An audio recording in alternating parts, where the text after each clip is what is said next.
Either you know it or you don't. Yep. You know what I'm saying? It was stupid. It was very stupid.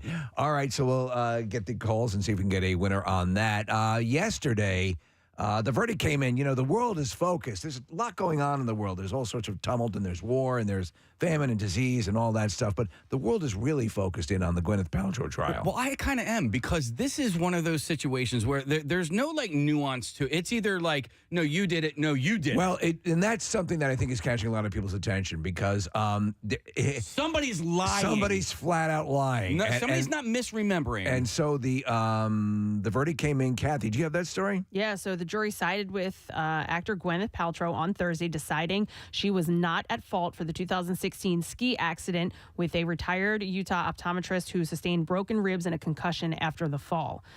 So Terry Sanderson filed a $300,000 lawsuit against Paltrow, alleging that reckless skiing caused her to run into him from behind on February 26, 2016 at Utah's Deer Valley Resort. The collision left Sanderson with 4 broken ribs, a concussion, and lasting brain damage that affects his daily life and personal relationships, he said. So we have the verdict being read, or the decision being read, and listen to this. It's kind of interesting. Has the jury reached a verdict? We have.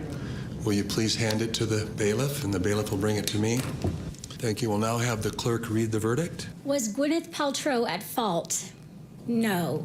Was Terry Sanderson at fault? Yes. What % of the fault do you assign to Terry Sanderson? 100%. Come on. Wow. What amount fairly compensates Gwyneth Paltrow for economic damages? $1. That's amazing. And that's what she'd asked for, $1. And that is... Yeah. So everything that he was saying, the judge found was inaccurate, and so he said he had this brain trauma that kept him basically a shut-in. Yeah. What happened was they had people come up who testified that he was going on vacations around the world. Yeah. He was not a shut-in, but through this thing, he's really narcissistic. I was watching footage of him testify.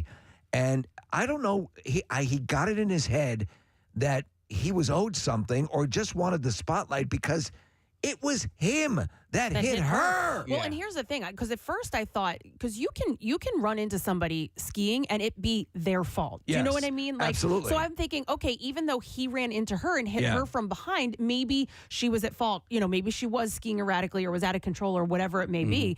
But the fact that he tried to say she ran into him, like they literally have a picture of her of him behind her on the skis on the slope. That's crazy. All right, so and then even like with the broken ribs, right? Maybe he does have broken ribs. I don't doubt he's older. I don't doubt he had some injuries. But are the broken ribs in the front? You know, how do you get broken ribs in the front if you're hit from behind? I mean, unless you fall forward or whatever. But then also, is there like perjury here? Because he's if they're finding it 100%. It's a civil. I don't know. Can you perjure yourself in civil court? Yeah, you can, absolutely, right? I mean, you can. Yes, I think that they would then have to press those charges, right? So, like, everybody probably wants to put this behind them, including the court. So I think that Casey, yes, if they wanted to hold him accountable for that, they could. You know, but they probably don't. The funny thing is, Nick, this was passed on already in court. Yeah, it was already brought up for litigation. Criminal? Yeah, well, no, I think it was another case. Yes. Okay. So she countersued him. Yeah, for $1. For $1. Right. Because she was, had some of her own as injuries well as legal fees. Yeah. So this is completely wrong. But anyway, as she's leaving the court, they asked him. Apparently, she said something to him, and this is them interviewing Sanderson yesterday. Terry, did Gwyneth Paltrow touch you as she left? She did. What? Her exact words, "I wish you well." Very kind of her. That's all she said? That's all she said. Okay, and did you respond? I said, "Thank you, dear." I said, "Thank you, dear." As affected as Gwyneth Paltrow might be, this guy, he's off the rails. Yeah. And so they had people who would have been considered friends of his testifying that, this is a big grab. The thing I was curious about, and it seemed to be that they let the jury foreman read the right. So does that I think that's what they usually do. Have you guys ever been, No. I thought usually the judge asks them, but that's usually criminal cases. They read the charges and then the foreman answers. Right. I guess these were the questions that they needed to answer, and so she read it. Have any of you ever been in a full jury situation that you brought to fruition with a decision? No, not as a juror, not as a plaintiff or defendant or anything like that. You have, Nick? No, I said not yet. Oh, Preston was, remember? Yeah. Too bad he's not here.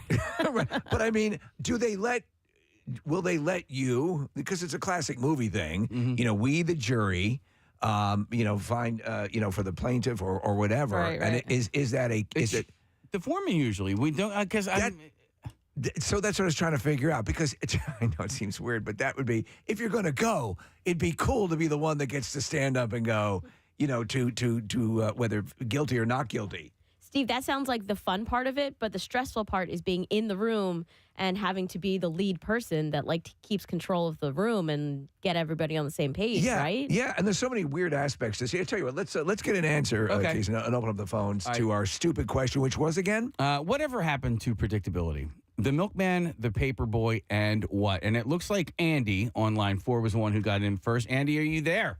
Yeah, I'm here. Good morning. All right, Andy, whatever happened to predictability? The milkman, the paper boy, and... the evening TV.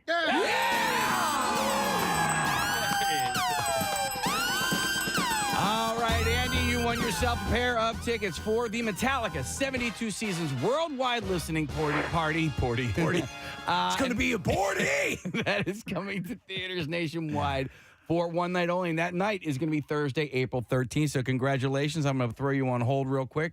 And where are we at here? Okay, you could be the first to hear the new Metallica album in its entirety the day before it's released, and it's going to be played on the big screen with full surround sound and featuring introductions from the band for every single song. For tickets and a list of participating theaters, because this is happening all over the country, you can visit Metallica.film. So yeah, we'll throw up on the phones if you've ever been in a court situation where you've been the one to read the finding or the verdict. Yeah, and how does that happen? And is it different between a criminal trial and a civil trial? Yeah, and then also it's got to be, and then also where the court proceedings are being held, because I just know that when my mom was rear-ended by a driver, and she had neck surgery. It was the same optometrist, wasn't it? No, but it actually was the person driving the car. Yeah, actually was pretty well off. Oh, okay. And but the thing was, so my mom had neck surgery. Right. It was I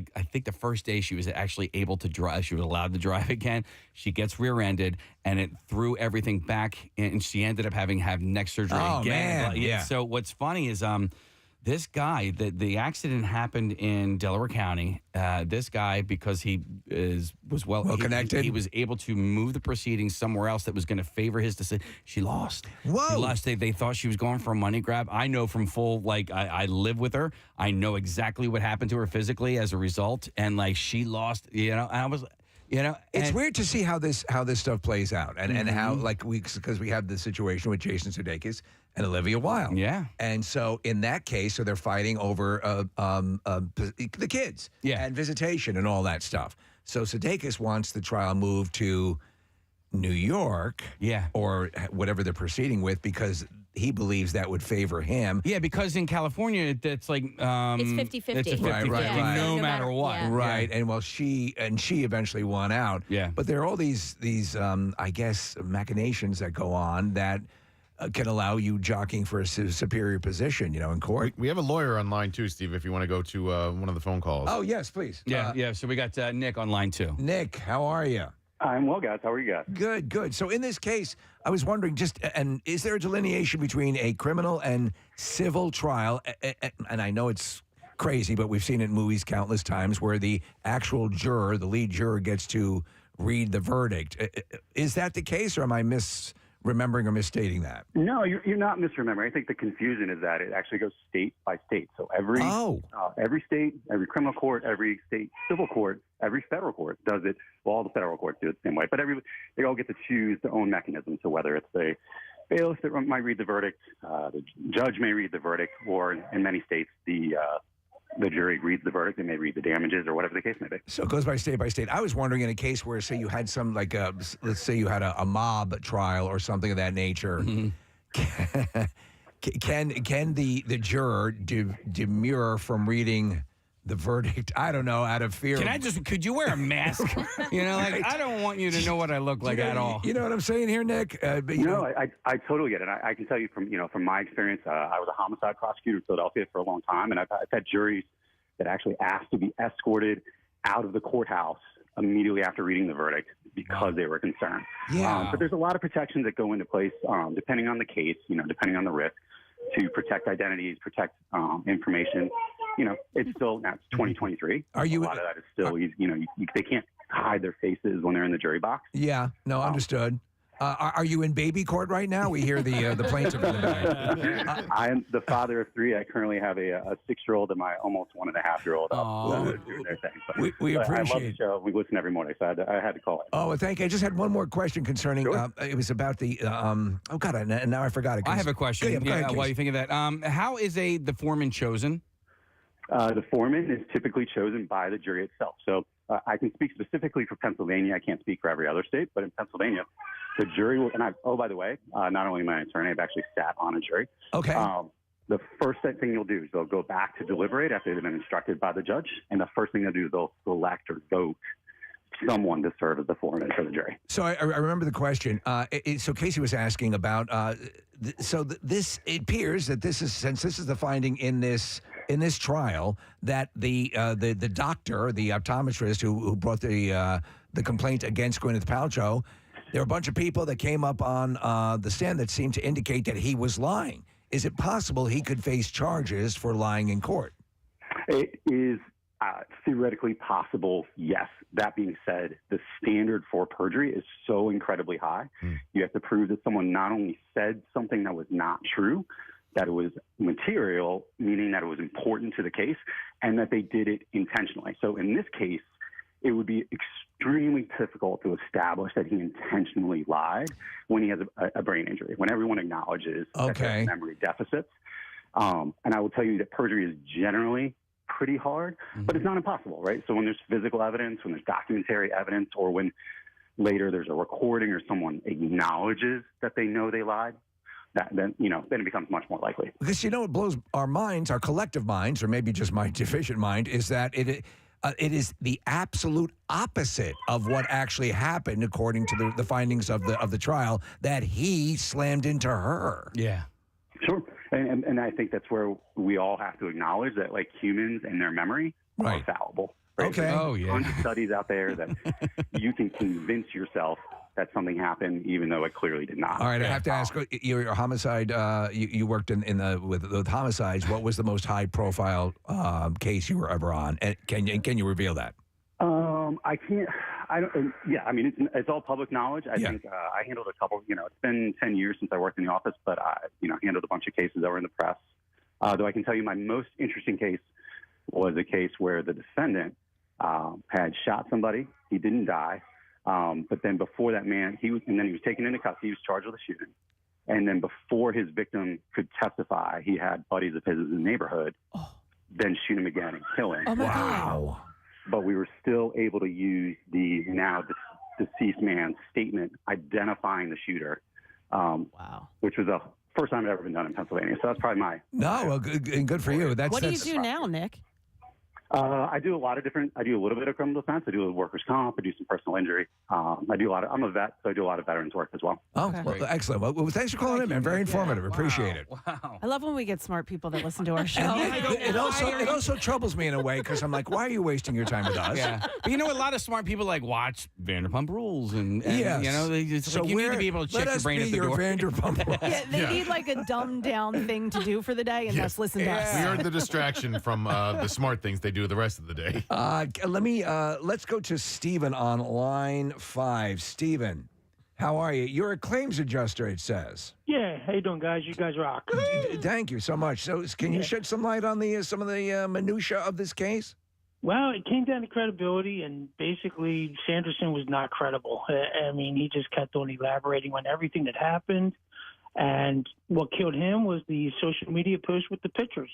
if you have 4 fractured ribs, you're not doing anything for a couple months, and yet he's out gallivanting around the world. Mm-hmm. So this is the same sort of thing when you see people who try to bilk the insurance companies, and then there's pictures of them doing home repair and stuff like that, correct? Yep, exactly. If this was the 80s, he would have got away with it, because social media wasn't around back then. So do you see, so is this doing in a lot of these people because of their Facebook postings and stuff like that? Are you seeing this very often? Oh, yeah, we use that as a defense, definitely. Yeah, we say, hey, you can jump on there and look and see what they're doing and save that photo and use it as leverage to negotiate a settlement or just deny the claim. So let me ask you something, and so you're an adjuster, so I don't know on the law side, but if a jury were to learn of, somebody like scrubbing their social media prior to a trial, I assume that would create the impression that there was damning evidence, right? Exactly. Spoliation of evidence. Yep. You got that, and you can just do a little bit of research and go around the neighborhood. Somebody's going to hate your neighbor, hate the guy. And they're going to say, oh, yeah, I saw him. Then we set up surveillance, and then we got him. Yeah. I mean, I have friends that have applied for jobs that are literally like digging into friends of friends or like geotagging a bar that you think this person was at and looking for people in the background of a photo from the restaurant or things like that. Like, it's crazy. Steven, that happens a lot. That sort of wow. Yeah. It's a whole new world. Well, thanks for calling in, Steven. Yeah. And you know what? So we have 2 people that were voted foreman. Yeah. And so I want to go to Brad first. I want to go to Brad first because he was the foreman on a court trial. Brad, how you doing this morning? Good. How you doing this morning? You guys rock. Oh, thank you. So you were a foreman. What kind of trial was it? It was almost like watching a TV series come to life. I was actually on a murder trial. Whoa. Now, listen, and I know I don't mean this to sound weird, but if you're going to get stuck on a trial, and I'm a true crime junkie, that would be like the brass ring. Was it for you? Yeah, it's exactly it. Never would wish it upon everybody, but at the same time, it was kind of exciting and exhilarating, even though it was a terrible situation. Can you give us, if it's not too gruesome, the specifics of what the trial was about? Oh, absolutely. It's, again, public knowledge. So Okay. It was about, I want to say 10 years ago now. It was a gentleman who stabbed his girlfriend 30 times to death. Oh, my God. Yeah, it was, I mean, I can say the name. It was John Y. He's in court because I went back for the sentencing. It was in New Jersey. And he represented himself. Well, they always say that's, you have a fool for a client. Yeah, oh my God. So how long did that last? This one, I believe it was 4 weeks. 4 weeks. Wait, and he lasted the entire time with no attorney? Yeah, so I guess the way that it works is if you're representing yourself, the state will issue you an attorney, a state representative, to guide you through. Like co-counsel? To ensure, correct, so that you, represent yourself in a fair manner, so it's not deemed mistrial. The highlight must have been when he when he cross-examined himself. Must have been wild. Yeah, how'd that work out for him? It didn't work out well because I think he got sentenced to life and a lot of other charges. And did you read the verdict? Yes, I did. Okay, so I assume that's a little nerve-wracking, correct? It's very nerve-wracking, especially when you're sitting in a room first as a juror, then you guys go through and decide who you want to be to represent all the group. And I assume he's there looking at you read it, correct? Correct. Okay. Yeah, I mean, but if you are, if you found this guy guilty, you can, I would look you dead in the eye and go, yeah. And say the guy next to me was the one who really He was the guy. So, Brad, why do you think you were chosen, voted the foreman of the jury? It was honestly, for us, it was just in the group who was willing to do it. It wasn't like a thing. We were in the room when we went back to deliberate. It was just, we talked to this group and we had to pick a representative for the group, and I just stuck my hand up and said I'd do it. Okay. Is there a point there, Brad, where it hits you sort of like, okay, because listen, we see it, we're so used to being exposed to this stuff through dramatic representations of it. Is there a point where it hits you that this is reality and this guy's future is in our hands? It was actually the opposite when I described it to, my wife and some other people. It was like, because we had to examine the murder weapon, hold it while I was in a bag. And I'm like, as terrible as this is, this seems fake at the same time, almost like scripted, because you come so numb to it from watching it on TV. Yeah, It exactly. didn't seem as real as it should have. Do you know what it's like? It's like when you see it like a fist fight in person, as opposed to like a movie fight. You're like, It's so oh. different. Nick, Hey, Brad. So I wanted to ask you because you mentioned these types of things being on TV. Was there any video equipment in the courtroom? Were there lights? Were there microphones? Anything along those lines? There was no video. There was just a sketch because I saw a bunch of sketches afterwards. And when you read the verdict, did you just stand up and say it out loud, or were you microphoned? Nope, just stood up and said it out loud. The judge asked the question. Wow. And it was one of those, how do you find this guy on these counts? And he was reading off the counts, and we had to say guilty or not guilty. Yeah, see, normally the judge reads it. That's why I was confused about Yeah. how it goes. One other question, as far as the punitive damage, what he was sentenced to. I know in a civil case, the jury pool can the jurors. I'm trying to get all legal here. Yeah. I know what I'm talking about. Could have some sway over what the damages would be, but not so in a criminal case. Correct? No. Yeah. No say. We came up with the verdict, and then after that we were dismissed, and then we went back into a room where we were deliberating. The judge came in after the trial was also been done, and he just said, "We're going to be doing sentencing on this date. You're more than welcome to come back and be part of that." Did you? I did. Okay. Wow. So, all right. Thank you so much for your call, Brad. So, Brad was he volunteered to be foreman for a jury. I'm going to go to John on line 6, who was voted as the. Oh wait, hang on. Yeah. Oh, John did you was. hang up on him? No, I he's didn't. there. He was voted to be foreman on a homicide trial and got out of it. We got to hear this. Yeah, John, are you there? I'm here. All right. John, so what happened? What precipitated you getting voted to be foreman and then you begging off being foreman? So when you go back into the deliberation room, they tell you to pick a foreman. And early on, when we were deliberating, everyone just started arguing. And I said, everybody stop. Like, let's just go around the table, say your piece, and then we'll discuss it. So I'd kind of taken control of the room, and I think that was why they voted me. And I was like, oh, no. Oh, no, what am I doing? And yeah, my tactic would be to be incredibly indecisive and openly weeping. That's how I would avoid it. But so you took control, probably naturally. You're kind of an organizer. And how did you get out of it? Did you just say, no, I refuse to do this? Well, when the vote came down, I was crapping myself. Yeah. I did not want to do it. And they were like, all right, it's John. And the girl next to me went, oh, man, I really wanted to do it. Oh, good. Really? I was like, good. You're way braver than I am. Wow. I swear to God, if they voted me to be the foreman of the jury, I would go to the judge and I would say, listen, you need a whole new jury because clearly these guys are not competent if they've chosen me. That's wild, John. So so did they find the defendant guilty in that trial? Oh, yeah. It was life without parole. I mean, I know it's wrong to say that, but I mean, like Preston was on an insurance thing, which he said he found interesting. Yeah. And I think we're so, and maybe it's the same with you, John. We're so wired to be fascinated by these things. They'll now, news channels, cable news channels will go full with a trial every second of it because we're kind of voracious for this. Was that your take on it? It was so theatrical. Really? At one point, they had to throw one of his friends out of the courtroom because they thought he was intimidating a witness on the stand. Wow. At one point, a witness they had brought up from upstate jumped up in the jury box and they cleared the jury. Wow. That's crazy. What? It was awesome. I mean, that'd be my reaction too. Like, and the bitch is, you're bound by law to not talk about it. You probably want to go home and tell your girlfriend or wife, like, oh my God, but you have to wait on that, right? Yeah, and the trial was only 4 days. Oh, wow. Homicide trial in 4 days, life without parole? Well, I mean, how long do you think these things normally last? A lot of times they'll take longer, but the defendant in this case must have been sitting there with a bloody knife in his hand. Yeah. Wow. It was pretty cut and dry. Wow. Who did he kill?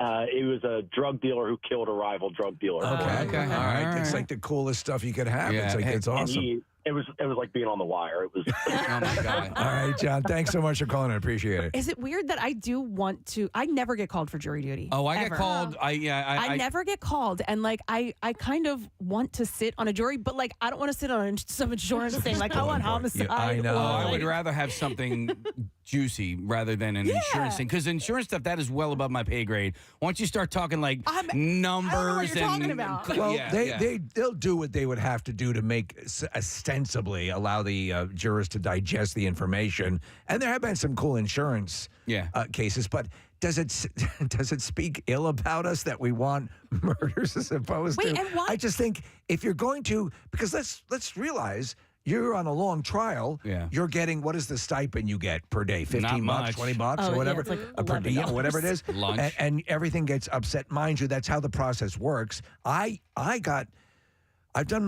never sat on a jury, and the reason is because when I go in and I have law enforcement in my family, that is a red flag for the defendant. I had the first time I got called for jury duty, it was Jury Duty Appreciation Day. I crap you not. Dude, there was donuts and coffee, donuts, bagels. Like there was all sorts of I was like, they wouldn't let me read my book. Yeah. And they're giving you a buffet? The second time I went, they had us hang in there for, I don't even know, maybe an hour, hour and a half. And then they're like, okay, you're all dismissed. And then the last time, I got a call or a text message the night before saying you're good. You don't have to show up to tomorrow. And so that was pretty much it. That was the only time I ever got called. I was like, ooh, and they're like, call the night before. I called the night before. They're like, we don't need you. I'm like, that was it. And that's the only time I've ever been called. Just a quick thing. Can we give Jay something? He's been on the phone for a while, and we already had the question answered. So thanks so much, Jay, for calling in. We appreciate it. Marissa, you have something you want to say? Well, Marissa Magnata, across the board for me, you get called frequently, so I will let you know the next time I will deliver personally that thing. You will be Marissa Magnata. You get called all the time. I do. Well, the problem is when you... Why have you never gone then? I've gone once, can't see and then two other times I called the night before, and I got relieved of duties. But I get it. I get hammered all the time with it, and if part of the deal is I believe, and other people have verified this, that I'm an active voter. But so am I. Why the hell would I be called? I don't know. I think it's one of those. I'm the same boat as Kathy. I've never been called. I'm an active voter.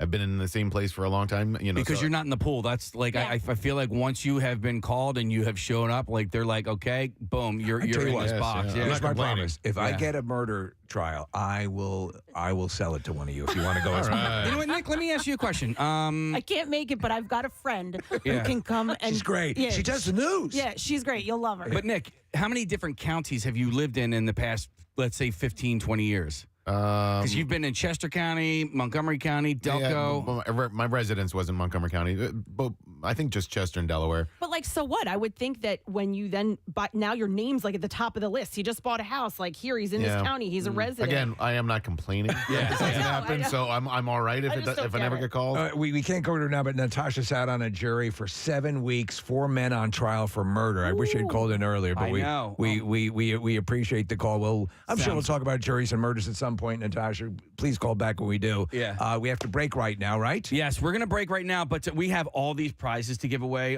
So I'm gonna do a blowout all day. Go ahead. All morning long. So right now we have pair passes to see Renfield on Tuesday, April 11th. That's going to be at 7 p.m. at the PFS East. And this spring, Nicolas Cage is Dracula. Nicholas Hoult is his assistant. It looks good. Renfield. Yes, sucks to be him. Universal Pictures presents Renfield, rated R, only in theaters April 14th. We're gonna take 8 callers. Wow. Starting with caller number 3. Nice. So 215-263 WMMR. All right, we have Feltface coming up later. Yes, Feltface, a very funny comedian, a puppet. He'll be on, and we have more to get to. We'll be back after this. Preston and Steve on 93.3 WMMR. What's new? Glad you asked. You hate her. Yeah. She doesn't want the paparazzi making money off her baby bump, and so she took to Instagram on Monday to share a photo of herself rocking a bikini with her pregnant belly on full display. I've not seen this yet. I did. How's it look? Looks pretty good. Yeah, she look all right? I think she still looks annoying. She's actually taken the time. Annoying. I'm with you. She's taken the time to, I think, let people calm down about her. Yeah. You know? Like she's trying to stay out of the mainstream a little bit. She wrote, happy 2016 to my beautiful Insta friends.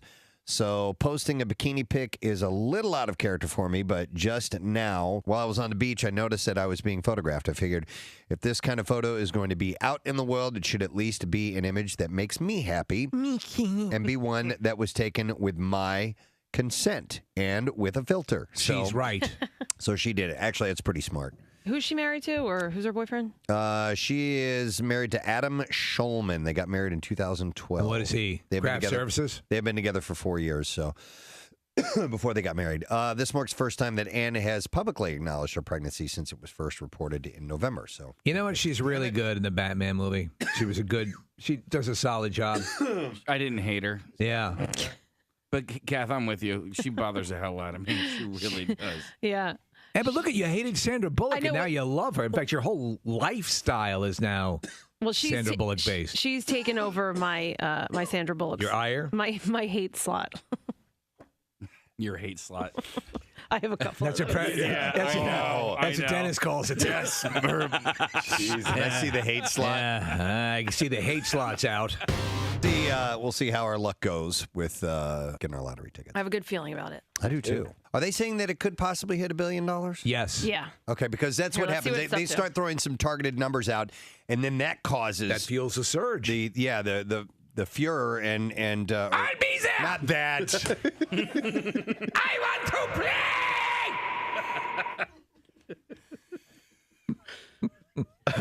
Furor is also the Fuhrer has heard. Jesus. I hope he doesn't win. That would be bad. That'd be bad if Hitler won the lottery. You know what? I would quit. I would retire. Jeez. I would get. Then that would be a good thing. All right. I'd get a little place, go fishing. Forgive and forget? Yeah, You know what? I'll even hang out with some Jews. I'm wealthy. Who cares? Oh, man. Oh, my God. All right. Anyhow, the fervor. Yeah. Is that a better word? Sure. Oh, yeah. All right. The Fuhrer has some bad memories. Oh, God. Penelope Ann Miller, who we had on the show when The Artist, that movie was nominated. Did you ever get to see that? I did not. You would enjoy it, really. Really? I know it's a weird conceit to have it, It's a silent movie. Silent movie, but I've seen scenes of it, and it looks entertaining, looks engaging. So it's well done. I would like to watch it sometime. She has a full-on bad shot in it, too, which is amazing. Full-on bad shot? Yeah. Wow. That's how they used to do it in the silent days. Nice beaver. When they needed extra dialogue, they would move that around, too. Move that around? Well, you see it move, and then a card comes up that says queef. Dude. Wow, we took it in that direction. Serious. We had to because we're artists. Did we? Because we're artists. Some people work in oils. And it would have, when the word queef would come, it would have little quotations around it. Yeah. And then the dog looked up. Yeah. Oh, my God. You know, the way they used to do it in the classics. I don't know that. Somebody in the theater would be playing piano during that. And then the music would stop.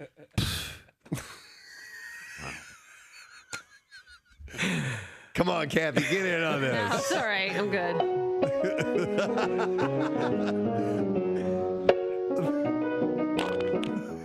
Okay.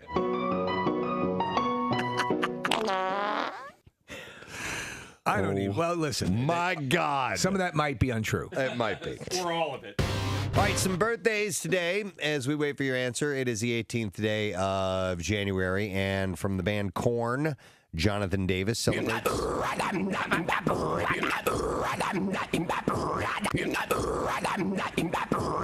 Right before he blows out the candles, it's all right, everybody, here we go. And That's their riff on Cha Cha Cha. yeah, right, exactly. Happy birthday to you. Happy birthday to you. Happy birthday, dear Jonathan. Happy birthday to you. All right. So sweet. Now, just how old No, we're not going to do that. Jonathan is 45 today. Yeah. And it's also, I think, National Brothers Week. What? Yeah. What's going on? Yeah. Okay. So you're a brother. Yeah. Yes, I am. Right on. Is it brother, B-R-U-T-H-A, or No, brothers? You're a brother. If you have a sibling. I am the middle brother. I have an older brother and a younger brother. That puts me in the middle. I'm the only brother. Did you get into physical fights with your sister? Oh, yeah. Yeah, okay. Yeah, she'd beat the crap out of me. She was 4 years older than me. Wow. Yeah. And when did that change? When were you able to? I remember specifically punching her one time and it causing damage, and I was probably like 14 or something like that. That did not sit well with your dad. Didn't your dad give you all sorts of hell for that? Probably. I don't remember. That's how. That's how it was for me too. They didn't punch, but I remember the first time getting like seriously hurt, and I was like, okay, I'm not gonna like instigate shoved or this something anymore. like that. Yeah. Whatever it was, like I got hurt, and he was a little too strong for me. Then I'm like, okay, we're not gonna do that. Yeah, like Kathy, I was the oldest, but then my youngest brother Josh started playing ice hockey, and that got him in really good shape and much stronger than me. And it was probably, I don't know, 12 or 13 when he was able to overtake me at that point. We need to talk. Yeah. Wait, and how much older were you? I'm 7 years older than he was, but I remember him getting... At 12, 13, he could... Yeah, because he started playing hockey when he was 6 or 7 years old. Wow. Those two things I wish I'd wrestled when I was young. You had a 7-year-old beating you up when you were 14? No, pay attention. He was 17, getting beaten up by a 12-year-old. I like your girlfriend. Oh, he was getting the girls. I'm going to take her. Yeah. Josh was much cooler. I'm going to make you watch. He's 7. Honestly, you would not think that a 7-year-old would possess the kind of strength necessary to beat up a much older. I guess at that point he was a man. But apparently the 7-year-old just throttled him. Pierre might need some assistance. What's happening? The lid on his coffee is about to fall off, and he's got his hand. I know, Pierre, you were a little sick, a little congested. You sounded yesterday. Yes. Are you fighting something, or is it full blown? No, it just over the weekend I got some kind of a Bishop Robert, by the way. I'm sorry. Yeah. Your hat was pointed exactly in the shape of a Catholic bishop. Wow. I'm sorry. Go ahead. I'm a bit disheveled. Just a bit. His shirt is falling off. What makes you say that, honey bunny? You dress me every day. His hair is shooting out forward. Yeah, today, which is wild. I'm a little scattered, which is not normal for me because I'm sharp as a tack. Honestly. 50 bags in the Tommy Tuck. 50 bags in the Tommy Tuck. And the Tommy Tuck. Yes. There's a fresh one for I think most people, when they see you like this in the morning, they assume West Point cadet. Exactly. Thank you, Steve. Thank you. Thank you very much. Appreciate that vote of confidence from a fellow military man. So today is National DJ Day, Disc Jockey Day. I heard you. I only heard the last part of it, and I think you were alluding to my various meltdowns. Were you not? They're hilarious because Marissa howls. The interns like cower, and Marissa will just laugh in my face because I'll make a little boo boo, and then we'll be right back after this. Off mic. Dude, you just said it. I was stretching. I didn't have my hand anywhere near the button. Lord. Sorry about that. Oh my God. I meant to say that's the exactly other what word. you do. Yes, mother effing. Mother effing. You just gave us a really dramatic presentation. It just came right out. Yeah. That's what you get when you wake up in my body. Yeah. Look at that. Really? And what's that? My temporary tooth just popped out. Oh my God, Steve's tooth just fell out. Oh, that is too perfect. I didn't know you had a temporary tooth. Oh yeah. The postman did. Can you see that? How did it come out? I don't know. You don't have food in your mouth. Nothing. No. Can you smile for me? Shoot. What are you gonna do? Now we gotta look at that all morning. Oh, knock it off, you. Wait, can I see your tooth? There it is. I don't want to see that. That disgusts me. I can't believe your tooth. Casey's losing it. It feels so effed up. Oh no. Yeah, they put the post in and everything, so I gotta. So what are you supposed to have an implant? Is that? Yeah. So that's there until the implant will go in. It'll go in. So I guess I'll be going to Dr. Petula. I wondered why I was drinking hot chocolate, my coffee. Did you feel it? A little little squirt came out. I'm like, why would that happen? Oh my God. We should all just go home. That's too funny. Oh, hey, Steve. Thank you for my birthday present. Well, you poor about to see. At least you're laughing at it. Oh. Well, there are worse things that could happen, certainly. My nuts could have fallen off. Yeah, I'll have to take that. Yeah. God. All right. Okay. All right. No, Moving on. Seriously. It's a Mickey Rourke look I'm rocking today. Yeah, are we going to be able to do the show? I don't know. No, I think I can. You just might hear a few S's that sound a little bit. I can't look at you. I'm not going to be able to have a conversation with you all day. Oh my God, we're falling apart. We are literally falling apart. We just started. Oh, it's so early. I'm drinking the mocha, and I'm like, wow, why is that dribbling? And then, Wait, where is it? What? The tooth. Marissa brought him a cup. Who doesn't have a tooth cup in the morning? Oh my God. It's too funny. Oh, no. There may be random moments of laughter today, of just in the middle of whatever we have. I'm just glad I can't see me. But like you said, when he uses S. Sassafras. That's all right. Wait, but how does it normal? It just stays in normally? It's secured in, so it's and that's until not so secure. I actually what happened was that I was chewing something last night. And I thought might have felt a crack, but I'm like, no, it's fine. So, okay, so that was it's not a chewer. It's no, it's not a chewer. No, it's a biter. It's a biter. Yeah. Oh my gosh. Do we need to maybe Cho's sells like denture glue or something? Maybe we could try that. All I know is that if I'm going to have any dental work done, I want it to be done through Cho's. Steve, I can't look at you.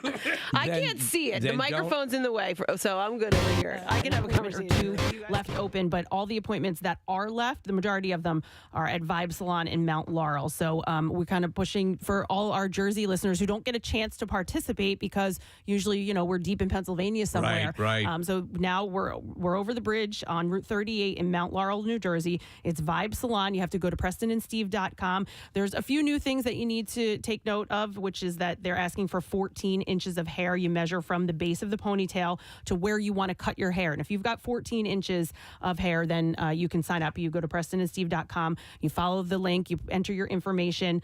Each donor will get a gift bag from True Beauty Concepts with hair supplies. Great. And by the way, this is this is a solid bag of stuff.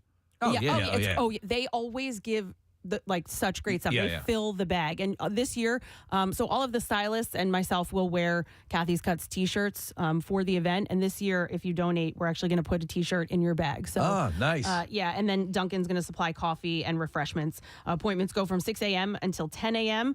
And like I said, go to the website. You can sign up.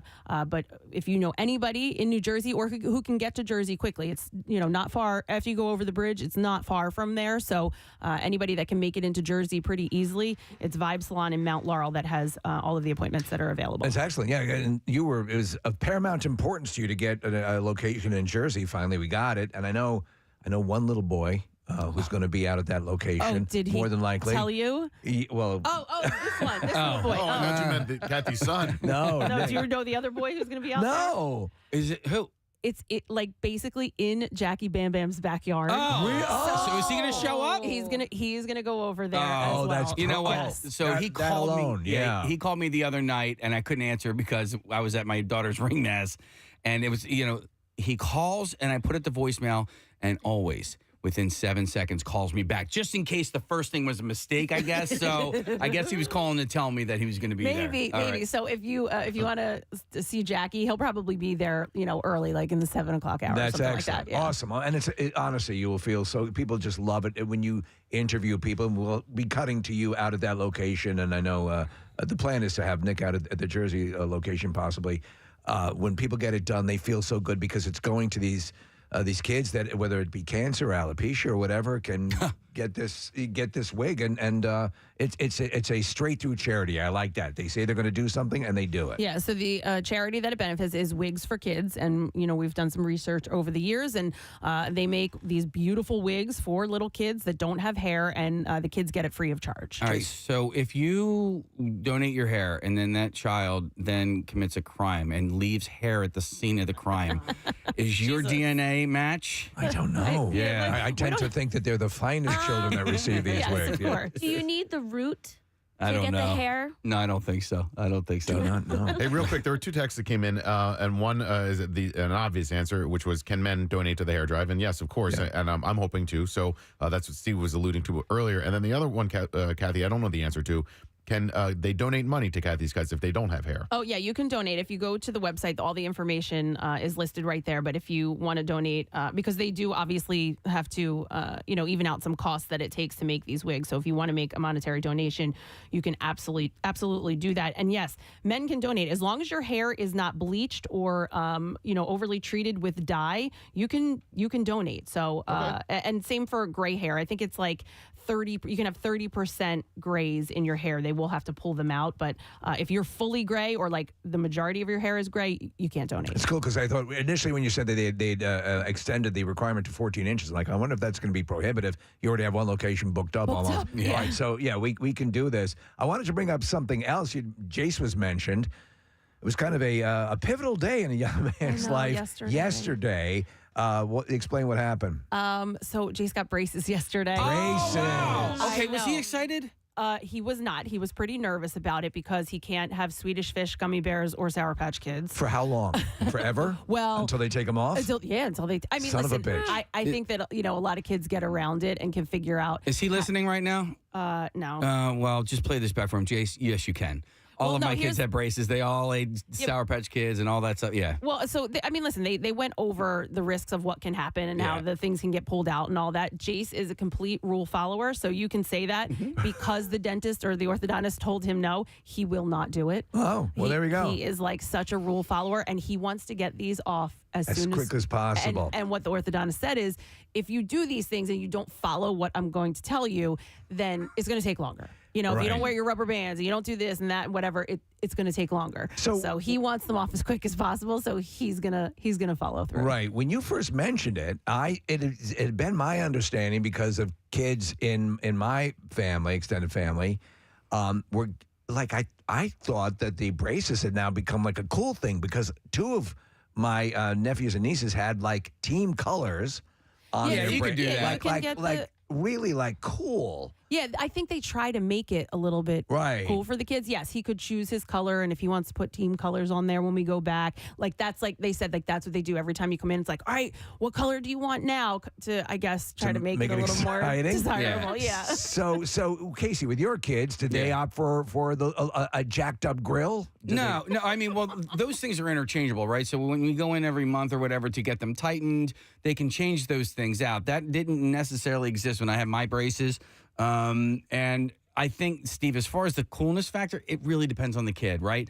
I know. Is it a tough sell to sell the coolness of braces on somebody who doesn't want them? As Kathy said, that's clearly why they're doing it, again, to make it a thing. It's a tough sell. It depends on the kid. It was for me. Like, I had to convince him, not convince him. I had to explain to him why we were doing it. You know what I mean? You didn't have braces. Well, that was the thing. I didn't have braces. Me and my brothers never had braces. So I also didn't know anything about this, about the not eating and the, what all the stuff that you need to look out for.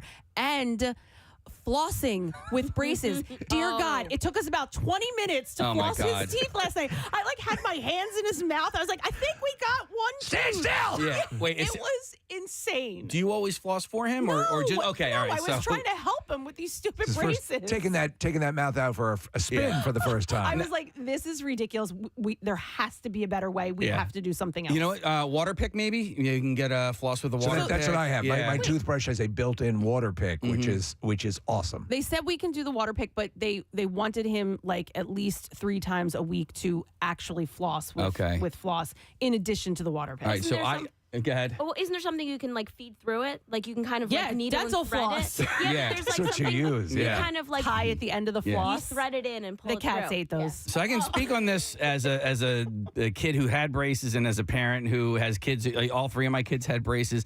I know for me, Steve, I was excited to get them because I wanted to stand out somehow. Like I was the kid who wanted glasses and Well, I wait a didn't second. have them. So you wanted to get the braces, you got the braces. When you showed up at school, were you like showing them off? And did you get the reaction you want? Because I remember, my memories were there were two things you did not want to get: braces and glasses. Yeah. I remember my father having to take my older brother to a place called the Hamburger Choo Choo in Huntington. Okay. After he got as to make up for having to get glasses. Right. So you know, and What was like brace face? Like that's what I remember. Right, right. And but like I thought that I didn't realize. headgear and, Right. like, Well, it was- okay. So my brother's friend, my older brother's friend, had headgear. Which is the full. You're right. So he slept over one time, and I saw him, and I was like, "Oh my god, I want that." I'm a weirdo, Kat. I'm weird. I'm a weirdo. I just wanted headgear, and I was excited to get braces. I was excited to stand out. But like the headgear thing, I don't know why. I just, and you only wear it at night. You don't wear the headgear at school or anything like that. You don't wear it just except for nighttime. I think that's the like most of the Because time what they do. I think I remember a kid in school in elementary. Yeah, And it depends- how severe. It depends. Okay. Yeah, that was the thing too. Like Jace's teeth are not. He just has an overbite, so he doesn't have like jacked up. Crooked teeth and all that. Right. He really doesn't. Like they're fairly straight. Right. So we just need to fix his Oh, bite. so he doesn't need rubber bands either, probably. Because no, the rubber. They said actually the rubber bands are going to be the most important part for him. He didn't have to get like an expander, like all that. He didn't have to do any of that kind of stuff. And how old is he? So he is 11, which I asked the orthodontist because I thought that was fairly young. Yeah, me too. My son is 16. He'll be 17 this fall. He still has braces on, but I've talked about this before. He was sort of a late bloomer with his teeth. Did you have braces as a kid? I did. Okay. But so my son had his baby teeth until much later than most kids, and so They had to wait. pull 'em, right? And he had more teeth pulled than came out naturally. And now the braces probably will come off at some point this year. But he's also had to have the spacers put in. Kathy, did Jace going to get those as well? So he got the spacers before the braces. They put spacers in the back teeth. That's like a shoehorn for your mouth, like a shoe expander, right? And that's the part I think that hurts the most these days, because they have to. It literally, like the braces, you sort of get used to, and when they tighten them or whatever, it's a pain. But the spacers actually cause pain for your entire mouth, for your jaw, for your gums. Yeah, I think the braces are going on the kids at a younger age these days than they were when we were coming up. Like before, absolutely. For us, it was like around 8th grade. You would get them 7th, 8th grade, something like that. Will they like, put them in the uterus? Not in the, no, in your face, in your mouth. all right. But my daughter got hers at 11. She's she did? Yeah, so she's 13 now. She should be getting hers off any day, any week now. My son, on the other hand, doesn't follow the guidelines, the rules, and the blah blah blah. And Eats all those Swedish fish. Well, no, it's not that. It's other things. So he's had his braces on longer, and we'll have them on longer. Oh, no, because he's not. Because he's not following the rules and the guidelines. So since Jace is a rule follower, He'll I think be like he's Avery. going to be fine. Yeah. So my front teeth were jacked up. They were like, yeah. You have nice teeth. Well, thank you, Yeah. Steve. There was a lot of actually, my orthodontist was right here in Narberth, right where Termini's used to be, right across from Your Albrecht's. landlord is my oral surgeon. Right? That's so Philly. It was almost like my front tooth was kind of in front of the other tooth. The left tooth was in front of it. So it got to the point in middle school where I cried because I wanted braces. Like I was excited to get this fixed. And like it really wasn't that bad. Probably one kid, one jackass said one thing once and it sent me into a tizzy. But I had them for years. I had them for a long time to fix all of that. Because it was just like pulling them apart. My only recommendation for Jace is when he gets colors, be careful. Kathy, it's like getting nail polish. Like if it's Halloween, don't get black and orange if your appointment is like 1 week before Halloween, because then you have it through Thanksgiving and you're still having black and orange. It's like the horn of plenty. You can take it all the way through if you want. So that would still be applicable remarkable for a nice fall appearance. No, I know, but I get what she's saying. Yeah, yeah. Marissa, it's like when you get like holiday nails, Yes. you can't get them too late into the holiday Yes. because if it lasts after, you're like, get these off. Like Christmas colors in mid-July still don't match. But afterwards, I had this like one little bar that they had left on my bottom teeth. Okay. And so it was like, just literally think about like a paper clip opened up and it was just like my front 4 teeth and it was like cemented on. Wow. And Yeah. I used to hate it. And then one day one side came off and I went to the orthodontist. At that point, I was just like getting yearly appointments. I was probably into college. And they were like, well, it's over. I guess you just won't have this for the rest of your life. And now those teeth are a little crooked. So I wish that it had stayed. I wish they had wear your retainer. Yeah, I mean, I'll show you my bottom teeth. I didn't wear my Yeah. retainer, and I got jacked up bottom teeth. But Steve, the other thing I loved about having braces in school was that after lunch, I could go up and brush my teeth in the nurse's office. Oh. So, yeah, you get all the food out of your teeth. So that was like another little thing that you could do. If we can go, Kathy, I think we have Yes, some please. advice from Tanya on line 1. Tanya, how are you? Hey, good. How are you guys doing? Good. You're an oral hygienist, and you can help Kathy with her flossing predicament. Yes, I'm a dental hygienist. Actually, I had all 3 of my kids were in braces. But Kathy, you know those little floss picks? Yes. So there's a floss pick that was invented by a dental hygienist. It's called the platypus flosser. It has like the And flat side on the one. Yes. So it's specifically for Braces? flossing with braces. Yeah. So Tanya, I ordered those last night on Amazon, but let me ask you because our orthodontist told us that they don't recommend them anymore because they're actually breaking the, I don't know if it's the wire or pulling like the brace off of the tooth, but that's why they don't give them out in the office that Jace goes to now. Really? That's I what guess they it's told just- me. Maybe it's the kids are not using them properly. Well, I'll tell you what. I don't care. I bought them. I bought I bought a giant pack because trying to floss with that actual dental floss last night. I'm not kidding you. I think it took us 20 minutes. It does. It takes a ridiculous amount of time with the threaders, which is really a deterrent for kids. They just don't want to do it. The water picks are fantastic, but you still, like the orthodontist said, you still have to get some floss in there a couple times a week because there are things that the floss just doesn't, or the water pick just does not remove. I use a water pick every day, don't have braces, and I can tell you after flossing, my water pick still dislodges things that the floss missed. Okay. There you All right, go. great. See? Yeah. Thank you so much, Tanya. So my mom, who was in her 70s, just got Invisalign. Did she? She had braces when she was a kid and did not wear her retainer. And then there's a sort of a gap that formed in her front 2 teeth. So she's doing the Invisalign thing. And Steve, we were over there having dinner with her the other night, and I have to take the Invisalign in and out. Obviously, when you're eating, she admitted to us that she's been using a letter opener to get the Invisalign thing out of her mouth. And I'm like, Mom, with like a hammer? Yeah, I was like, Mom, you might as well be using a Bowie knife at this point. So she went and visited her orthodontist, and they gave her a little tool where you can reach in and pull it out without using a freaking letter opener. Wow. Oh, my God. Your mom's very cool. A text just came in, and it says that get the white bands, Kath, for the braces. It makes your teeth look cleaner.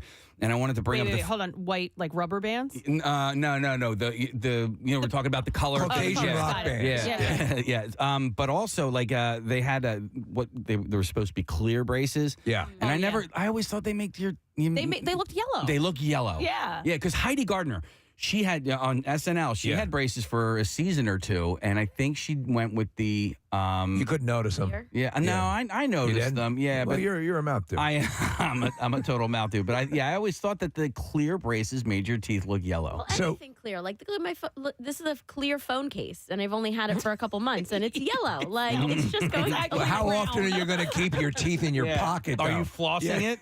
Yeah. How many times are you going to put your teeth in the center console? Oh my God! But Marissa, to they that have- point, go ahead. No, I'm no. I was going to tell her I actually just bought one that has supposedly is not going to yellow on me. Oh, so good. We'll Okay. see how long it lasts. I'm due for an upgrade, so we'll talk. Well, what they did, like I could have been looking at braces, but my dentist, we actually did some tooth reconnoitering As an adult. Yeah, Okay. and so that helped alleviate the situation. But it's weird because right now, and a lot of people are saying this, and dentists are saying this, it's become a point where it's almost more like hardware. You're becoming more like with the braces, with the dental implants, with all that stuff that you were talking about, smart arches. It's an amazing new world of stuff they can do. Let's go to line 3. Julianne has a wild. Is it Julianne or Julian? Yes, Julianne. All right, there we go. And you have a. This sounds kind of bizarre. Tell your story. So I had braces, and it really didn't even think anything of it when you guys started the conversation.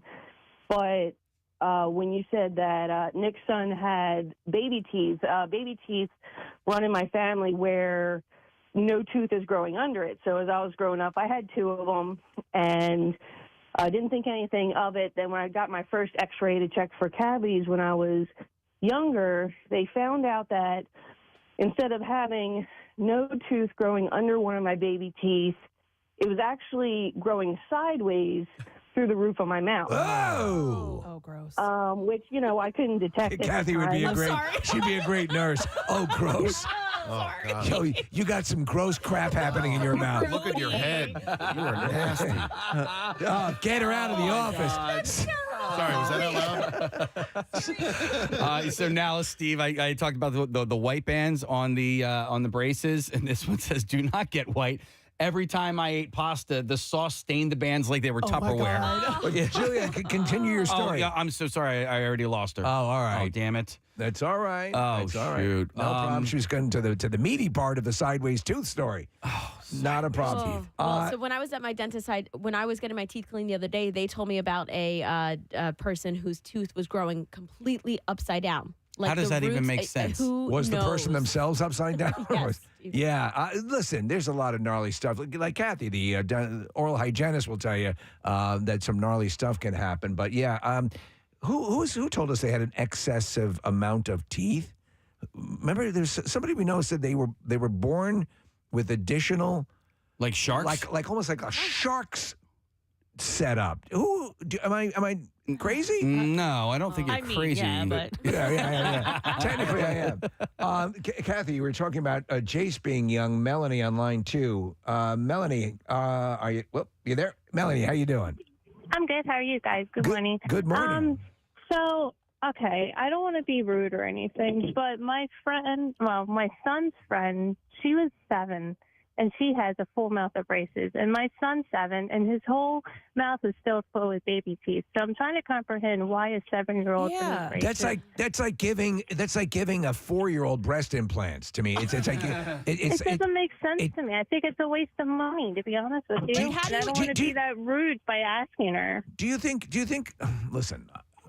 Do you think that's just kind of a way to pinch parents for extra I don't think lube? so. I don't think so because I think it starts with the dentist, right? And the dentist will recommend it, and then they'll send you to the orthodontist. But aren't those baby teeth good? I mean, and I think that's your point, Melanie. Those teeth are going to fall out anyway. Yeah, exactly. Well, no. She's saying her son doesn't make sense. You're saying your son still has his baby teeth. I don't know what this friend.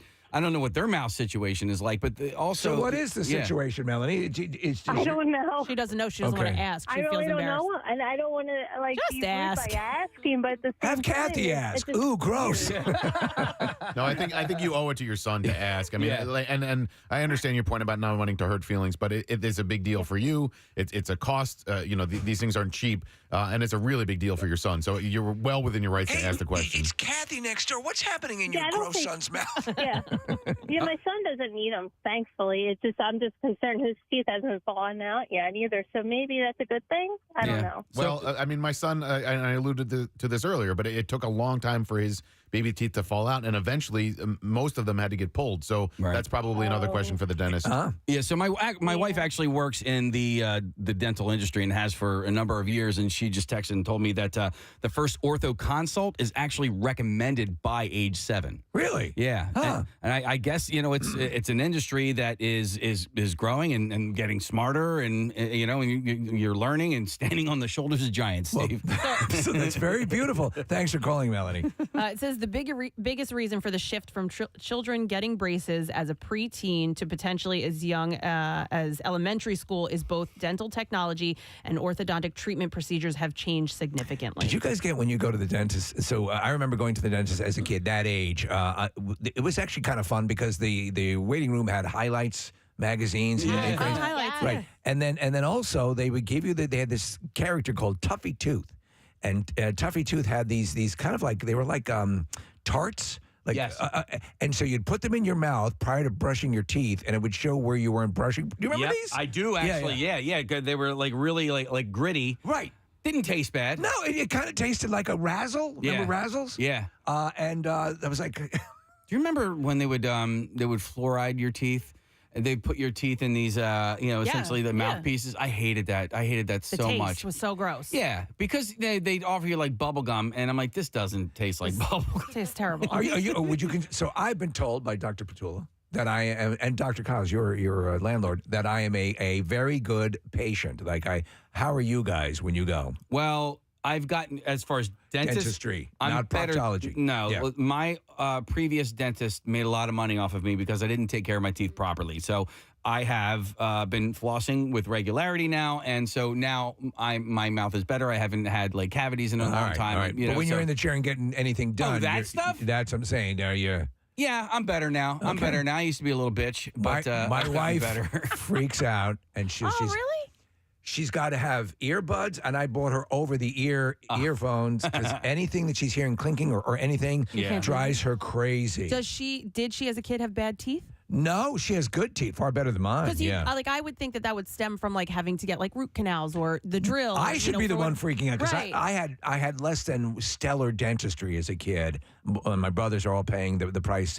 Now, I mean, the guy was nice, but it was just, I remember I have spent a life correcting things that occurred when I was a kid, but she's great. But some people, it's just, they're terrifying. Yeah. And what I didn't know then that I do know now, and Kathy, you probably are well aware of this, but like taking care of your teeth is, well, first of all, they're the only set you get, right? Like once your baby teeth go and you're like those are the only Not ones anymore. you don't With implants. Well, with Yeah, implants, yeah. but like that's also like super expensive and can be painful and stuff. But also like you have other health complications if you can have health complications from not taking care of your teeth. Well, we got Julianne back on the phone. we did. Good. The gross side tooth, Kathy. Oh, yeah, gross. Julianne. Sorry about that, Julianne. That's okay. I meant to say first time, long time. You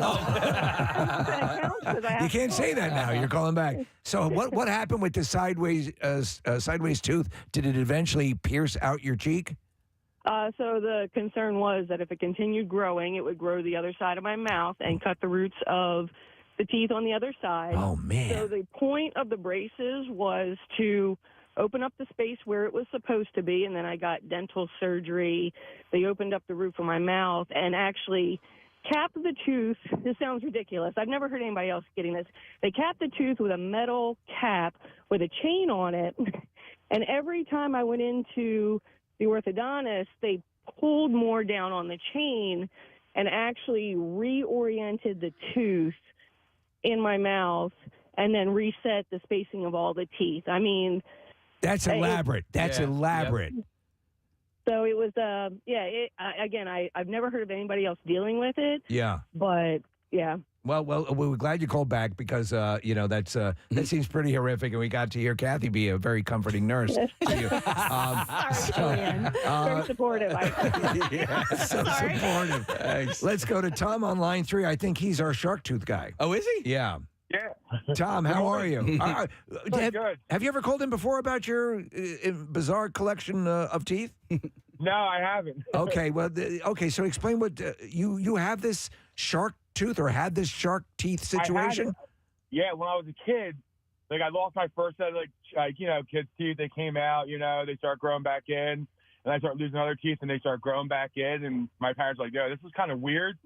So we went to the dentist, and they did an X-ray, and I had extra sets of teeth behind these teeth. How was it a full set of backup teeth, or was it just a few teeth? They were hollow.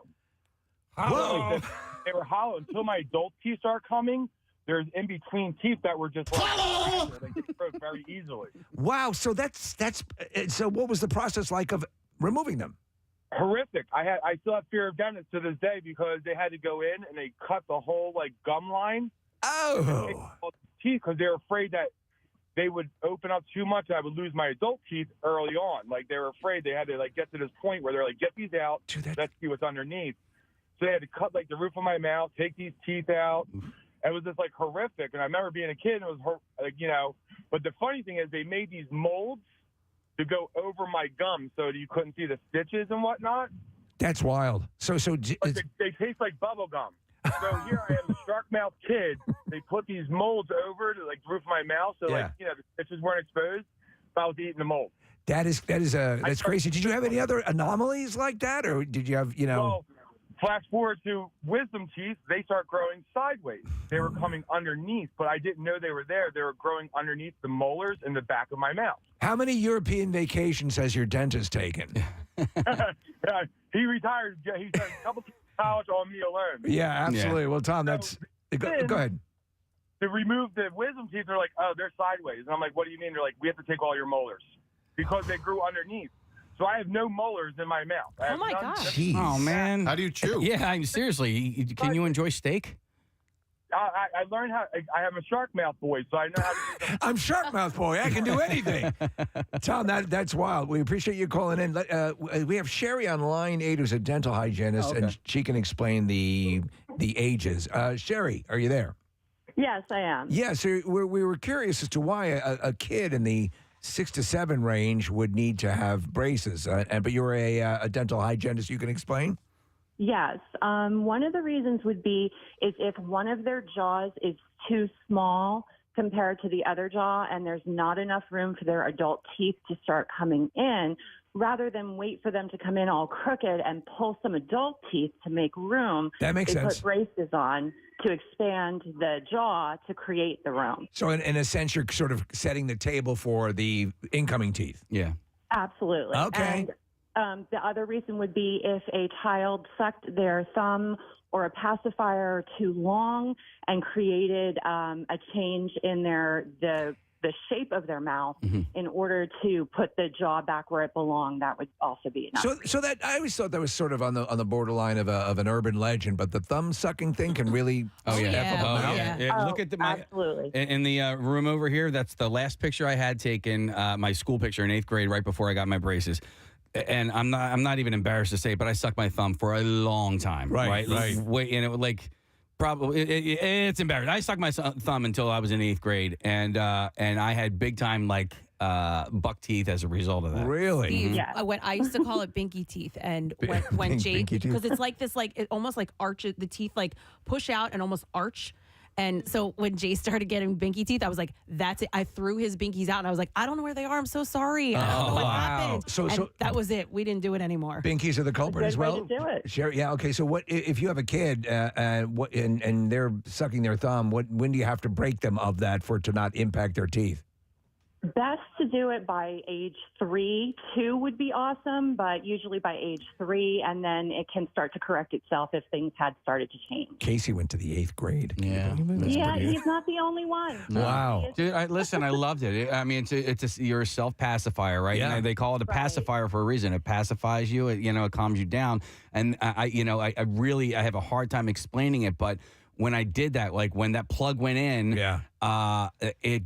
it calmed me down, and it was just great. And then, but when I got braces, it completely changed everything in my mouth, and my thumb didn't fit the same way. There you go. Yeah, but and you have nice teeth. It's just, except for the bottom teeth because I didn't wear my retainer. Well, thanks, Sherry. We appreciate the info. Yeah. So we had somebody else I wanted to go to. Lindsay.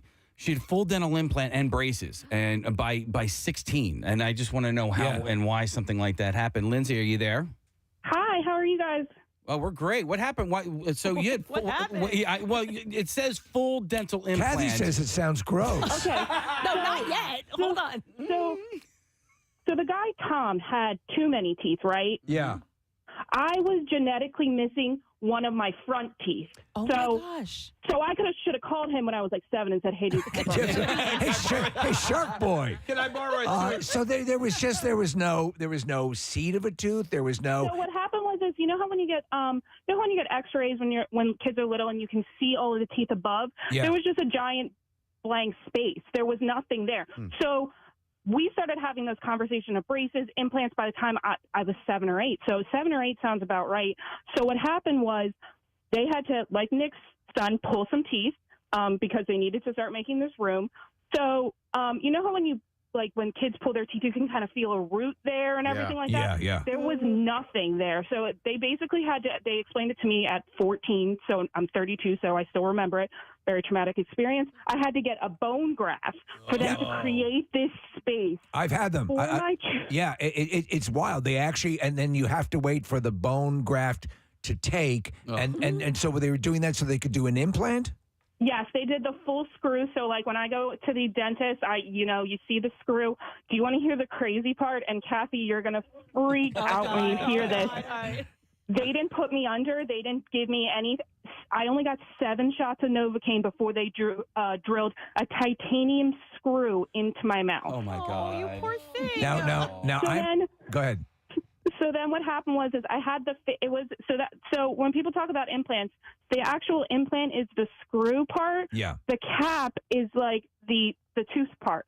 So what happened was I had that, it had to heal. Then I had to go back so I went to a periodontist, which is different from an orthodontist, which is different from an oral surgeon. Believe me, I know all of them. And then I had to go back to my dentist who created my cap. And then I actually got the full cap, which has been in my mouth since, for my 16th birthday. I just celebrated my 32nd birthday yesterday, and it's still the same cap from when I was 16. But I have nightmares on like a pretty regular basis that my tooth is going to fall out, that it's loose, that it's whatever. So yeah. Well, first off, belated happy birthday. Second off, thank you. And then it's honestly, and we talk about what's going on in the world of dentistry, and the truth of the matter is that there are options, and that's like with the Smart Arches Dental and my own experience.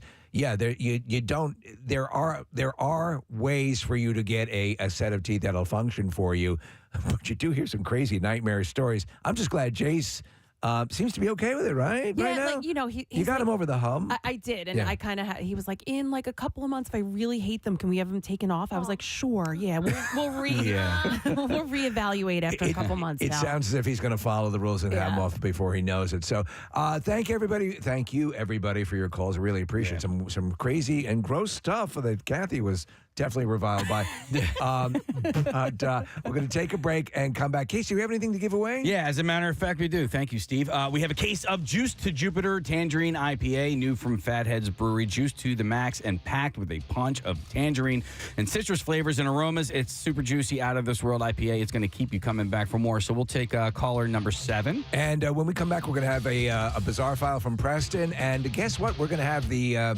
debut of the Mini-Connoisseur after that. So, yes, we'll explain it to you when we come back. Preston and Steve on 93.3 WMMR. Hey, everyone. It's Kathy. Hey, I got some apples. Would you like some apples? You want an apple? It's like your Billy Bob teeth. Oh, God. Oh, you should put them in the You should wear those. I got some dentures for you. In case you came prepared. These have been in my mouth. I'm sure you don't want them in yours. No. Yeah. I think I'll pass on All right. Let's try to do the show. Okay. Where were we? What? Gave away the... You did the stupid question, right? Crazy. No, I'm looking at some of these calls coming in.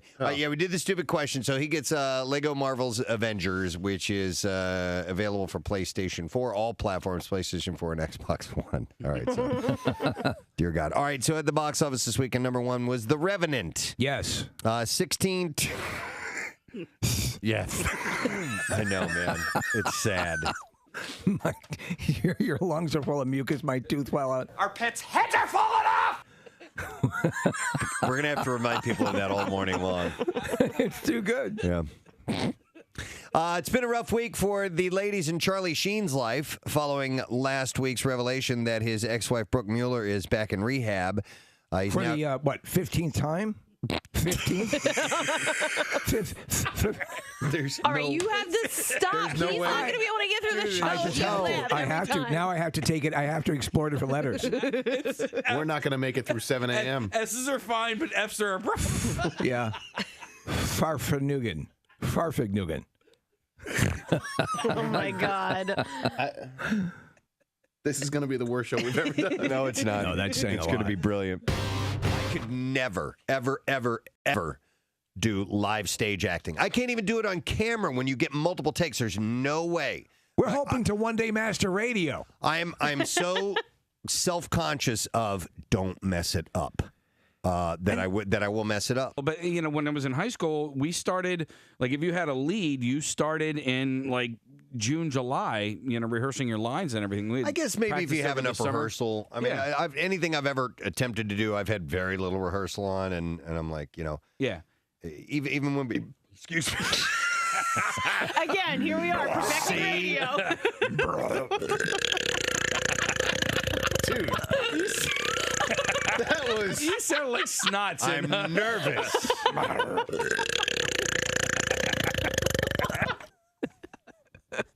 That was mid-word. That was. That would have been your Colonel Jessup scene. Right. You can't handle the. Excuse me. I've had to recently, go to the bathroom outside.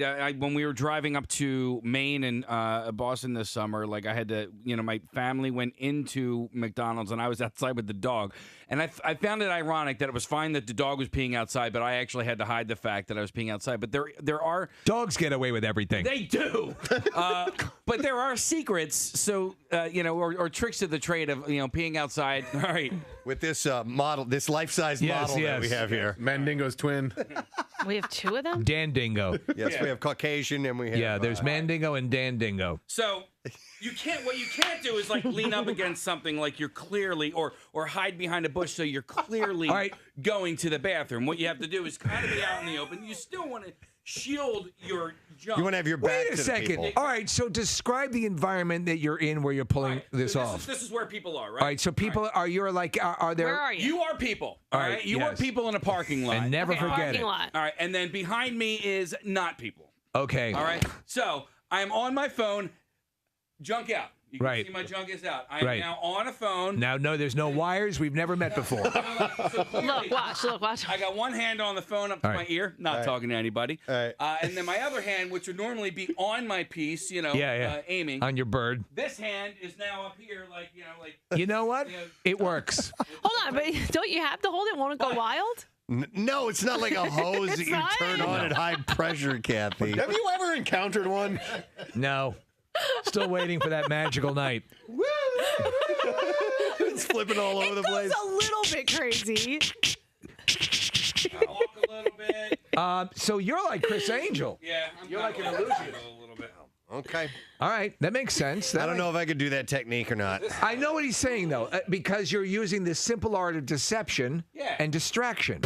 I had something I wanted to bring up. Do we all agree that Kathy's a beautiful woman? She is a beautiful woman. Very, very attractive. What are you bringing up? Nothing that I think is the odor. bad. The odor. No, you have Kathy's got a pretty face. Yes, no question. But do any of us agree that Kathy does suffer from resting bitch face? All right, Danae, you're smiling. See, that's the problem. Yeah, that's the hard part. Yeah, but if you catch her not smile when she's doing work or on her laptop or something like that. See, okay, and I'm interested to hear what you guys say because I would have never thought that I had resting bitch face. And I might. Yeah. She's making a face. No. What? What? That's not bitch. I don't know what that is. I don't know if I think she has resting bitch face. I see she has sort of. I sit next to her in the office, and it seems just kind of neutral when you're doing your deal. I wouldn't say you look particularly bitchy. We have a picture here of you, Kathy, just being. So do you think that looks in a bitchy? neutral face? I think sometimes you look like you're a little angry. Well, I think you're an a-hole. Oh. No, I'm just kidding. Now I'm gonna rest like this. Yeah. Hey, Preston. That's worse. That's worse. Kathy's mood is the toughest, I think, to crack. I thought you had your period last week. Well, I was going to say that because you guys don't know. You don't know when I'm PMSing, which I cannot figure out why. We just. I guess it's because I'm always a bitch. She was saying I'll something. turn to you and say, "Is this the week you don't have your period?" she would say something, and I look. Casey just goes, "Are you on your period?" He mouthed it in the meeting. I laughed. Kathy, you're. But if I was PMSing, I wouldn't have laughed. We are going to do a game that is called Young versus Younger. Okay? And what we're going to do is we're going to take the young, which would be members of the Preston and Steve show. Yeah, right. And the younger, our Preston and Steve intern staff. So it's very simple. We have Chris, and we have Aish, and we have Brianna, and we have Sammy who are here.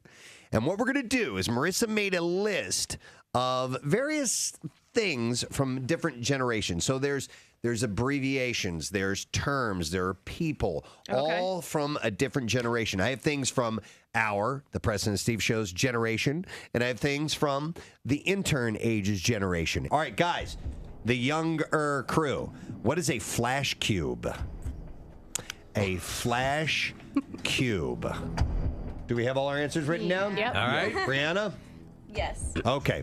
Chris? I guess it was one of those scrolly cameras that you got at like CVS that you got developed when you used to go on vacation. Like a box camera you're talking about? Yeah. Okay. Disposable camera? Yeah, disposable camera. All right. Yeah.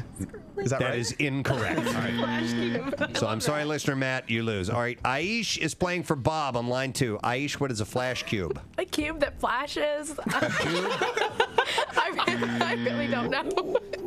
Be more specific. A cube that flashes for what? Ooh, for a camera. Like a I'll give her that. Is it really? She's right. Yep. Yeah. That's absolutely correct. And the actual definition is a cube with a bulb that attaches to each side of a camera and takes 4 pictures in succession. A flash cube. You used to stick it on top of the camera, and you would take the picture, and it would flash, and you could only use 4 of them. You had to throw it away. All right. All right. So we move on now to the young. The young-ish. You guys. Sort of, minus Steve. All right, what is this? What is a, what's a boif? A boif. Yeah, B-O-Y-F. B-O-Y-F? A boif. Finished. Okay. Nick, you are playing for listener Arnold. What is a boif? It's your boyfriend. Yeah, that's correct. Short for boyfriend. Yeah. Kathy, what do you have? Boyfriend. All right, Mary, you win too. Steve, what do you have? Boyfriend. That's right. And Casey, what do you have? Boyfriend. Yes, everybody wins. Zach, Joe, Mary, and Arnold. And that means 4 points for the young team. And let me see what we have here. What is a Rolodex? Oh. So we are going to go to Aish, who's playing for listener Frank. What's a Rolodex? A Segway? No. Segway. It rolls. Exactly. All right, Rolls across deck. I'm sorry, Frank, you lose. All right, listener Ryan is playing with Brianna. Brianna, what's a Rolodex? This is embarrassing. I said a game. A game. No. All right. And then Sammy, you're playing for listener Dan. What's a Rolodex? I put phone numbers in a rolly thing because I didn't know how to describe I'll take it. Phone numbers in a rolly thing. I thought somebody was going to say a watch. You guys ready? Yes, ready. What is BYOD? Okay. BYOD. Jot it down and let's see if you know. All right, let's go to, first we'll try Casey out, and he's playing for listener Alan. Casey, what is BYOD? It's bring your own. I wrote date. No, that's incorrect. I'm sorry. Alan, you lose. Steve is playing for listener Mike. Steve, what is BYOD? I wrote bring your own drugs. No, that is incorrect. Good Mike is thing. out. Kathy's playing for Gina. Kathy? I got it. What? Bring your own doll. No. Kathy's a half. Cow got in there somehow. The cow. Nick, I have 5 fingers. you're playing for listener Paul. BYOD. Bring your own dad. No. Is it drink? Hang on. No. Let's ask the interns. Brianna, you look like you know. I believe it's bring your own dog. No. No. Aish, I you know? no idea. Is it bring your own dip? No. Bring your own dip. It's like a Super Bowl party. How like, bring come your all own- these nobody knows these younger Dip parties. phrases? I think because maybe Marissa's not as young as she thinks she is. It stands for Bring Your Own Device. An IT policy where employees are allowed to use their personal mobile devices and notebooks to access enterprise data and systems. Harper Lee, who wrote one of America's most enduring literary classics, To Kill a Mockingbird, of course, about a child's view of right and wrong, and waited 55 years to publish the second book with the same characters from a very different point of view, died at the age of 89 on Friday. Yeah, I was surprised to see this. Yeah. For many years, Lee, a shy woman with an engaging southern drawl who never married, lived We were pretty much allowed to go. lived quietly and privately, always turning down interview requests. She alternated between living. She ran a laser tag place. Oh, yeah. That was her thing. They got to do something. We were very fond of the game laser tag, which simulated actual combat without the actual casualties. Through the use of science and technology, you could stalk your prey and virtually assassinate them without causing any physical harm. But the guns, they kind of go pew, pew, pew. Pew, pew, I got you. Commander Harper Lee reporting for Intergalactic Battalion.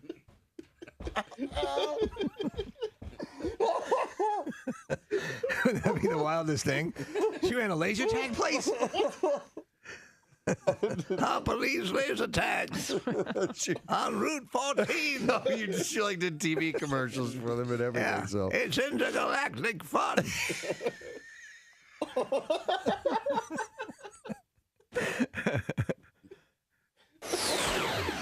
That's the sound of excitement. Oh my! Oh God! I guess they don't want to report on that part of her life. Oh God! No. Into the space shuttle. Next stop, fun. This is terrible. So anyhow, she lived quietly and privately. She alternated between living in a New York apartment and Monroeville, where she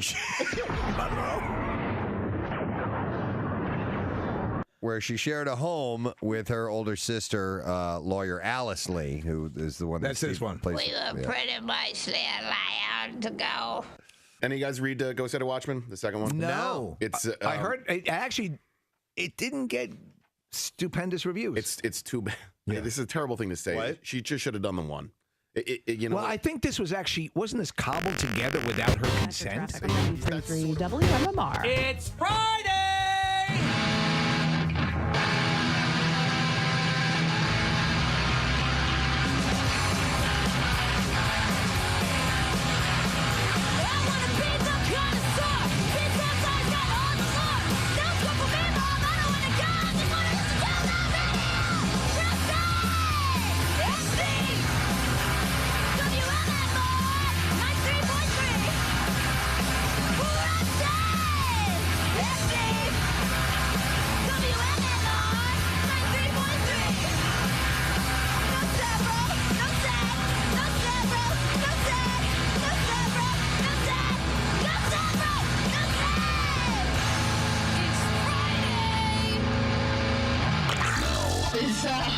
WMMR presents Preston and Steve's Bizarre File. And Bizarre File this morning is brought to you by Mulch Works of Aston. They offer the highest quality mulch and topsoil that's manufactured on site. They also have leaf compost, decorative stone, pavers, and a whole lot more. Delivery or pickup for residential and commercial markets. Visit mulchthis.com.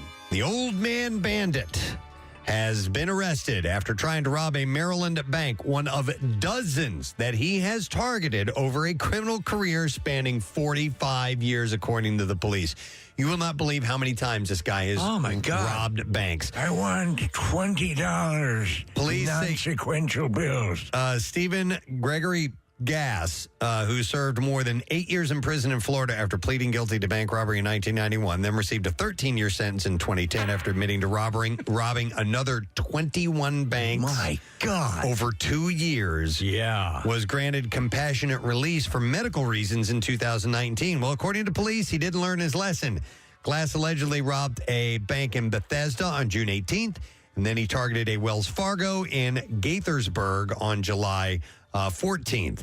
In both cases, Gass passed to tell her a note, but he was unsuccessful. In Gaithersburg, a bank employee hit a silent alarm after seeing a white man in a fisherman's hat, sunglasses, and a large face mask interact with the teller.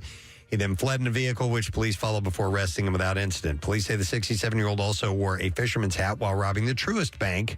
And the Frederick... He was having dinner at the Cracker Barrel. The Frederick resident, whose criminal history dates back to a bank robbery in Montgomery County in 1977, is suspected of another bank robbery in Baltimore County. He's being held without bond. This guy has just been doing it his whole life. I mean, the tellers must be like, oh, you're adorable. Yeah.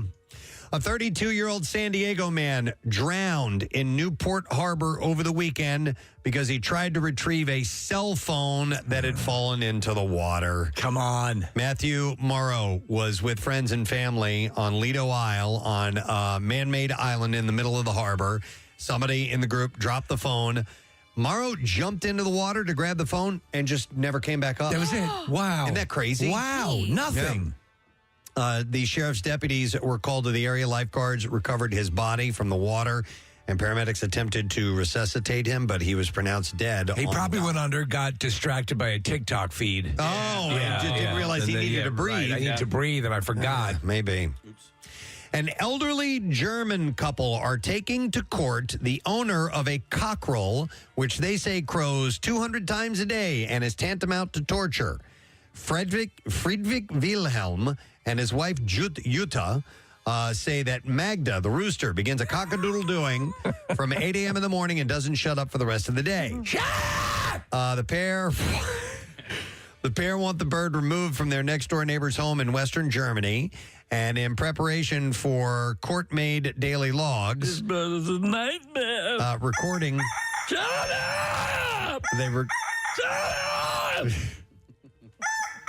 Shut up! That should be a ringtone. The rooster, and then you sing... Shut up! Shut up!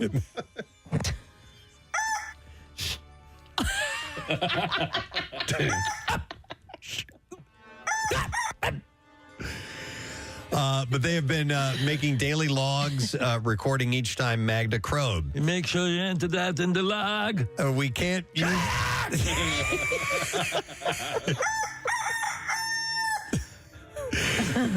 Friedrich Wilhelm said we can't use the garden and we can't open any windows. It's the log. He said he doesn't start until 8 a.m.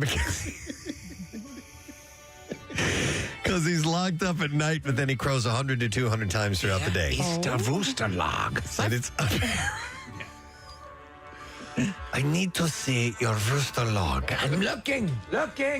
My friend, It's the rooster log. my friend who lives on a farm, there's a wild one that's, comes onto her property, and she said it's so incredibly loud. Yeah, they're very loud. You definitely wake up. The couple's lawyer, Torsten Gitsky, said a cockerel doesn't belong on a quiet housing estate. He pointed out that one neighbor moved away 2 years ago due to the unbearable crowing. But Magda's owner, Michael, argued that it's essential to keep the rooster to ensure that his hens stay in line. He said the hens need the rooster, otherwise they would pluck each other. Michael bought 5 chicks in 2018 for his garden with the intention of harvesting their eggs, but one of the chicks turned out to be a rooster and quickly began angering local residents. After several years of enduring the daily crows, Friedrich Wilhelm and Jutta have reached the end of their tether and are set to face Magda's owner, Michael, in district court about it. A small plane crash landed on a busy Southern California freeway on Tuesday and then burst into flames.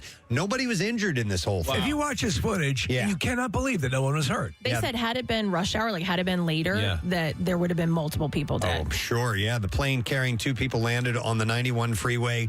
Video showed the plane coming down hard in between traffic and bursting into flames as it skidded into the far right lane and crashed into a barrier wall. Additional footage showed fire department crews attempting to douse the larger flames. The 2 people aboard got out safely and were uninjured. I mean, there's a huge plume of smoke that you can see after it hits. The plane struck at least one vehicle, a pickup truck, where there were no reports of injuries to anyone on the ground. The FAA will investigate what caused the plane to come down. And then one last story, and it's another aircraft story.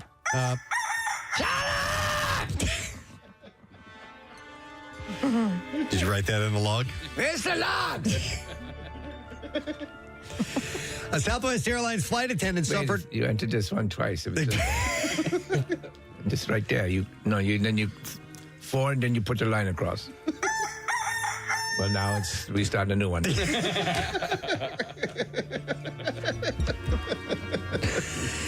A Southwest Airlines flight attendant suffered a compression fracture to a vertebrae in her upper back during a hard landing last month in California. Oh, man. The National Transportation Safety Board said the impact on landing was so hard the flight attendant thought that the plane had crashed.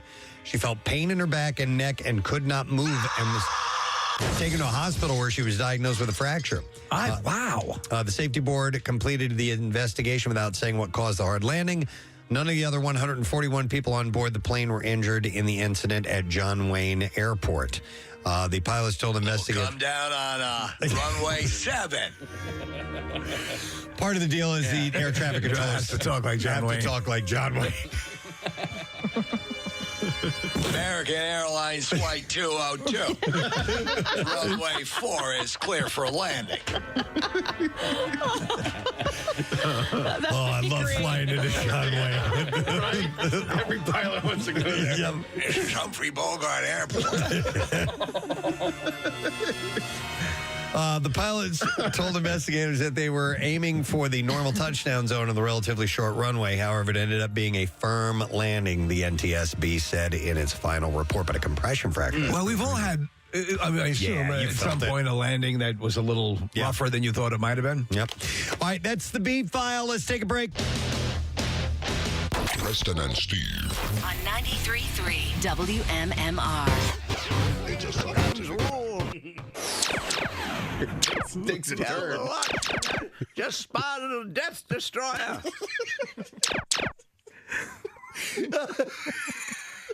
Nice try, Glaxon. We figured out how to remotely turn your shields off.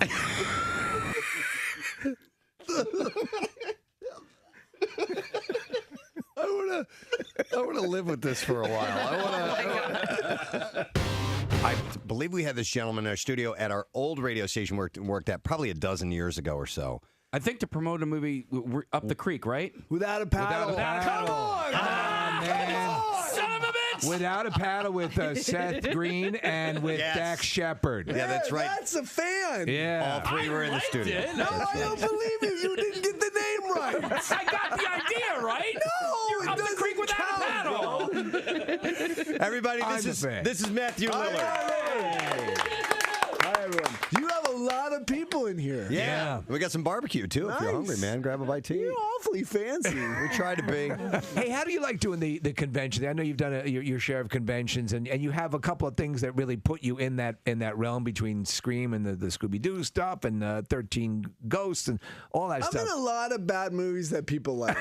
That's what you're saying. I wouldn't say that. No, I'm in a lot of bad movies. There's no doubt about that. I'm in more bad movies than your average actor. See, I don't think you can call them bad. You don't know the name of any of them. You make eye contact with me and you name off 10 without looking at that computer screen. No, don't do that. I can't do everyone 10. On the air just turned off. Like, tell us about your involvement with Anonymous and what that was all about. How crazy is that? Yeah. As the most famous I've ever been was like this week. So Anonymous, this hacker I'm group. so excited. Yeah. What happened? Hacktivists. These Anonymous are world famous hackers, and they hacked in last week to Donald Trump's outgoing message, and they changed the outgoing message to saying something like in a Shaggy voice. I'm actor Matthew Lillard, who plays Shaggy on television. Go check me out at, and gave these 2 web pages that That's really but I was funny. like, somebody, I was directing something, and somebody came up and was like, you just hacked Donald Trump. I was like, amazing. These are the guys. I gotta tell you, I am so happy to be that guy. I'm so happy. I was like, anytime, bro, you want to roll and bring down the Trumpster, I'm in. These guys are taking on ISIS, too. I think they're the new era superhero. I mean, look, they do some messed up stuff. I'm sure that people don't agree with everything they do. But can I ask you, though, a connection? You were in a movie years ago, Hackers. Sure, yeah. Hack the planet, do you baby. think Hack the planet. do you think that's what the connection I don't know, is? but I wish they would have said, hey, this is Matthew Lillard, serial killer from Hackers. That would have been like, made sense. I think it was just like, hey, dude, what impression do you do? I don't know, I do Shaggy. And then some dude's like, all right, bro. You mean there Let's wasn't? do it. I mean, it was so, like, there was no, I don't There was think no there was a lot committee of- meeting or anything No, I like don't that? think Anonymous got together and said, well, who should we represent? What about the great actor? I mean, I think that they were just a bunch of loaded up kids going, let's get it. A couple of quick questions, because you worked with some of my favorite directors, Wes Craven and God bless John his Waters. heart. Yeah, who just passed away recently. But you worked on Serial Mom with John Waters. Sure. He was my first. The first day of work I ever had by myself, the first note he gave me, he said, do it again, but don't do it so effeminate. But he didn't use that word. From John Waters. Really? Yeah. Who's John Waters? From John Waters. Like, do it again, but don't do it so effy. Yeah. And I was like, I wasn't doing effy. Bro, I was not doing it. That was the first, to come from acting school to a John Waters set and not so effy. I was like, it was the most humiliating kind of moment of my life. Well, it's a great movie. It ended up being just It is. My mom at the premiere, I was like, my first film, and we're in the black tie because it was this thing for a fundraiser for kids. And Yeah. We're in black tie. My mom's in the back of the limo. My dad's in the back. And I get in the car, and I said to my mom, I was like, so, what'd you think? And my dad's like, I loved it. My sister's like, I loved it. And my mom's like, nah. So to this day, the only thing I ever remember is my mom going, it was okay. Great to see you, You Matthew. guys, thanks. I thought I was gonna be here for like 2 minutes. So thank you so much for revealing my life to the entire people Actually, of wait, Philly. real quick, we have your first grade teacher right out here in the green room. Bring him in. Bring him in. No. Thank Thanks, you, Guy. I Matthew. Great to see appreciate you. it. Matthew Lillard, everybody. Ben Affleck and Jennifer Garner seem friendlier than ever on their family ski vacation with Tom Brady and Giselle Bundchen. Okay, here's again. I think they're going to get back together. Is that your Tom Brady laugh or your Ben Affleck laugh? What is that? No. This is his new laugh that he wants to do on the show when he thinks something is funny, and I'm not kidding you. He told me this yesterday, and he displayed it for me, or he gave me a little treat, a little taste of it. I can verify Kathy's story because I was standing alongside of them both when this was presented. And I'm pretty sure I just walked away. I'm not sure how I responded. No, you kissed me. First there was Kiss me on the mouth. a painful grunt from Kathy, and then she walked away. This is material you've been working on? He's jealous because he thinks Marissa came up with a new laugh, so now he wants one. Really? That's what I think. I'm not jealous. Is that why you're doing it? Is that Marissa's new Yeah, laugh? Marissa. Well, actually, it's gone away for a little while. I think maybe Marissa was hanging out with some people who laugh like, and she developed that. Marissa has a supersonic. Oh my God. When she actually, when you crack up, it is so loud it hurts. And that's all it is. Yeah. That's her genuine laugh. It's like just a squeal and then it's loud over. and convulsive and. But it's segued to.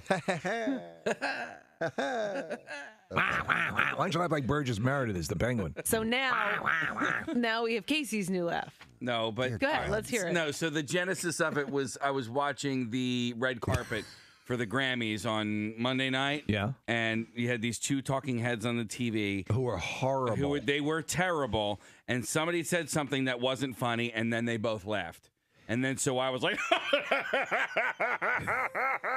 So that was your mocking laugh. That was my mocking laugh. I was there with my kids. Well, I tell you what, laugh authentically if you think something's funny in your regular, normal laugh, and then you can float that in occasionally in a mocking fashion. All right. All right. The other option would be too dumb to go with. I'm a wheeze laugher. Yeah. Yeah. Definitely. That's, you got me when you hear it. Yeah. I saw this story, Steve. You'd offhandedly mentioned Dachau. Yes. I did. I picked up on that, but I wanted to flesh that story out before I moved on to the Hitler stuff. But two historians have claimed that they have proof that Adolf Hitler suffered from an embarrassing secret medical condition.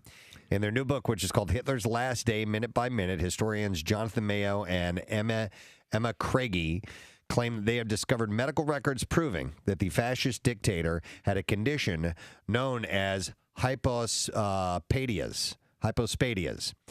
which results in abnormally small and deformed genitalia, sometimes referred to as micropenis. Micropenis. Hitler had micropenis. So this on top of what you reported, I think, about a year and a half ago, that he had incredibly horrific gas problems. He had real intestinal issues. He was a vegetarian. Which Tiny actually penis and gas. They didn't know at the time actually exacerbated his problem. Sure, yeah, he was tiny penis. He had one testicle. This dude, no wonder. This was a despot in the it's a perfect mix of what goes into making a completely deranged lunatic. I honestly wonder how much of his demented view on the world had to do with the medical problems he had. You know, I mean, he obviously had mental problems as well. But it was just, but it was all listen, if this is all as true as they're saying it is, that's certainly a stew that creates this kind of lunatic. Hitler himself is believed to have had two forms of genital abnormality, an undescended testicle and a rare condition called penile hypospadias, in which the urethra opens on the underside of the unit. What? Yeah.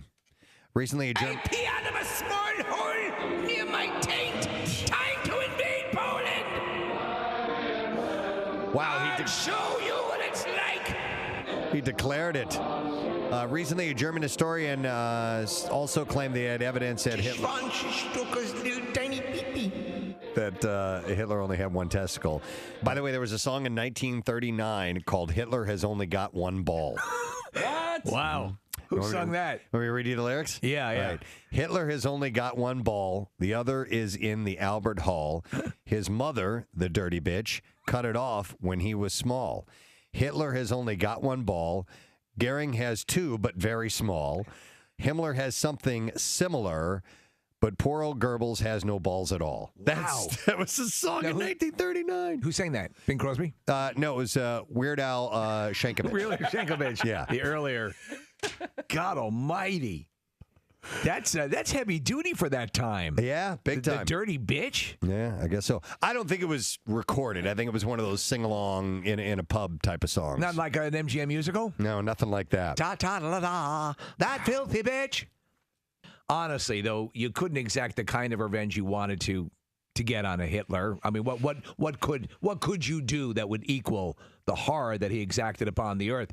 But it's also a little comforting to know he had microphallus. Yeah, it is. It's kind of comforting to know. My son the other day, who I guess is learning about some of this stuff in social studies, had came to me and he said, you know what, there was a guy that apparently saved Hitler when he was a child from drowning, and he lived with the guilt later on with the fact that he saved a mass murderer. But how would you ever know? And how would you ever know? And you would be living with the guilt that you let a child die. And you saved at that point, which is probably, we don't know if all the things that were in place to make him what he would be were there at that point. You could have saved a completely innocent, which is probably the case, child at that point. Yeah. And then the influences of life, realizing he has a super tiny dong and farts a lot. Right. Yeah. I've got issues. Yeah, apparently. Well, I wonder if he had put a cork in his butt if it would have finally popped out. It would have made his genitals larger. In fact, I'm putting my division on this. I want a longer unit. Charlie Sheen claims that a testosterone cream was the reason for his bizarre behavior back in 2011. Oh my God. That's what did it. Yeah, right? That was it. It turned me into a warlock. A freaking warlock. That's the thing I hate most in his vocal. I don't know. That's ridiculous. It's ridiculous. He explains in a new interview with Dr. Oz that was a very specific period Where's the Tin Man? Period of time that did feel very out of body and just very detached from all things real. WMMR. Thank you, Kathy. And speaking of food, well, usually Friday or Monday, at least around the weekend on either side, we do the Connoisseur, which is a bit where Preston collects all these food stories. It does speak to a lot of. Listen, we're crazy for. We were sort of nostalgically remembering breakfast pizza in the commercials. So, yeah. So, so it's a big part of our lives. And so Marissa came forward and said, you know what? Well, Preston's out, and you are, Marissa, kind of the mega foodie of the collective here. And you said, I could collect some stories, because you do. You collect a lot of the connoisseur stories for Preston. And so we figured, why don't you take a crack at it today? And so we're going to unveil what we call the Mini-Connoisseur. It's time for the Mini-Connoisseur. I'm using 2 effects at once, and we'll see how it works. With your special guest connoisseur, Marissa McDonough. I hope this is a one and done. It only happens once, but I was excited to bring some food stories. It is my favorite feature. I know, of and the show. I had to tell you. I said, you have a very cultivated palate, so you have to dumb it down to like chicken fingers and stuff for the masses. Hey, Steve, you said that, and I would like to know. I mess with some Blue Box mac and cheese. I know I like some fancy restaurants, but I get basic once in a while. All right, all right. So I think you're gonna like what I have. First one. Oh, do I get a bell too? Yeah, do you want to? Yeah. I don't have the bell. Right here. Oh, okay. Steve have the bell. Yeah, you can. Well, listen, we're going to turn out all of the accoutrement for you. You have to remember, Marissa, you have to hit the bell in order for me to hit the music sound effects. Okay. So I don't hit the music until you hit the bell. All right, order up. Well, I'd already hit the music. Okay, great.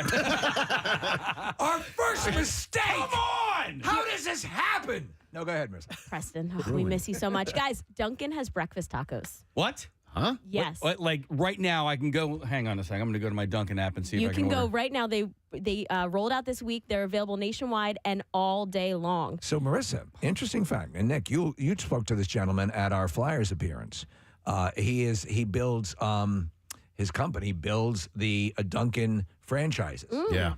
And so he says he has heard and he has seen it that they are shifting very much into regular food items as opposed, they sell well, and there's totally a market for them. Right. And so obviously the donuts have been a big thing for a long time, but their food stuff's going over so well. So I'm figuring this is just a logical extension of that. Yes, I can get a breakfast taco with bacon and a regular breakfast taco. These are immersed on flour tortillas? Yep, so it's a flour tortilla stuffed with scrambled eggs, melted sharp and cheddar cheese, fire-roasted corn, and a just touch of tangy lime crema with a slight jalapeno kick. I'm like a crema. And I'll tell then- you this.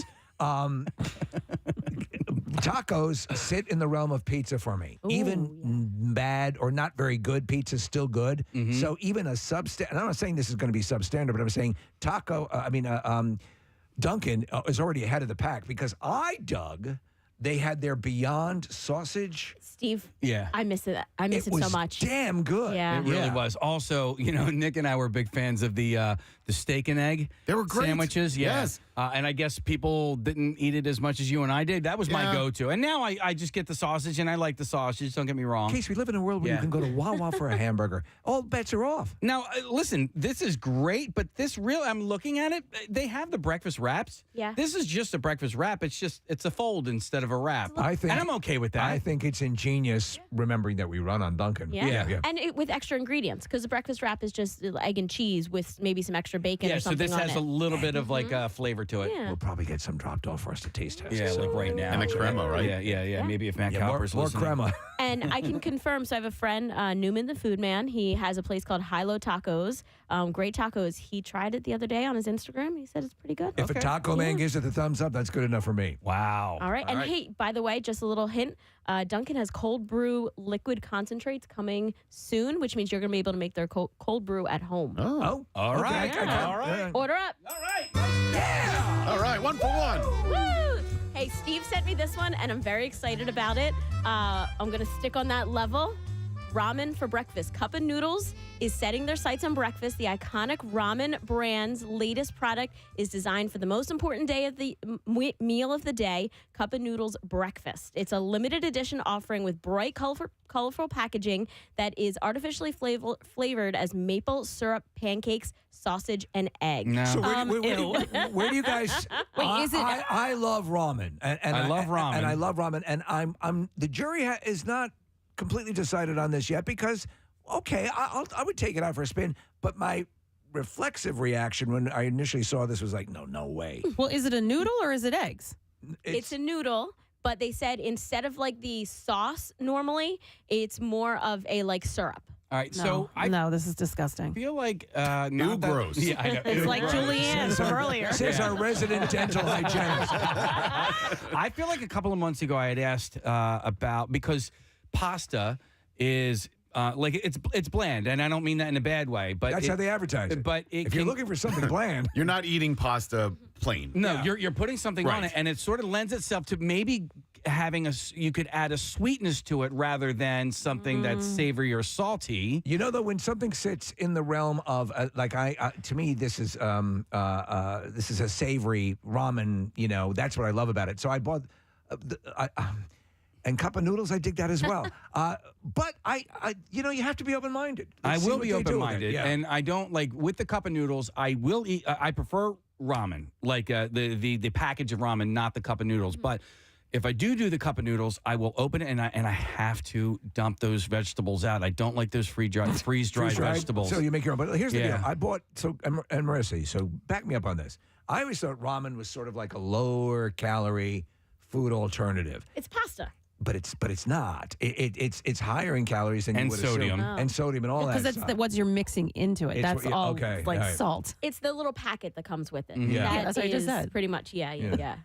Sorry. So yeah. all right. So Well, interesting. It's interesting. And I if appreciate somebody- the effort, but I'm out on this one. Oh, no, you're not even going to try it? No, I have zero interest. What if I bought you one? I guess I'm more interested in that breakfast taco from Dunkin'. Listen, this is. By the way, there's no mandate here with any of these foods. You can select them at your own discretion. Well, it is limited edition. It's going to be $1.18 and available. $1.18? at Walmart. They had done a pumpkin spice one last year, so it's similar to that. All right, order up.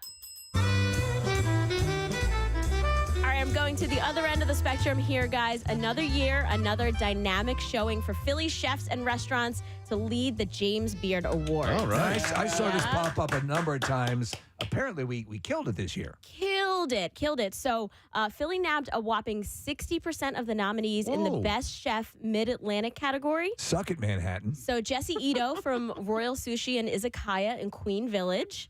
Dionisio Jimenez in Cantina La Martina in Kensington. I told you guys about this place a few times. And Nook from Kalia in Fishtown. All three were voted Best Chef. I'm so low. Nominees, finalists. I'm so low rent. But I don't know any of those names. What's your you've been to all these places? Wait, Marissa, didn't we go to Izakaya in the Borgata one time? So that's the Michael Scholston Izakaya. There's a couple places that have Izakaya in the name.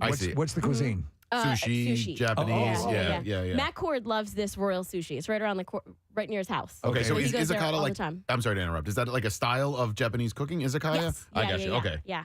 So it's a sushi preparation. It's also the uncle on the Beverly Hillbillies. Izakaya.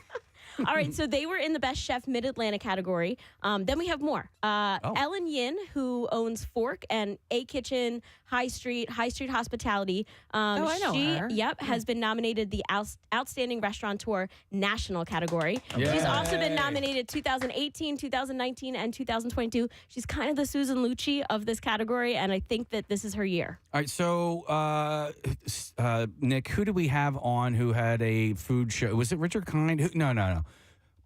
He's a kind of a friend of the show now. He has a food. Phil Rosenthal? Yeah. Somebody feed Phil. Everybody feed Phil. Yes, everybody feed. Great show. All right, so he did a Philadelphia thing and then he sat at a giant table with all these Philadelphia chefs, right? So was Ellen in that? Ellen was not of this category. Nook was in that. She had Kalia, where he went and ate all the really spicy food. Yes. That was in South Philly. She has moved her location since then. It is now in Fishtown, but the place that opened up in that old Kalia is called Mon, and it's really good. All right, Marissa, if you're the kind of person who would entertain breakfast ramen, as am I. Yeah. What would you recommend right now as we have all these incredible award winners? Because a lot of people, I'm sure, are hearing this and go, this sounds way out of my league.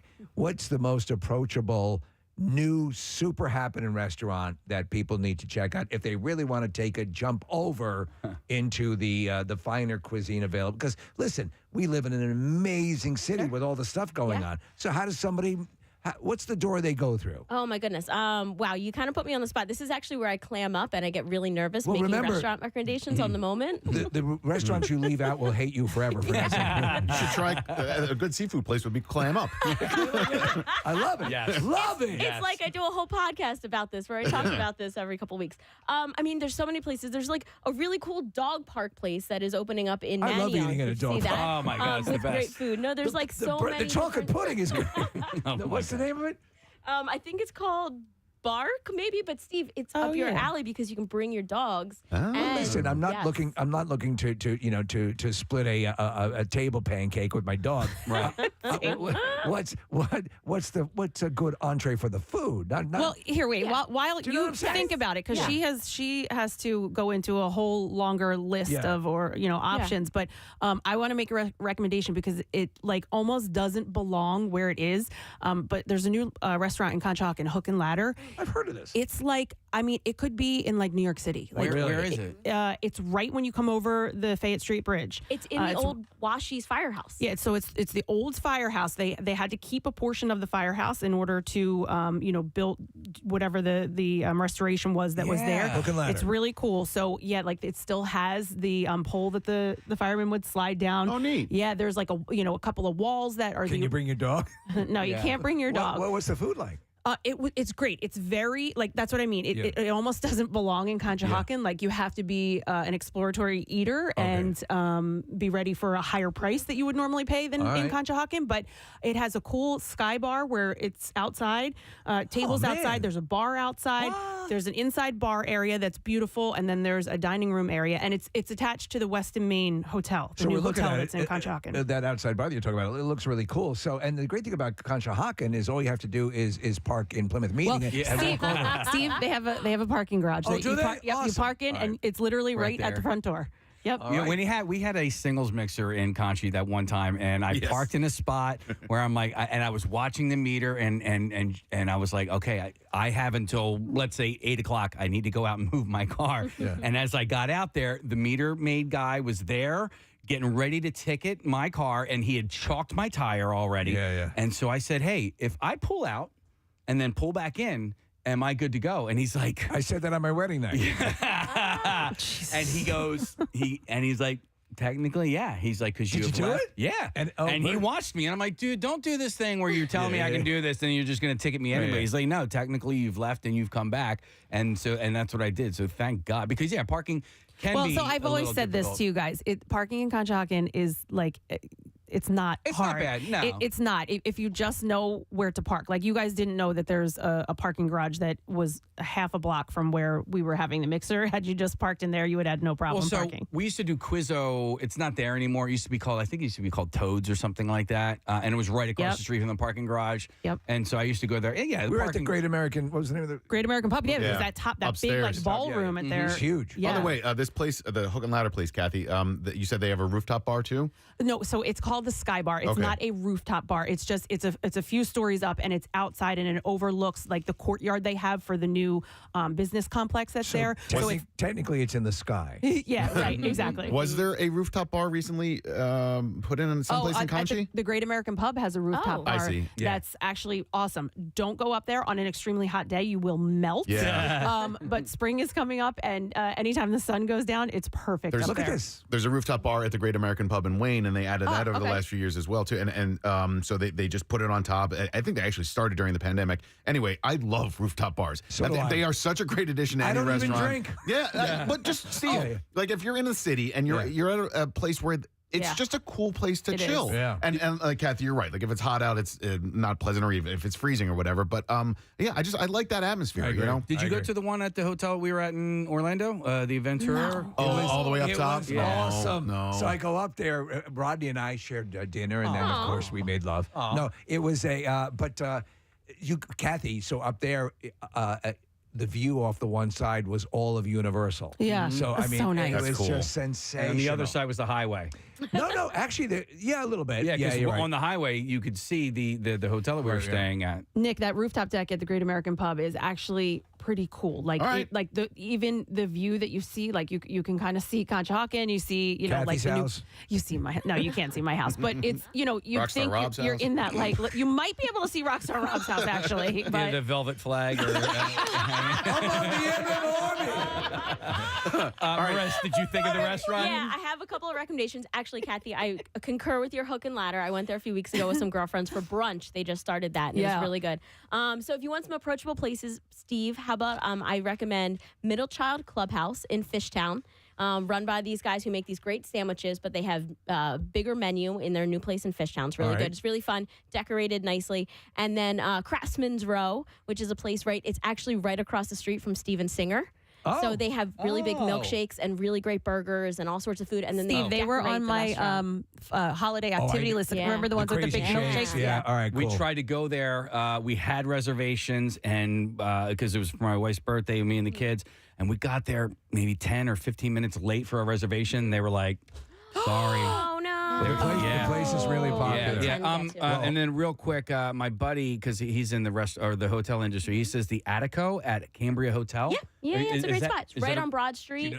Is that rooftop as well? Yes. Okay. Well, it's like mid, but the windows are open, so you kind of get that feeling of the outside. I'm having a brain fart on the name, but it's Nick Elmy's restaurant at the top of the Lark at the Marriott here. Sensational, awesome. So anyway, all right. So a few more of these James carry Beards. on, Mini-Connoisseur. Thanks, Steve. Her Place Supper Club, which is a place I highly recommend. Her name is Amanda Schulman. She's doing great things. It's right in the Rittenhouse area. You do have to get your reservations about 2 weeks out. She makes reservations available. You kind of have to get on 6 o'clock Sundays.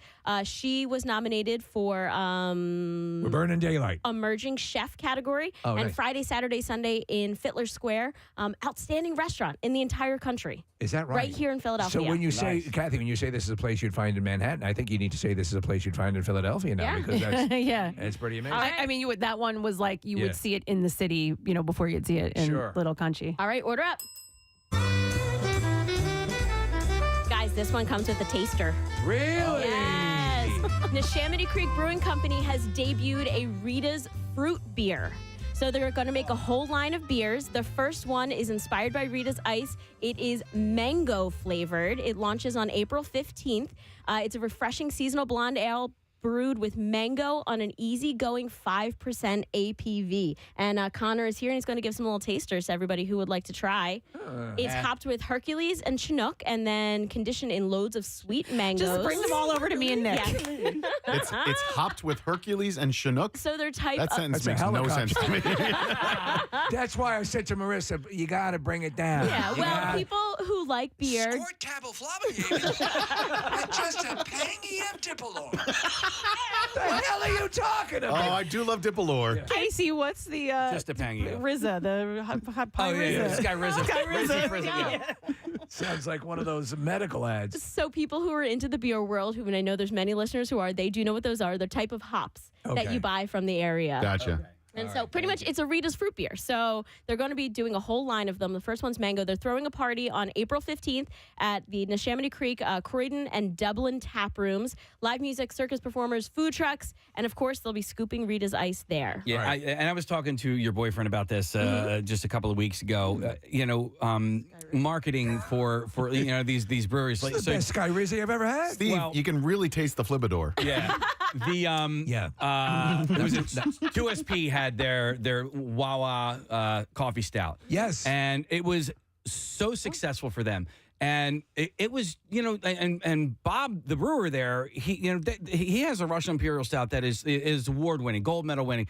It was just essentially that, but you throw the Wawa tag on it, and so what these guys are doing, throwing the Rita's tag on that, is so smart. Well, I don't drink, but I would say this: that I do detect a Rita's. Well, and you would like, if you did drink, you would like a fruity beer. That's your style. To be honest, Marissa's boyfriend, Matt.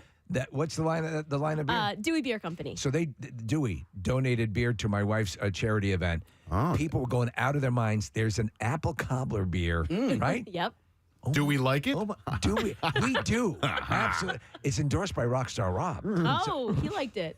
Yeah, they do It'll these make beers. Your velvet curdle. They're like smoothies. They call them like Jamba Juice with beer in them. That was good. I like that. All right, thank you. So continue. Yeah. We got it. We have so available guest coming up. April 15th. Rita's Fruit Beer at Neshaminy Creek Brewing. All right. All right, one more story, By the way, guys. you're doing a fine job, Marissa. Not bad. Steve, I think this is approachable. Citizens Bank Park is rolling out some new food options for 2023 season.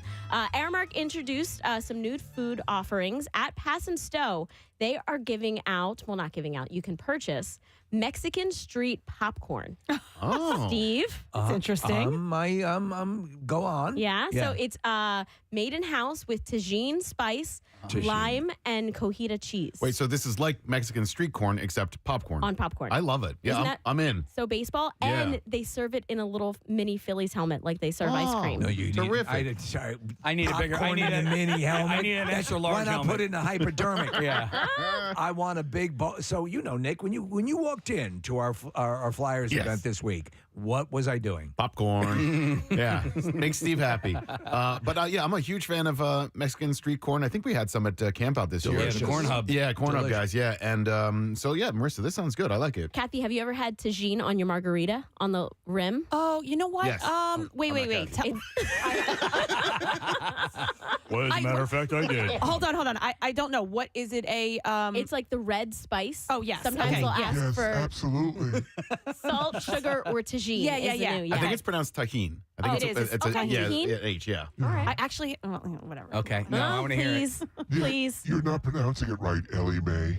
No, I interviewed somebody who produces only tahine. That's what they produce. So Yeah. it was pretty interesting. Can we be friends with that person? Yeah. Yeah. I'll introduce you to her. What is tahine? Is it? It's kind of like a spicy allspice. It's got So a it's little a bit, series of spices. It's not just one thing. Correct. Yeah, it's got a kick to it, and it is good on a rim of a margarita. I know because my girlfriend is into it. So like we've had the Takis in here, like those spicy chips. I know they're not your style, Not my thing. but think about what that does to like your salivary glands. Okay. That's kind of what tahine does. There is an explanation kind of called up here. Tahine is a Mexican company founded in 1985 by Horacio Fernandez that produces several varieties of condiments consisting predominantly of chili peppers, lime, salt, and salt. The company, officially called Empress Tahine, is located in Zapopan, Jalisco, Mexico. Yep. All right. There you go. Very traditional spice used in lots of Okay. Yes. cultures around Keep 'em coming. here. All right, so Mini-Connoisseur. also at Citizens Bank Park, South Philly Disco Fries. So on top of fries, they're serving roasted pork, melted sharp provolone, broccoli rabe, and roasted red peppers. Pretty much like a dinner of fries. Yes, yeah, with yeah. all All of right. this. Okay. So those are both the Pass and Stow. And then in section 109, they are introducing Uncle Charlie's Steaks, which is a cheesesteak inspired by our good friend Charlie Manuel. No kidding. All So right. it's baked on a fresh Lucio's seeded roll and served with Hers kettle chips. Hey, whatever happened to the Schmitter? Is that still there? I don't think so. I loved that I sandwich. think it got discontinued at Was some it? point. I thought that was Yeah. a At the I thought that ballpark. was a Yeah. supremely popular sandwich. It is, but I think, Maurice, you can get it elsewhere. I just don't think you can get it at the games Yeah, anymore. so you can get it at the original place in Germantown or Chestnut Hill is where Right. they are. I don't want to get it wrong. It is an Irish name, the name of the bar I'm gonna that throw a serves them. Schmidt fit. I think a lot of these restaurants will come in, do a couple of seasons, and then they'll kind of roll out and allow new It's a restaurants tough to world, come that in. restaurant Yeah, world. It right. really is. But you had mentioned disco fries, and I had actually had this idea, Marissa. If you look over here, I had this idea a couple of weeks ago, and I wanted to ask if this actually already exists. Because Steve, when I have such a good idea, it already exists. Yeah. What about like breakfast fries? What about taking, just because you could see with like tater tots, but you have French fries and then you throw like some scrambled eggs, some bacon, I think or I've kind of had like a riff on that because it actually sits in the hash brown tater tot but sort not of realm. French fries. I always see it with like maybe with hash browns or Tater tots, you said, yeah, but French fries, throw Get some some like seed money and then give it a shot. They're available at Ginger Casa, which is a restaurant somewhere. somewhere. Yes. Okay. All right. Well, I'm just going to start driving. Yeah. I like it. Mini-Connoisseur. What else? We want to get through this. Well, no, I'm trying to find the picture in my phone, but Gypsy in Conshohocken has a French fry board. Oh, wow! It is like insane. The French fries on this board, and it's enormous. All right, I love There's it. also- Steve, you would love I'm it. a sucker for French fries. There's an all French fry restaurant up in the Kutztown area near the college, and I'm sure Really? that they serve some sort of variation. All right, Mini-Connoisseur. All right, so also at Citizens Bank Park, Federal Donuts. They are serving hand-battered chicken tenders and everything rooster dipping sauce. So you guys know the donuts that they serve, and you can also get the chicken sandwiches. Well, now Yes. they're serving, easy-to-eat, hand-dipped just little chicken tenders. And then for a limited time at the beginning of the season, in section 143, they're going to have Seasons Innings Stretch, where you can get a jerk chicken sandwich served on a brioche roll with pickle slaw and fried plantains. Nice. Sounds interesting. And then Aramark's been doing a great job of rolling out new things. So there's lots of exciting stuff probably coming together. And guys, that was the Mini-Connoisseur. Well done, Marissa. Honestly. I think Preston would be very proud of you. And since you sent a lot of the stories his way, you got to do me. So what is the name of your podcast again, Marissa? Thank you for asking. It's called Delicious City Philly. Myself and Chef Eli Culp host it twice a month.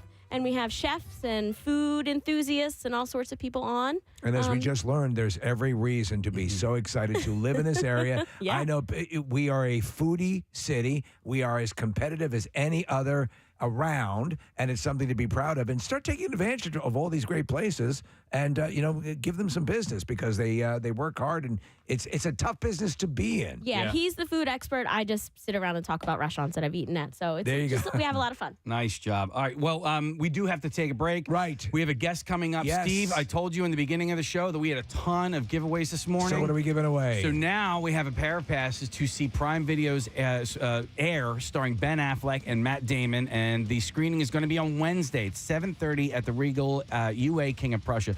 I have a bunch, so I'm going to give away 8 of these. So the first 8 callers. Excellent. To 215-263-WMMR. Kath, I know that you hosted a screening of Air the other Last night. Did you stay for it by any chance? You know what? I'm going to the King of Prussia screening. Okay, I'm hearing really, really great things about It's the this. story of Air Jordan. And you know who's not in it? No, you know who's not portrayed in it at all? Michael Jordan.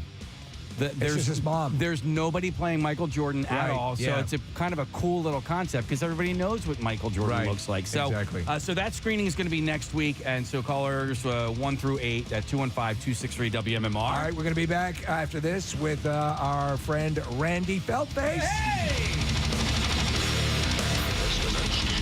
On 93.3 WMMR. A lot of testosterone cream, and I think I went too far with it. It was kind of like a borderline, not roid rage, but roid disengage.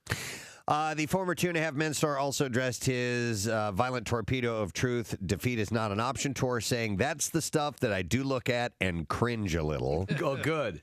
It was nice to give people a bunch of slogans and T-shirts and all that, but the rest of it was a lot of work. There were things about that person that were empowering, that were vibrant, but I didn't like the anger. I tend to be victimized by my anger at times. It was, I felt embarrassed watching that stuff, watching him implode like that. And then, You were embarrassed for him. Totally. That was it. I was embarrassed for awful. him. They did when his first night at the Tower Theater. One of the first shows was at the Tower. Might have been local. Yeah. And it was just like apparently, from what I heard, it fell apart. It didn't have any direction, and it was just embarrassing. Jeff Ross told us he stepped in and did one. Yeah. He would have this touring sort of group of people, and then when he went to every market, he would bring in locals, and he would, for a large portion of the show, just sit in a chair on the stage and talk and ramble. Yeah, and not really have an act per se. So and it's not comedy and it's not drama. It's just rambling. Yeah, it's like Lake Wobegon tragedy. days. Yeah, exactly. Frickin' Lake Wobegon.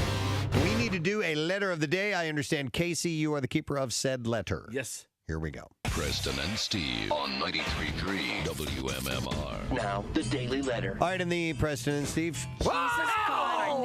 Holy crap! I thought he fell. Yeah. Wow. It's hippie Terminator. Faster than a speeding bullet. Bust him through that door. Hair all slicked back, shades on, looking crazy cool in his black jacket.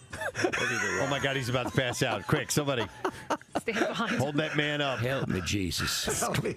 Dear God. All right, well, the music's already playing. So No, I know it. Preston and Steve Show brought to you today by the letter G is in great. Hell yeah. All right, so tomorrow we give away a pair of tickets in the Comcast Sportsnet suite for Jimmy Watson Flyers Hall of Fame night on Monday, this coming Monday, including a parking pass, 2 CSN prize packs, and a visit to the broadcast booth during the game. Is he passing out or is he trying to read? Did you run from the elevator? Did I? What? Did you run from the elevator? I ran the whole way. Yeah. I You ran from home. Yeah. You are dedicated. Well, I had that new sweat removal procedure, so I don't sweat. Yeah. You're good. So, Got the mirror dry. got it. I'm dry. Mouth is dry. You know, when your mouth is dry, you're pretty high. That's right. Thank you, George. Holding puppies can be attractive to some people, but a new study reveals nearly half of women are attracted to men holding fish. Okay. Men holding fish? I saw this yesterday. What? Like holding a bass or like a bag with the goldfish? No, like a bass. Like a trophy. Like you caught a really big bass and you're holding it out and you're displaying this thing proudly. Yes. So why are women attracted to fish holding men? Well, this is from a fish app called Fish Brain. Okay, well, they have something to. They have a vested interest in it. But they analyzed Tinder photos, all right, used by 18 to 35-year-old men in Florida. Oh, well, there you go. There's a lot of fishing in Florida. Yep, exactly. And they found that 22% chose a photo of themselves posing with a recently caught fish. I saw a hunk holding a fish. He was so sexy. Researchers then polled more than 1,000 members of a college sorority to see how they felt about the photos. Look at this dude holding the fish. He's like a Chippendales dancer. And they I don't think the fish has any friggin' thing to do with it. Be holding a severed Hey, I saw a picture of a guy with a 12-inch dong holding a flounder. Man, fish are sexy. This guy is no shirt and he's completely sculpted. I mean, he's cut up as you can possibly imagine. I normally wouldn't give this guy the time of day, but he's holding a flounder. I didn't even know he was holding fish. Yeah. Here's a pile of dead kittens. Yeah. Looks like he has an otter in his pants. So they polled these college sorority sisters, and they found that 46% said they found the photos of men with the fish sexier compared to those who had photos without fish. Get Henry Fonda. Put a picture of Henry Fonda from On Golden Pond up there. Hold him, Walter. Am I getting you turned on? You see my droopy man boobies? And my chicken gobbler neck? Am I getting you all hot and horny? He'd be holding a trout, right? Yeah. Which is Walter, the one they caught in the movie. Are your panties swimming yet? Leave me alone, you crazy old bitch. I'm going to go turn on some chicks. See him with his shirt off and the jeans. The study was... I pooped myself. I had a bran muffin and the motion of the power boat made me defecate. Loosen my bowel. And you always have that pain, that old guy pain look. Yes, you're right. There's about 7 different things that are incredibly painful going on in my body right now. They start just above my taint, and then it's ending right mid-chest where I'm currently experiencing a full-blown heart attack. Along the way, one of my nuts hurts. There's something in my stomach. I don't know what's going on. And I think I have a tapeworm. Can I see that pain look again? Let's go down and go after the big bass in the pond. You know how the old guys are like, I'm going to go look for the remote. Am I sexy? I look hot, don't I? All right. The great thing about my wife is that she shakes so much I get handies whether I want them or not. Come on. Oh, my No, man. God. That was not intended to go to completion. And I just called. That's my morning win.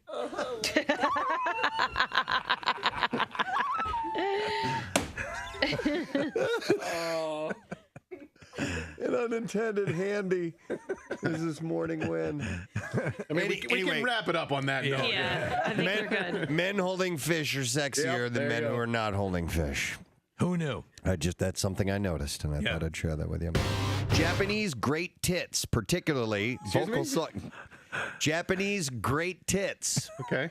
All of a sudden, Kathy heard that. Particularly vocal songbirds. Oh, like a titmouse. Okay. Like it's a bird. Yeah, a titmouse. A titmouse is a bird. Yes. Not a mouse. Yeah. And right. a Come on, you filthy-minded Now I'm bastards. bored again. And Japanese great tits are birds. That's cool. Not on the sites I go to, but proceed. They also use compositional syntax in their bird calls, according to a new study published Tuesday in the Journal of Nature Communications. So the Japanese tits are smart. Yeah, great tits are talking. I mean, they're actually They're actually speaking to each other, Wow, which is I'm pretty amazed. They seem to be sort of roundish and fleshy. Yeah. Mm-hmm. No, the birds. Yeah, we're looking at a They picture. are kind of round. Roundish and fleshy. Look at this picture of great tits of a great tit right here. What is that part in the front of the great tit that sticks out a little bit from the rest of the great tit? That's the beak. It's not a nipple. No. They're hairy too. They're not hairy. They're fuzzy. feathery. They're fuzzy. You know nothing about They're Japan. fuzzy tits. So anyhow, this is the lead study author, Toshitaka in Suzuki. Said in an said in an email, our study shows for the first time that birds, like humans, use the rules of syntax to chat with others. This finding reveals an unsuspected degree of semantic complexity in avian vocal communication. To what level do they say? Do they liken it to like a porpoise, or I mean? I can only speak about the tits. Okay. Birds twitter, chirp, peep, warble, and sing to communicate the location of food of a food source, to warn the danger is near, or to woo mates. Oh my God. That was. You two didn't even look at each other. No. You just both went for it. Please welcome Patrick Warburton to our program. Preston, Steve King, thanks for having me here. Good to see you, sir. Thank you for being Good to be here. I love. I'm a fan of your voiceover work. I mean, I have kids, and they're turning into teenagers now. But from time to time, the TV will be on, and I'll just hear your voice pop up. And I mean, in Mr. Peabody, you were hilarious in that as well. You get quite a bit of work in that field, don't you? Yeah, I've been doing, since I started about 15, 16 years ago, I had two great opportunities. One was to do Buzz Lightyear in the TV series, because Tim Allen wasn't going to do it, and Kronk in The Emperor's New Groove. Yes, yeah. That was interesting, because I didn't do voiceover work, and I just got these 4 pages of a Kronk and an Yzma, and Disney's very secretive with their stuff, and I had to look at this, and you got to figure out what this character sounds like. But first, if it's animated, you got to figure out what the character is. Like, I don't know if he's an ogre or a robot or a giant or what. It's once that's established, do they kind of leave you to your own devices to sort of hash it out, or does a director say, we want it tonally to sound like this, or no? See, they don't know. Okay, they don't know what a character sounds like until they hear it. You know, they can see in the storyboards what it looks like, what he looks like, and this and that. But they want somebody to come in and show them what the character sounds like. They rely on you as an actor to kind of bring give a something subtext to it. Wow, okay, that's cool. So I was looking at it, and all I knew was he was a big guy, and he was sort of a reticent henchman. And I thought, well, you know, he probably doesn't sound dark or this or that. Yeah, he seems kind of sweet. He likes to cook, so. You know, it all kind of came down here. And just became a little goofy. He likes to talk to squirrels. You got to be well versed in all the woodland creatures, not just the squirrels. Squeakity squeak. It's great. I can actually now. There's like 40 characters going in my mind that pass through. Can I ask you one question about Putty on Seinfeld? Whose direction was it, or was it your idea to just stare off into the distance? Because you got so many laughs without even saying a word some of the time, and it just was. You just sit there and be kind of a brain dead idiot. I'm going to take credit for the just staring, and Putty was it was just a guest spot, you know, and really it was just a means to an end. It was just a guy who stole Jerry's move because Jerry told him about it. And I thought I had to bring something else in the room there that maybe like a different direction with this character that they hadn't seen. Because if you look at it in the writing, you know, the guy doesn't seem like he's particularly amusing, right? I mean, yes, or perhaps even missing a few marbles. I guess, they say. Traffic on 93.3 WMMR. All right, Kathy, thanks very much. Our next guest actually has the distinction of having the most viewed, I believe, YouTube video, the Daily Rush video for the Preston and Steve show, and we were just discussing it with him. We were waxing nostalgic about his first appearance. Nick, you were not here for it. No, I'm psyched that he's here back. He's back, yeah. Yes, absolutely. So he'll be at the Helium Comedy Club tonight and tomorrow, 10 p.m. both nights. Both 7:30 shows are sold out. So we're going to want to jump on this. I know it's going to seem weird, but trust me, very funny. Ladies and gentlemen, our friend Randy Feltface. Yay! He's back. I'm back. It's so nice to be here. How have you been? What's been going on? What have I missed? You've missed quite a lot, What have Randy. I missed? But I tell you this, the last time you're in, we want to set for people. If you're watching on YouTube, you can see exactly What do you prefer, Randy or Randy Feltface? Just Randy's Randy's fine. fine. We're on first name terms I think now, so. Steve. I've been here before. I didn't realize I was a viral hit for the station. This is the only reason you've got me back. You're chasing clicks. I'll tell you. I see how it works. Let's get the freak back in. We need some more clickbait. That's basically how it works over here. So, Randy, you actually were, I think our second place is a naked penis drawing, right? Was that the, right? Just over the last year, it's been Randy. Overall, penis drawing party still ranks a little. So we have to get You're you neck and neck with the higher penis. than the penis painting party. Okay, great. That is a low bar that you've set here for me. Can we get Randy higher than people drawing penises? Is that what we're saying? No, I'm sure it's not lost on you that you're a bit phallic looking. Yeah, but 18 years I've been doing this. The culmination of all of those years' work is just to be in direct competition with a bunch of people sitting around on radio doodling doodles. I'm not into it. I love the description of you. It says Randy Feltface has spent the past 18 years carving out a unique niche on the international comedy circuit. He was nominated for Best Comedy at the Edinburgh Fringe Festival. Blah, blah, Didn't blah. win. Didn't win. Okay, but it also says you've traveled the world and you know how to fix it, which I believe. So very, very cool. So you've been touring. You tour constantly, correct? Yes, and thank you for not asking me how to fix it, because that's just a line in a press release. I have no idea. I've not stopped since last time I was here in May last year. Right. And I've taken probably a few weeks off in that time. Since then, I've just been constant road dogging around this beautiful world of ours. To be honest, before you were on, I wasn't that familiar with you the last time, and then since then, it seems like I've seen you all over the place. So that's how it works. Yeah, Once you've seen me, you can't unsee it. It's like a drawing of a penis. It's in your head forever. It's burned into your retinas. So that's why we're trying to get people to watch this on YouTube. There's a lot of subliminal messaging in my comedy. Yeah, absolutely true. So give us the origins. We asked you last time, but for people who don't know, you were a product of sort of just a short skit, and then you came into your own life fully, correct? Well, no, I don't know. I started out, I just started out doing stand-up. Short skit. What is this short skit you're talking about? It was referenced in the always reliable Wikipedia. So, okay. yeah. I am the product of a short skit.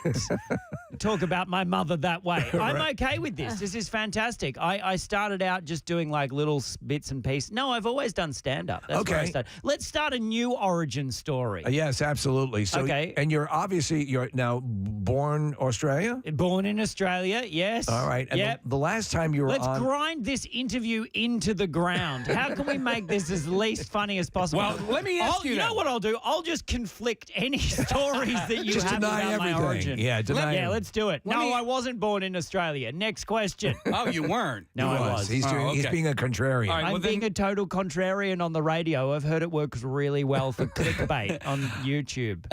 I want to ask because I had a run-in You with... can ask. You can ask. This is your show. Oh, you're right. I ran into a Kiwi last week, and he was unpleasant. And I want to ask you, just generally speaking, who's more pleasant, Kiwis or Aussies? See, now this is exactly what you're going for on the YouTube. You're going to corner me into being casually racist on breakfast radio. Look, I mean, I'm biased towards Australians because I am Australians. I would say New Zealanders are generally, in my experience, polite and lovely, almost to a fault. Okay. All right. Yeah. Well, that's our perception of Australians. Really? Yes. No, Australians are passive aggressive. We are we come across as casual and friendly and laid back, but we're not. We're very uptight. A lot of rules in Australia. A lot of like, oh no, that's fine. I'll do that. No, you put that over there. No, I don't mind. No, it's fine. Don't even worry about it. There's a lot of that going on down there. So it's I'm conflicted, and I think I mentioned this last time. I've softened up a little bit. I would love. I think I love the people, but I know as beautiful as a country as it is, and all that it has to offer, there is so much that can kill you there. Oh, yes. There's a lot so of deadly creatures in that part of the world. I have a list of some, and perhaps you can tell us if you've encountered any of these. I love this. Is there a theme music for this segment? Randy discusses deadly Australian animals. Ding-a-ding-ding-ding-ding. Oh, there you go. Okay, all right. Didgeridoo. Yeah, don't know how I feel about that. A little bit of appropriation this morning on the radio. We didn't, for the watchers, for the viewers, we did not discuss that theme tune before they hit play on that. How about this instead? That's way better. That's way better. All right, so let's start. Yeah. Box jellyfish. Oh, terrible. They'll take you out in the ocean. Can't see them. Swimming around. Little bit of a stink. Yeah, tiny little things. Creepy little things. Long tendrils. They'll come at you. And they close beaches all the time because of them, correct? They do. They do. There are parts of Queensland, far north Queensland, where if you go in the ocean, something will absolutely kill you. That's my issue, Randy. Yeah, it shouldn't be the case. The worst bit about it is the beaches are the most beautiful beaches in the world. They're You're gorgeous. standing on the beach like, why wouldn't we go in here? And then, oh, there's a crocodile, there's a jellyfish, there's a shark. Yeah, not so great. The taipan snake. Taipan, yeah. Right. Yeah, Taipan. They're just sitting on keyboards. Their word count is high. Ticka. No, I tell you what, the Taipan, that's very not venomous. good. You mentioned the saltwater crocodiles, which actually grow larger than any other crocodile in the world. They are a large croc, the saltwater crocs. Terrifying creatures. All right. Beautiful, magnificent creatures. So why was Steve Irwin so eager to make us love these things that are so lethal? Because he made a lot of money off them. Oh, okay. That was it. He was also a conservationist, Steve. He was out there putting crocs in cages so we can all get a good look at them. How beloved is Steve Irwin? I keep wanting to say Irvin. Steve Irwin to this day in Australia. You know what? Steve is still a national treasure. Yeah. And that is all I will say on it because this is going to be on the internet. Okay. And we talked about my spotless reputation for not having haters. All right, yes. Then you're just trying to corner me into saying something horrible about Steve Irwin. I can sense it. You're looking for a scoop. I'm not You can't see biting. it, but Randy's head is whipping around like crazy. Oh, yes. Blue-ringed octopus? Oh, terrible little guys. Yeah. They're tiny little creatures. What is it with the tiny stuff killing you? I know. I mean, we're not even onto spiders yet. Yeah, the redback spider. We have the funnel. Or the funnel web spider, Atrax robustus. Terrible little creature, funnel web spider. Know a lot about the funnel web. Yep. They can kill you. Latin name? Atrax, yeah, we learn it early on. So we're like, oh my God, there's an Atrax robustus. They'll take you out. Those little guys. They're terrible little creatures. Yeah. And the females can lay up to 200 eggs at a time, and they can live for up to 20 years. I know. And when I arrived here from Australia, I opened my suitcase, and one of them climbed out and escaped under the door of my hotel room. So, oh, great. Yeah, sorry about that. Thanks, well, Randy. speak comfort Pretty to me. sure it was a female. Look pregnant. Sorry, everybody. Okay. So at one point, I would love to get there. So what will offset my terror of Australia? What can you recommend? You know what? It's a very large country. Yeah. And the animals are very spread out. Oh, they're spread out. So your chance of encountering one on a daily basis pretty slim. And if you stick to the cities, yes, very, very slim. I mean, right. some of those deadly spiders definitely do live in the cities, but you're not going to run into a croc on the main street of Melbourne. Let's just say that. Stick to the cities. Have a coffee. Oh, well, it seems okay. Of the cities, which would you recommend to go to first? Well, I'm biased because I'm from Victoria, so Melbourne is my hometown. A lot of great music, a lot of great art, good times. Melbourne, head on down there. Weather, trams, bad beaches. Bad beaches. Sydney, beautiful beaches. Okay. Yeah. But I don't like it as much as Melbourne. I'm a Melbourne. I'm wearing all black all of the time, sitting there with a beret on, drinking a coffee. That's the Melbourne look? That's the Melbourne look. Okay. Yes, we're very moody in the south. Artsy? Very artsy, Okay. very moody. Pretentious? No, I would say Sydney's more pretentious. See, That's you're getting just because- controversial Well, now. that's because they've got the fancy beaches. They think they're so great. You know what I mean? But they're not. Oh, no, they're great. I mean, if I can use a drug analogy at this hour of the morning, I think Melbourne's, they're hitting spliffs, and Sydney's probably doing giant train track sized rails of blow. Is that? My God. Can I say that on the radio? Sure, yeah. Steve, do you have any more animals you want to ask about? No, I'm good. All right, yeah. because Are you sure? Because there's more. I know there's a ton, but I was blown away by your knowledge of the spiders. I don't see how we can top that. So, Randy, then, if you don't mind, I'd like to move on to Australian movies and which are representative best of the country. And the reason I bring it up is I had never seen the movie Priscilla, Queen of the Desert until recently. Oh, welcome. And welcome. It's a great movie. Fantastic film. A lot of it takes place in the outback. Yes. And then they sort of make their way in and out of the cities as well. But do you have a favorite Australian movie? Oh, my goodness. Putting me on the spot. Well, I mean, you know, Mad Max, you can't really go There you past go. as like a classic Australian film. Road Warrior? Road Warrior. Oh, yes. The Castle. I don't know if you've ever Yes. seen. Yeah, that's a classic Australian film. What about The Man from Snowy River? I mean, yeah, if we're gonna go old school, Yeah. everybody loves someone riding a horse off a cliff. You can't go past a bit of old colonial poetry. Oh, yeah. Crocodile Dundee. I mean, the that's proposition. What's that? Crocodile Dundee is a classic. Yeah, not a big fan. Silence on the air. Listen to that. You Yeah? can't No, help that. I mean, look, has it aged well? No. But sure, it was one of our biggest exports. I think we're still living that down, to be honest. Oh, really? I don't know. Good old Paul Hogan, what a champion. Yeah. The Proposition, great film. Can I ask you, because there's a show You can ask me whatever you want. All right. There's a show that I watch on FX called Mr. In Between. Have you ever heard of that one? I have. I've not seen it, but I'm aware of its presence on the air. I love it. The main character, the main actor, you don't really know him from anything else. His name is Scott Ryan, but the show is produced by Nash Edgerton, who's like Joel's brother, and it's really, really well done. And there's been 3 seasons of it, and it was on FX, so I wasn't sure if you caught any of that. It is good. So if you're looking for something to binge, Mr. In Between is something you should check out. All right. Are you being sponsored by Mr. In Between here? Because you said, can I ask you? And then you just launched into a pitch. He didn't give you any for Mr. In Between. opportunity. Yeah. That was just You're a right. thinly veiled Nash Edgerton plug. And we love Nash. Good egg. We love the Edgertons. Good eggs, both of them. Well, I'll tell you this. Tell me whatever you want. So hit me. Tell me. We don't mean to turn you into the tourist service for Australia, but we're fascinated by. But so Bondi Beach has become a favorite Bondi of celebrities. That is my first role as advocate of tourism in Australia. We have Bondi, not Bondi. Don't call it Bondi. That's something else. All right, so the Hemsworths, apparently, that's a beach they frequent. A lot of celebrities. Zac Efron apparently is out there a lot. So is this a star-studded, spectacular beach? Would we encounter...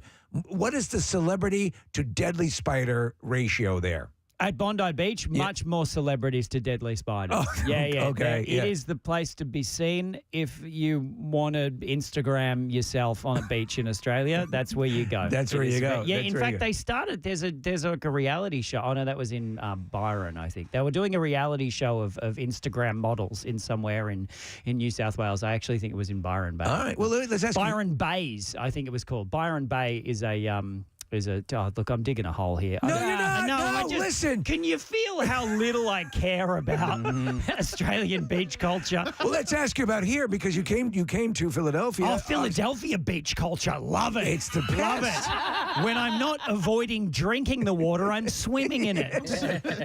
What's going on with that? You heard about that, did you? I did. I got a warning on my phone when I landed that that it was okay to drink the water. Do you believe that? No, absolutely not. I am not drinking the water while I'm in this town.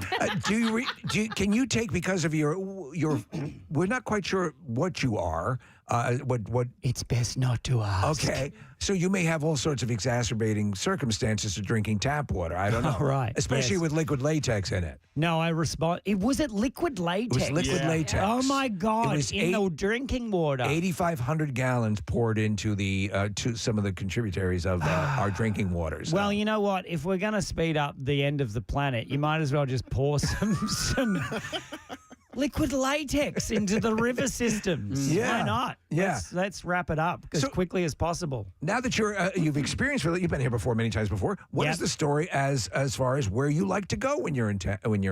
When I'm in Philly? Yeah. Wow. Oh my gosh. I'm a big fan of just wandering around the city. In fact, let's flip this. I gave you all of the Australian tips. Where should I go in Philly? It's a good one. Pitch me some angles that are non-touristy. I Modern like Museum. green parks. You know what? I like Got the it. nature. The mud or muter, as some people pronounce it, museum, which is a museum of medical anomalies. Oh, now we're talking. We're talking like they have this. They have a skeleton from the gentleman, tallest human on record, 8 feet 11 inches or something like that. They have his skeleton. They have a skeleton. They have all sorts of weird Dr. Frankenstein-like of things in formaldehyde. And yes, Oh, it's my crazy. gosh. What's the other thing they have? The colon or...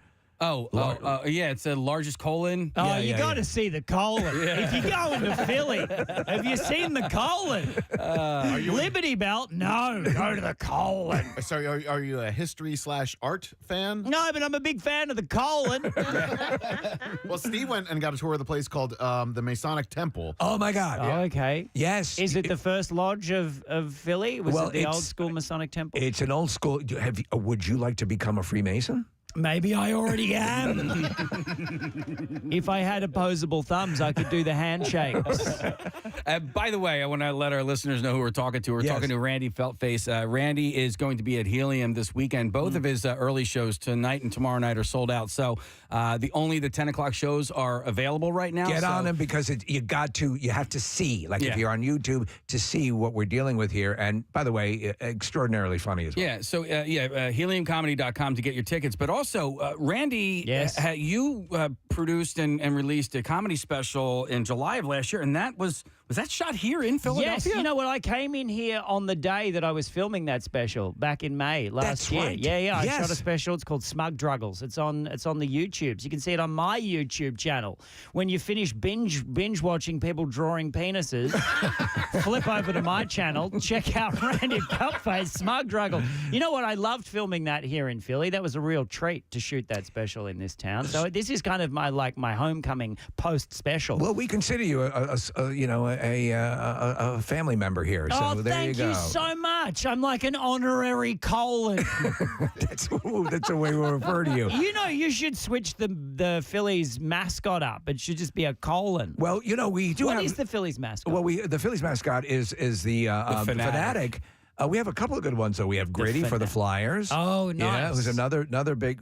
What is the Fanatic? What is the shape of the Fanatic? What does it look like? A big green furry monster. He was born in the Galapagos, so he's also a foreigner. And he's got a snout and a little thing that comes out of his snout. Like an anteater. Yeah, kind of like an anteater. Oh, wow. Yeah. Did they just make a suit puppet style looking thing and then go, that looks weird enough to be from the Galapagos? It's probably the process. Yeah. Okay, I love the Fanatic. Yeah. Jim Henson Studios came up with a design. Okay, I take back everything I said about the cynicism. I want to get a job with Henson's. Please don't cancel me, Henson's. Did you not work with the Henson Group for a while? No, I'm friends with a few of those kids, but no, I haven't done anything. Okay, all right. And have you yourself done Never any? met Kermit. Never met Kermit. We've never been in the same room at the same time. Don't know what that tells you. But hopefully one day, this is the thing. I'm going to come back to Philly. I'll always come back to Philly. Next time I come back, I'm going to come with a Muppet story. All right. Sometime between, this is my pledge to the good people of Philadelphia. I will somehow meet a Muppet. Well, I can tell you this. We have a very solid connection to the world of the Muppets. The Really? Beretta brothers. Oh, yes. Gene and his brother. Billy Beretta. Big fan of Billy Beretta. So okay. All right. So as long as you know, in case you need any assistance, you obviously have your credentials, but, we can shore up your story if you're looking to get into that game. Yes, absolutely. All right, fantastic. I'm going to get a number off you off the air. Going to hook up. We're going to get a photo within. You know what? I'm going to New York on Monday. I'll try to get into the workshop.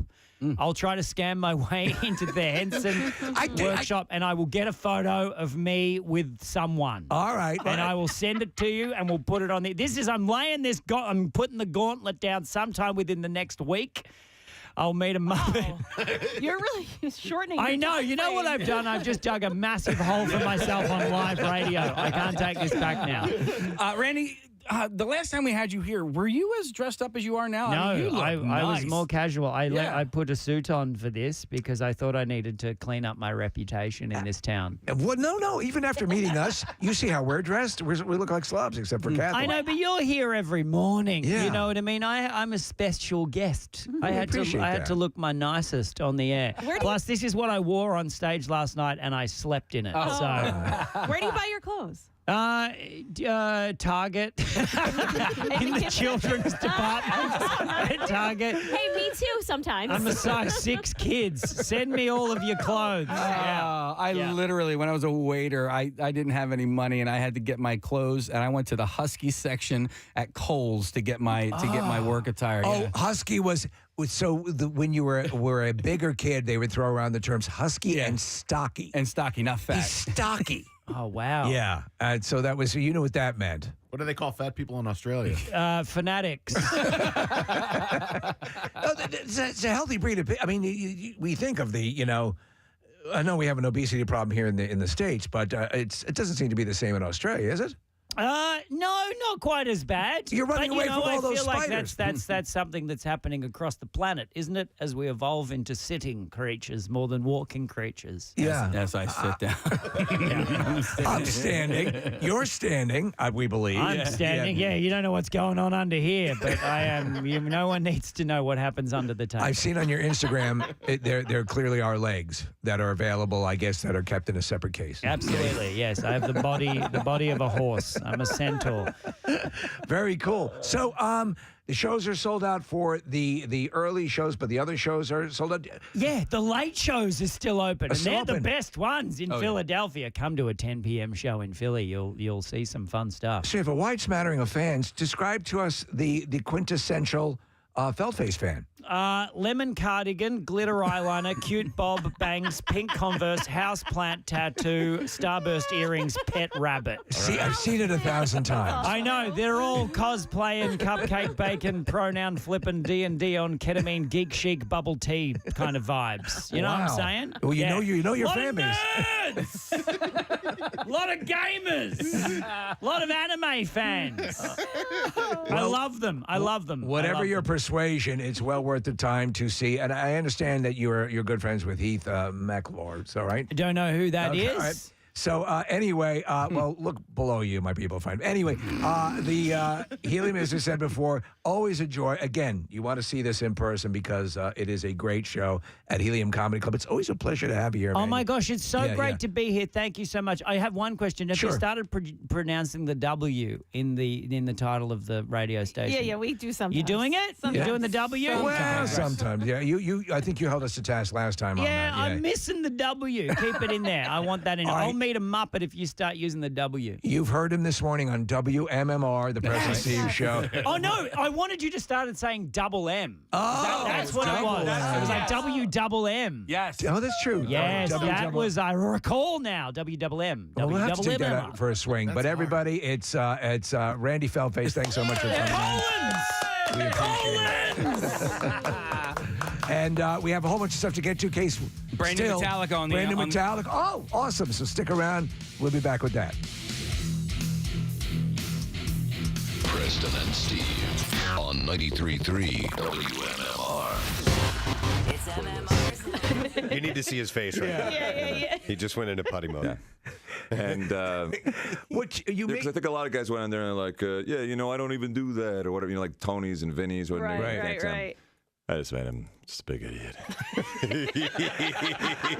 You made him more superficial than was she, and that because the cast was, and that was her whole thing. They were very superficial people, and you exceeded her, and she didn't know how to deal with it. The Steve, character, but Putty was spiritual, and don't forget spiritual. that. Yes, he was. Deep. He wouldn't steal the paper because he wasn't going to hell. No, absolutely. Yeah. Your association with Seth MacFarlane on Family Guy and the Ted movies and all that stuff. When did you first meet him? How did that start? It was just a pilot or a first pickup for this show, and I looked at it and I thought, can I do this? This is terrible. It's so passionately wrong that there's a certain charm to that it's so committed. Yeah. That makes it uniquely, I think, lovable. Does that make sense? I still have to keep explaining satire to my parents. My dad, because they're so religious. My dad was almost in tears one time. He left a message on my phone. He said, in a future episode of Family Guy, God is sitting in a lazy boy chair next to a bottle of lotion, getting ready to masturbate. I wish you would get off that show. Click. And my God. Yeah. But you have. I've seen you publicly, sort of, say you there. Sometimes you have difficulty. I mean, they have to be happy that at least you voice some reservation periodically to keep harmony at home. Sure, at times. But I mean, the greatest irony is that I donate. I send money. I got to send money my parents' way, and so we help them out a little bit here and there. But my mom can't stop donating to her charities. I'm like, Mom, if you're asking for money, you can't be donating for charities. One of her charities is Parents for Quality TV, and all they try to do, my mother signed petitions, actual petitions, to get Family Guy off the air. So you weren't joking earlier when you said joking. that. No, I was not joking. No, my God. So I go, Mom, if you can't see the irony, I give you money, Family Guy money, and you take it to get Family Guy off the air. She goes, well, I have a responsibility to the Lord and I don't care. Oh my gosh. I waited until I was 50 years old before I decided that I wanted to sing and be in a band. Wow. Now I have a Pearl Jam cover band. We're the Bearded Pearl Clams. Yes. Yep. Well, this station specifically was called out on stage locally by Eddie Vedder himself, and Nick was mentioned on stage by Eddie Vedder himself. Right here. Is he acutely aware of your overarching fandom? Yes. Okay. Yeah. All right. I probably met him, now somewhere around a dozen times, and he's been super, super cool. He let me write it. I met him backstage once in L.A., and I got word that this is in Los Angeles, so everybody was there. Sean Penn and John Krakauer, and there's 200 people backstage. But somebody grabbed me and said, "Eddie knows you're here. He wants to see you." So. I go back there and he goes, "Yeah, you got to write a set list." And he gave me his email. I wrote a set list. What? Yeah, and then I brought my son to his first concert, but his first Pearl Jam concert, and we were there. And for the set list you wrote, for the set list, all right. Holy crap! What they open with? Well, they didn't open. There are about 33 songs, 35 songs in the night. Yeah. Probably about 27 of them were my set, So oh my God! They didn't open with it, so I didn't know what was going to go on. They opened with Long Road, which should have been on my set list, but it wasn't. And then I forget what the next song was, and then they did Alone. From Lost Dogs. I was like, oh, wow, was on mine. And so then, you thought maybe? Yeah, maybe. Yeah. And then a few more started rolling out. And how much time and effort did you put into writing that set list? I mean, did you think it out, oh, this will flow great into the next song, or did you just put a bunch of songs you liked on there? I just put I pretty much just put a bunch of songs. Okay. And I had some friends that I know that are, hardcore, So did you weave the rest of the show is courtesy of Patrick Warburton. Did you weave in hits and rarities and Yes. you? All right. So as a Pearl Jam fan, you had it in the back of your mind. I got to I when they were in town, I asked him to open up with "Release," which was my favorite Pearl Jam song, and he said, right, but he said no. But who do you think you are, Patrick Warburton? Right. But he asked later. Because he was crafting the set list when he came in and did the interview with us when Eddie did that, and there's a song called "Comeback," which was on the last record, and I asked him to play that, and they did. So I don't know. This is I'm totally geeking out when talking to you about this, but I'm really glad you can appreciate it because as a Pearl Jam fan, it means a lot. I was at a show one time. Well, this is the show when because my wife just knows like how ridiculous it is, and we're backstage and Eddie gave me his Social Distortion T-shirt, and we're walking back to the car, and I haven't said a word. And but my wife knows I'm just beside myself. He just gave me his email. I'm going to write a set list. He gave me his Social Distortion T-shirt. And right when I got to the car, I just looked at her and I held the shirt up and I sniffed it. Of course. and then I looked at her with this terrible frown on my face and I go, it's clean.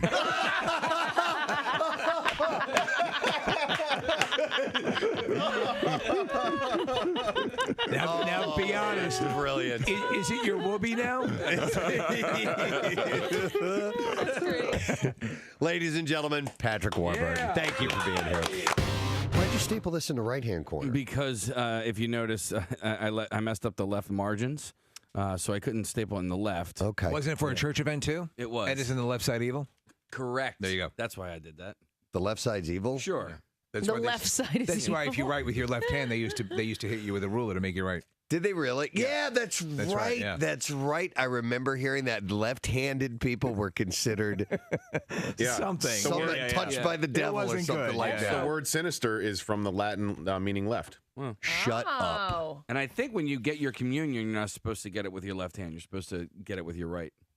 I always do the chuck No, it. they put it in your left hand. Yeah, you're supposed to put your right hand on top of your left. Yes, like this. Not your left hand. Have you been doing it wrong all these years? Kathy, the other way. you're evil. This sow is mine. Your mother is going Oh to my have a God. few words for you today. She probably will. I'm going to ask her. I don't think I believe you. seduced by the dark side. Because you pick it up then. everything right. She eats tomatoes to avoid anal cancer. Because you pick it up and feed it to yourself with your right hand. I don't know. You know, that's what I always thought. I don't know. Okay. Because it doesn't feel right to pick it up with my left. Right. But I had been doing it, I thought, the opposite way. Go have mass in Ireland. They're living a lie. Right? Yeah. They like a Mississippi Oh, really? poker dealer. Yeah. One of these days, I'm just going to go and pick it out like with my fingers. He goes and hands it to me, and I'm not going to have Can a I place pick to- my own? Yeah. Can I pick my own? No, not that one. that one. The game we're going to play is Young versus Younger. All right, and we use that term young Oh, I crack up at this. loosely. Yeah. I don't fall anywhere within the realm of younger-ish. Marissa came up with a list of terms a while back that pertain to different generations, okay? She did a good job. She did a really It's good hard, job. yeah. So there are some terms on here on the younger list that might be a little fresh and new for us, the show members of the Preston and Steve Show, to know exactly what that means. Now, vice versa, we have a list called Young, which is really old. And it's a list of terms that are kind of from an older generation. Not going way back, but something that we here, the members of the Preston and Steve Show, would definitely know what they are. But we want to see the younger members of our family, the Preston and Steve interns, if they know. Our interns playing this morning, we have intern Aaron. Hello, Aaron. Hello. How you doing today? I'm great. How are you? Excellent. And Aaron's just learning how to use a microphone. She's a video chick. I wasn't thinking about it. How long have you been here, by the way? Since August. Wow. Okay. All right. So she had the microphone like backwards. Not quite backwards, that but it was bad. pointed the wrong way. Then we have intern Sam. Hello, Sam. Sam, you're one of our, I guess, amongst this crew, one of the newer ones, right? How long have you been here? Since September. Since September. All right. Just shortly after Aaron then. And then we have intern Chris, or 11, right? Yep. And where did you get the name 11 from? At the Camp Out for Hunger at the Papa Shot Challenge, I scored 11 points. That's all he can Which I think is like an all-time low. Yeah, 11 points. Stephen Hawking got 13. And Chris, you played this game last time. I did. You did pretty well. Well, we all stunk. Yeah. All the interns stunk. I guess I was the least stinky. Okay, so and we've done this only once before, and also joined us last time. We have intern Brianna. Hello, Brianna. Hello. And how long have you been here? Since January. Okay, all right. So you're the newest of the crew. Correct. Okay. All right, well, we're going to try this out. We're going to see how it goes. I have 8 callers on the line, so here's what we're going to do, guys. Because playing for the Preston and Steve show will be Steve, Casey, Nick, and Kathy. I have the answers here, so I cannot play, and Marissa's in the other room. For the same reason Alex Trebek doesn't play Jeopardy. Exactly. So I'm going to throw out a term. You're going to write it down. We'll give you a few seconds to write it down, then I'm going to have to ask for an answer, no matter what it is, okay? All right, let's go with this one. Butt chugging. Butt chugging. Yes. Butt chugging. Yes. B-U-T-T. Chugging. I wrote drinking beer through your gaping anus. Ah, and you know what? You're correct. Yes. Alcohol enema for faster intoxication. Yes. That is correct, Nick. Drinking a beer after it was poured through an ass crack. Ah, incorrect. So Steve is the only one that got that right. Okay, let's go to our interns, and it's younger. I'm going to give you a word from a previous generation, and let's see if you can figure out what this means.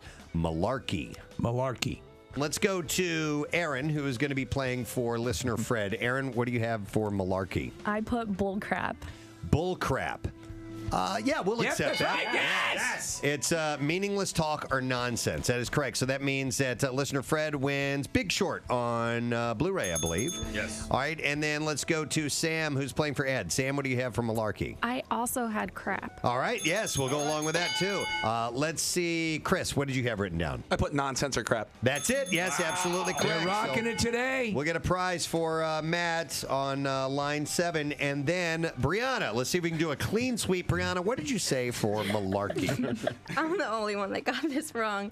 I said nickname after a famous actor. Nickname after a famous actor. You know, malarkey? No. Do you remember an actor named Malarkey? No, it just kind of sounded like a famous last name. I don't know. Okay, all right. No, that's incorrect. Oh, very malarkey-esque in that performance. Let's see. We're going to do an acronym, okay? Okay. Thought. T-H-O-T. Oh, I know this one.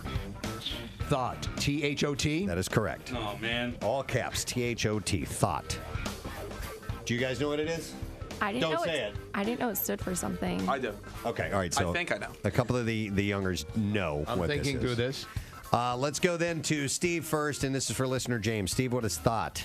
Touching horse ovaries tactfully? No, that is incorrect. Sorry. Oh, man. I will not tell you what the answer is until I get a correct answer. That is incorrect. Sorry, James. We got to let you go. Hold on, Casey. All right, so Casey is playing for Alec on line 2. Casey, what is yours? Thought? Too hot ovaries testicles. No, sorry. Incorrect. That is wrong. Buzz. Wrong answer. All right. Preston's like, go camera 2. Exactly. I'm just going to direct. Kathy, what do you have for thoughts? T-H-O-T. The hell out there. The hell out there. You're actually the closest. Yeah, you actually got one word right in that. So that means that Chris does not win. Is that who Kathy was playing for? All right, so for listener John, we go to Nick. Nick, what does thought stand for? That hoe over there. He's correct. That how do you know that? Over there. Twitter. Yeah. Like a lot of these bay and thought and that kind of nonsense. Yes. Chris, did you know that that's what it meant? Yes, I did. Okay. All right. So fair enough. Write this down. Hepcat. H-E-P-C-A-T. There we go. That's actually even before our time. I don't know what that is. Our time. Hepcat. Hey, good luck with that one. Look at the look on Brianna's face. Preston. Is it like an acronym? Well, we're not going to give you the answer to that. How are you going to I determine? hate these terms. Hepcat. Hey, Preston, how about Ovodio Doe? Yeah, right. We'll throw that one in there, too. So it's of the same era. All right, Hepcat. You guys got it written down? All right, let's go to Aaron. You're playing for listener Evan. Aaron? I know this is wrong. An STD test. No, it is not an STD test. I wish Hepcat was an STD test. Sorry, Evan, we got to let you go. I don't know what it is, and that's what I thought. It sounds like an STD. All right, let's go to Sam next. Sam, what do you think Hepcat is? It sounds like a part on a car, like the Hepcat is broken. That's a good guess, but that's way Sounds like off. hubcap, right? So sorry, Jay, you don't get anything. Chris is playing for listener Steve. Chris, what's a Hepcat? I put like a test a nurse would take. A test a nurse would take. Kind of like the LSAT. Man, I got a 550 on my Hepcat. No! Sorry, Steve. All right, and then listener Kim, Brianna is playing for you. Brianna, what do you have as a Hepcat? I'm sorry, Kim. I said scanner. A scanner. No, that is incorrect. So, Kim, we got to let you go. Do you guys know what it is? What a Hepcat is? I don't know. It's a cool guy. Cool person. Yeah. He's a Hepcat. Is a term for jazz and beatnik subculture. Yeah.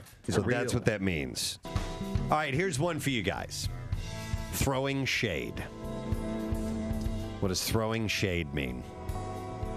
What does throwing shade mean? Insulting or disparaging. That is absolutely correct. Talk trash about a friend or acquaintance to publicly denounce or disrespect. Ding, ding, ding. Thank you. Ready, Bell? Cue Bell. Yeah, cue Bell. 93.3 WMMR. WMMR presents Preston and Steve's Bizarre File.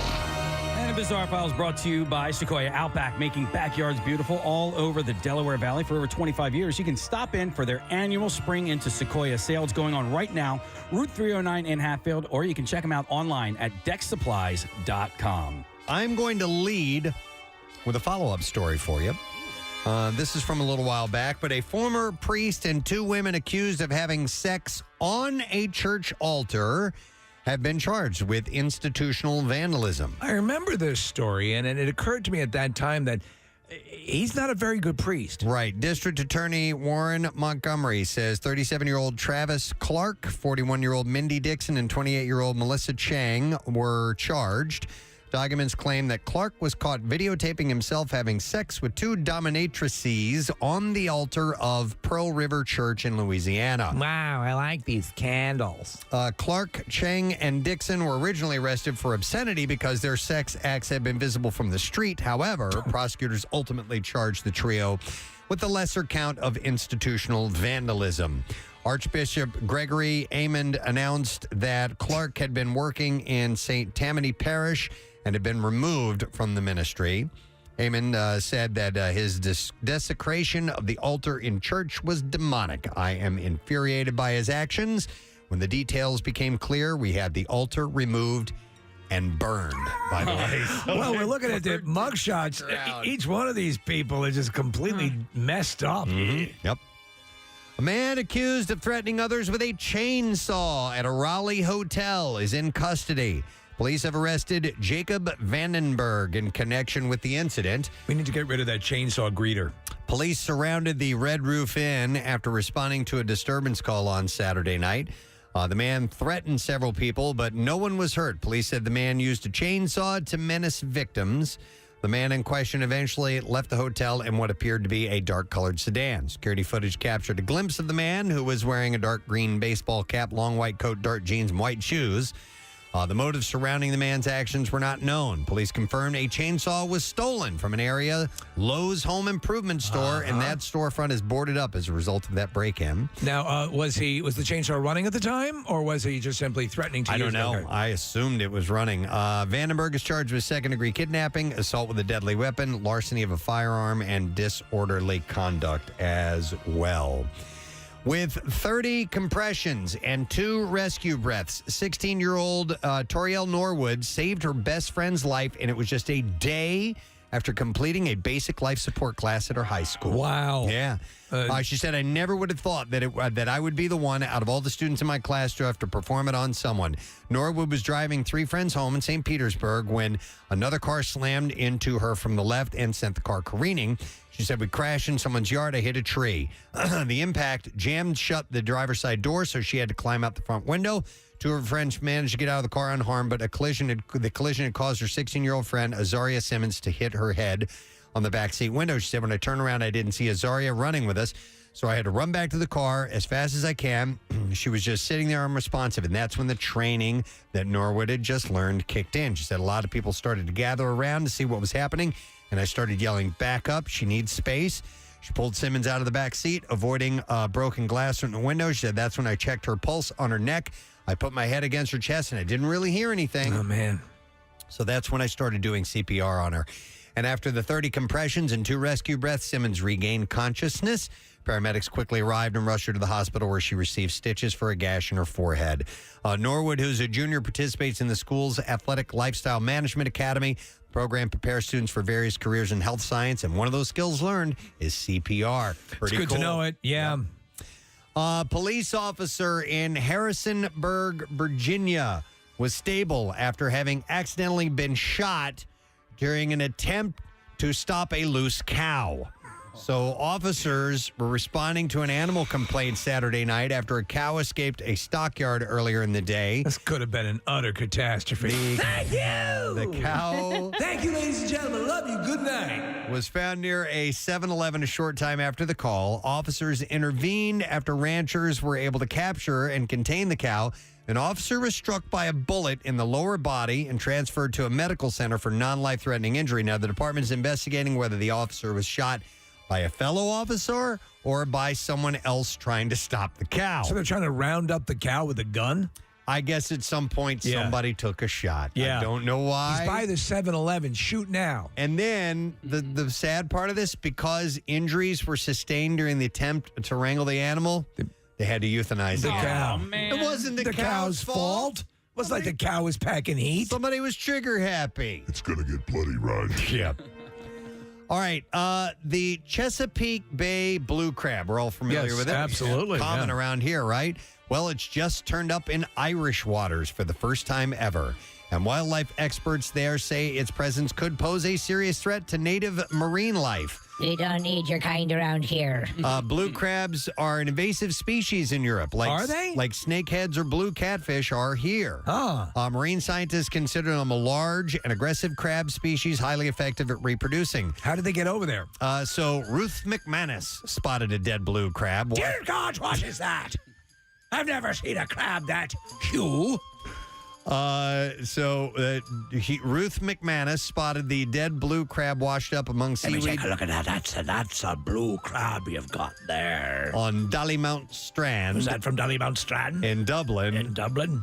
She's never seen anything like it before. You've probably never seen anything like that before. And so she sent a photo to Dave Wall. Dave Wall, he's the man you want to contact. At the National Biodiversity He's Data over there at Center. the National Bio Institute of Devonshire. Wall confirmed the species. A blue crab claw was also found on Dollymount Strand around the same time. Dear busybody, it's a blue crabby thingy. He said that it may be from the same crab. Certainly, Irish biologists hope that there aren't more than one. Quick question. So they're not invasive here, but they become invasive in that environment. They're indigenous here. Right. So, yeah. So a breeding population of blue crabs began to establish in the Mediterranean Sea around 2012. How did they get there? It's likely they arrived via ballast waters from a ship traveling from America. There are now blue crab fisheries established on the Mediterranean, some of which import the crab to Europe. But it also took out a lot of native indigenous wildlife and so on in the process. So they killed do all not those zebras. want that to happen here. The invasive blue crab had a major impact on marine ecosystems in the Mediterranean, wiping out native shellfish species and fouling and damaged fishing nets. So I sat down at the beach today. I didn't see one zebra. They don't want that to happen in Ireland now, so they're keeping an eye on it. And there you go. That is what I have in the bizarre file. It's interesting how precarious certain ecosystems can be. Very and much so. you introduce something, and we know it can go totally out of whack with the introduction of an insect. Yeah. And that's how it works. That's why they have all of the, laws in effect to keep you from bringing outside stuff, whether it be, plants or animals. Or 200 parakeets glued to your nutsack. It can be a problem and painful. All right, and there you go. That's what I have in the B file. We're going to take a break. So we'll come back in just a moment on MMR. Preston and Steve on 93.3 WMMR. Is your phone an app hole? Full of useless apps taking up space. Well, get rid of them and get the WMMR app. You can listen to us wherever you go, get important alerts, and so much more. Because, after all, the world needs less app holes. If you have joint pain and they're telling you surgery is your best option, please stop what you're doing and call QC Kinetics. The professionals at QC Kinetics use the I heard that, and I wrote down the first thing I thought it meant, and I put sunglasses on. Oh, my God. What? That's shades. I thought we were going to nail this. Sorry, one. listener Brian, you don't get anything. Nice job, intern. You kicked ass. A new study confirms why we close our eyes when we kiss. Oh. Do you close your eyes when you kiss? I do. Yeah. Open them occasionally, but no, I don't stand there wide-eyed the whole time. Your face looks funny this close. Well, that's why you close your eyes. You can't see, right? I think, so why do you do it? When it comes to kissing, we close our eyes in order to focus on the physical sensation of kissing. So It's interesting because my wife and her brothers, a couple of her brothers, will close their eyes when they're eating, when they actually are chewing. Mm-hmm. And that would be in line with this. Yeah, to take in a little bit more, to cut off one sense. One sense you can focus, you can sharpen the other ones a little bit more. Why do you squint during a handy? Maybe it hurts and you don't know. Yeah, loosen Take the welding glove off. You don't want to look at him right in the eye. Sorry about accidentally texting you. I hope this makes sense. But honestly, when something really does taste good, don't you go, oh, you do. Close your eyes.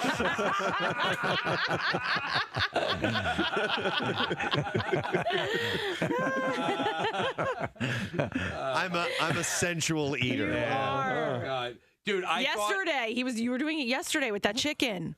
Oh yeah, Gio. I know.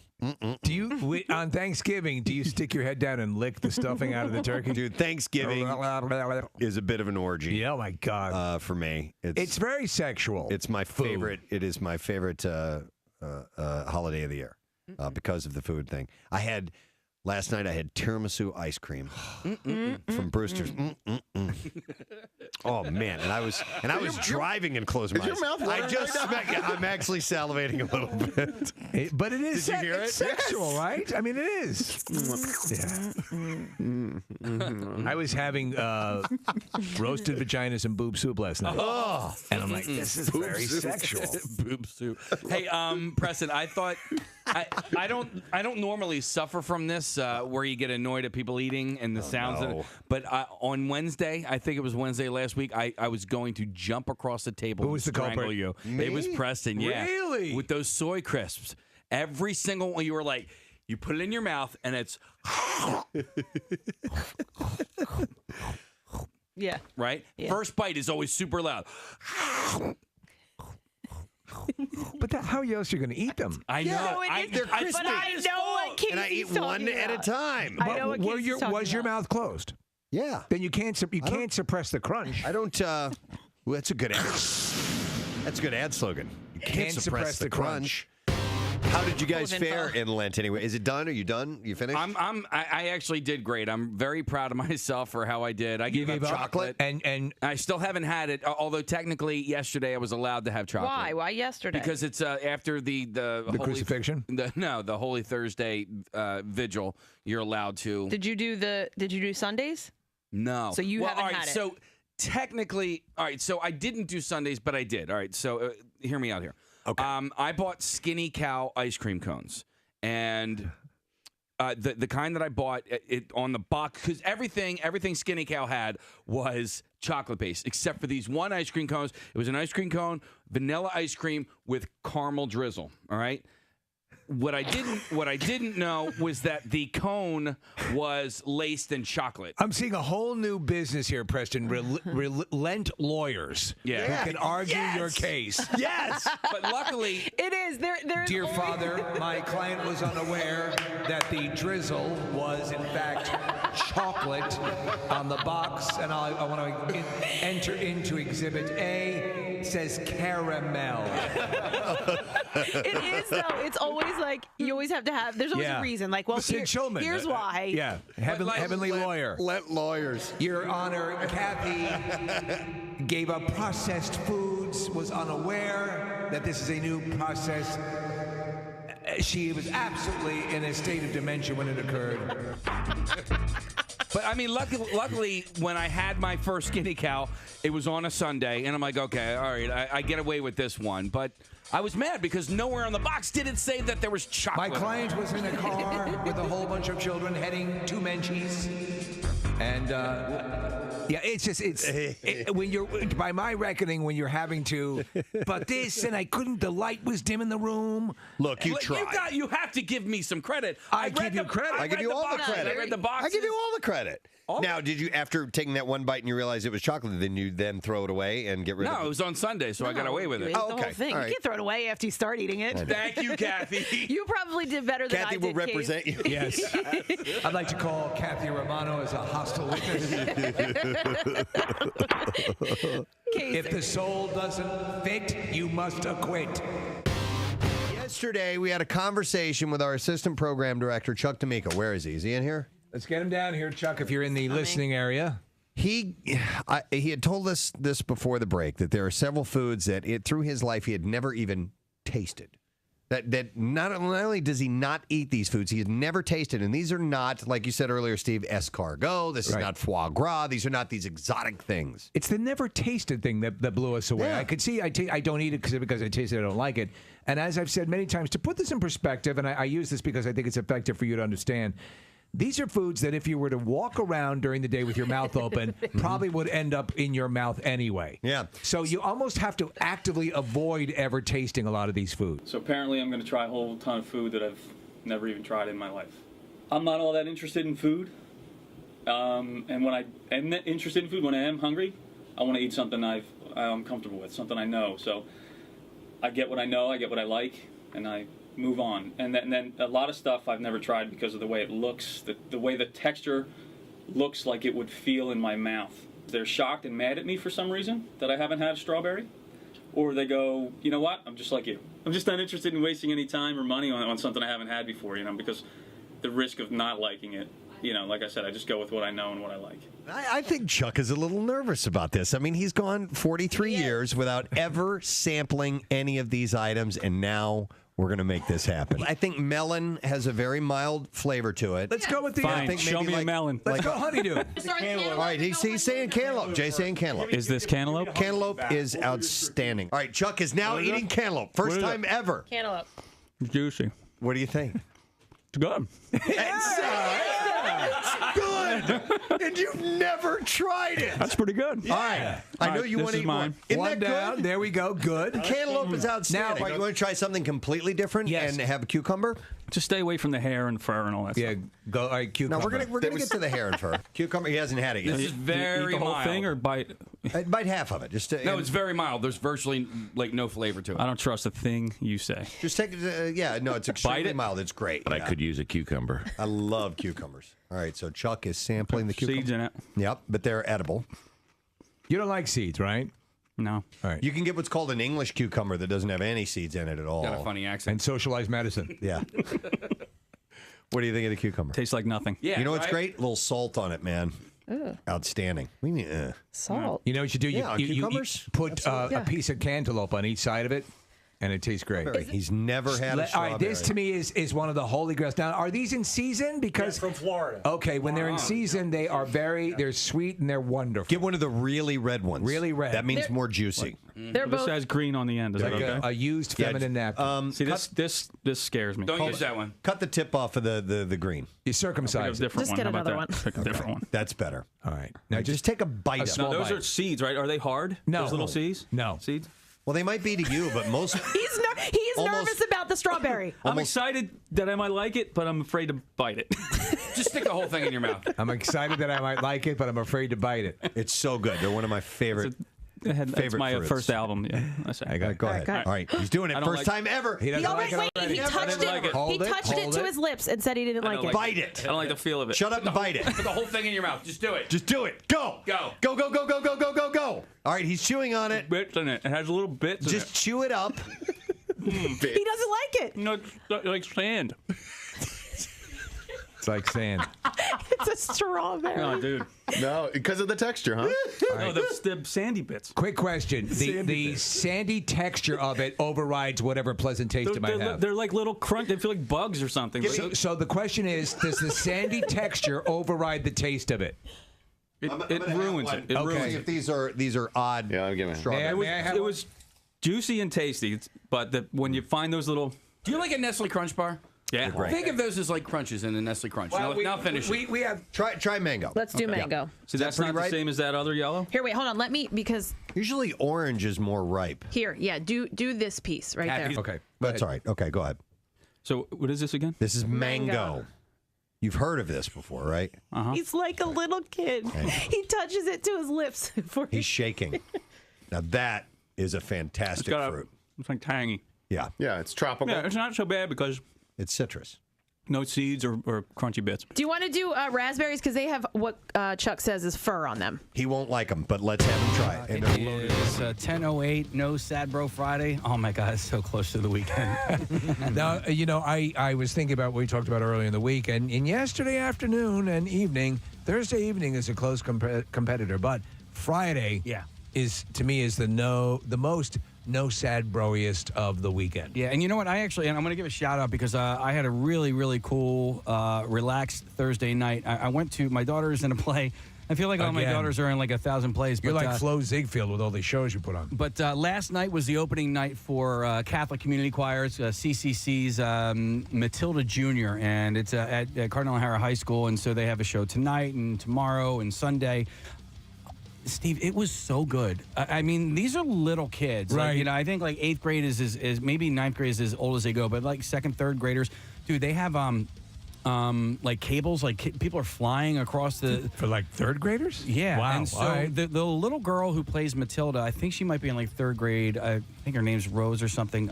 She had this one moment in the second act where she is hovering 15 to 20 feet above the stage, singing this beautiful song. I thought I was going to cry. It was so touching. And she's so You're talented. gonna have to leave, sir. Honestly, and I was sitting by myself like a weirdo, But then who are you here to see? But if anybody out there is interested in taking their kids to go see this, I highly recommend it. It's really, really great. So we are done with traffic for the day, and we have now lesson learned. Yes, lesson question. More to give away. And Nick McElwain is the person with the questions. I believe this is a difficult one, but I'm going to ask it anyway. How much Flibidor does Steve like in his mango-infused beer?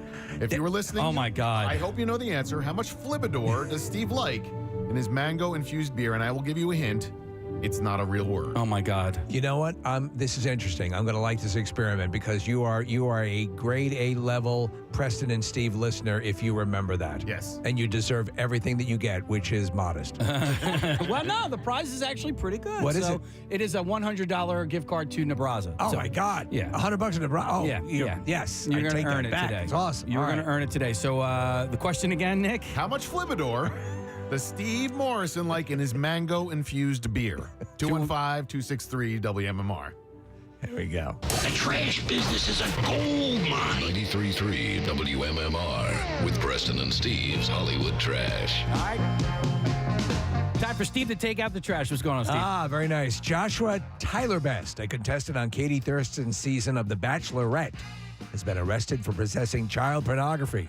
Authorities say they're moving ahead with filing charges and seeing if they can get that Rose back. Oh, my God. Oh, my God. And speaking of roses, Rosie Perez saying she's made peace with Spike Lee for a nude scene she had to do in the movie Do the Right Thing. Perez says she's put it behind her and holds no ill will, while Lee says he remembers her as having, quote, primo jugs. Oh, wow. So I don't think he's getting the whole thing there. And finally, Angela White, formerly known as Black China. Did you know that was her name? Angela White, Black China, says she's dropped her alter ego in an effort to set a good example for her children. White says her biggest challenge will be co-parenting with Rob Kardashian because he is, quote, so stupid that he's actually looped back to smart. Wow. And that's your Hollywood Trash. All right, here we go. We're going to do this lesson question. Nick, what is time. the question again? Yeah, how much Flibidor does Steve Morrison like in his mango-infused beer? And we have one call. All right, we have one, and I don't know if this is the right answer, but we're going to go to it. Jason, what? I don't even know how to ask the question. Jason, how much Flibidor does Steve like in his mango-infused beer? Is it a Diploid? It is not. I am sorry. Oh, that to me seemed close. Yeah. I wrote it down. Oh, wow. Just peel back the curtain a little bit. I write down all these questions as we go, and I try to write them down immediately so that I don't forget. So during the course of the morning, if you are watching the YouTube channel and you see me writing something down, in all likelihood, it's a Steve Morrison joke, and maybe might be a lesson question later in the morning. And you know what? I know a lot of our listeners actually do that as well. Are texters getting it? Nope. No. It's a tough one. Give a shout out to Mike, one of our Twitter followers who sends screenshots in of lesson questions that he writes down all day long. Is that the chai mic? Yeah. Oh, that's awesome. Yeah. Smart. Very so, smart. So nobody on the text board's getting it. Nobody's calling in. Do you want to let it breathe a little Do we bit? let it breathe, I or- have endless faith in the listeners, but that is a tough one. You can Somebody will rewind. get it. You can rewind back on the YouTube channel to the Connoisseur and find out the answer. If we don't get a correct answer, I do have other questions that I could ask that are a little easier. All right, so let's let this breathe a little bit. Okay. Let's go. We have music news, correct? Yeah, but you know what? I got to move some things around. All right, you move them around. I got my winning music. Get your and- wheelbarrow. Yeah. Oh, dude, and you know what? I cannot use a mouse with my left hand. Dude. Can you brush your teeth with your left hand? I can't do anything with my. Yeah. You know what? The only thing I can do with my left hand is scroll on my phone. That's the only thing I can do with my left hand. I can't do that either. All right, let's do the music. Now, Preston and Steve's Music News on 93.3 WMMR. Music news is brought to you by J-Dog Junk Removal and J-Dog Carpet Cleaning. Got junk? Want it gone? Got floors? Want them clean? Call J-Dog Junk Removal and J-Dog Carpet Cleaning. Veteran-owned and operated, started right here in southeastern PA. You can call 844-GET-JDOG or visit them online at jdog.com. Kathy's got the music news today. The rumors are true. A new hard rock and heavy metal festival is coming to the Empire Polo Grounds in Indio, California, same place where Coachella and Stagecoach take place. The 3-day lineup for Power Trip includes Guns N' Roses and Iron Maiden on Friday, October 6th, AC/DC and Ozzy Osbourne Saturday, October 7th. Okay. And then also, well, it says Friday, October 6th again. I think that might be wrong. Maybe there's a third day is Metallica and Tool. Okay, so I went and saw what they called Old Cella there around the same time of year. And so when you said hard rock, like I was worried there was going to be like Pantera, like really heavy stuff. And I would have stayed as far away from that as I possibly could. But these ones are not bad. This is like essentially the rock version. Well, if you look, Casey, Guns N' Roses, Iron Maiden, AC/DC, Ozzy Osbourne, Kathy, Metallica, and Tool. Yeah, so it's 2 bands per night. Yeah. That's exactly what it was. So Old Cella was that. Yeah, you're going to get like 2-hour concerts per band each night. I recommend going to this because if you're a fan of the music, obviously, if you're a fan of the music, go because the Polo Grounds it's in October. Super comfortable. Absolutely. And when the sun goes down, it gets even more comfortable. You can rent houses around there. We rented bikes and we rode our bikes to the concert grounds. It's awesome. And Guns N' Roses, Iron Maiden, AC/DC. I'm assuming this last night, Metallica and Tool is supposed to be on Sunday. That would the stand 8th. definitely the headliners. Mm-hmm. Yeah. Tickets go on sale beginning Thursday, April 6th at 10 a.m. Fans can register now for access to tickets at Power Trip Live. General admission 3-day passes start at $599 plus fees.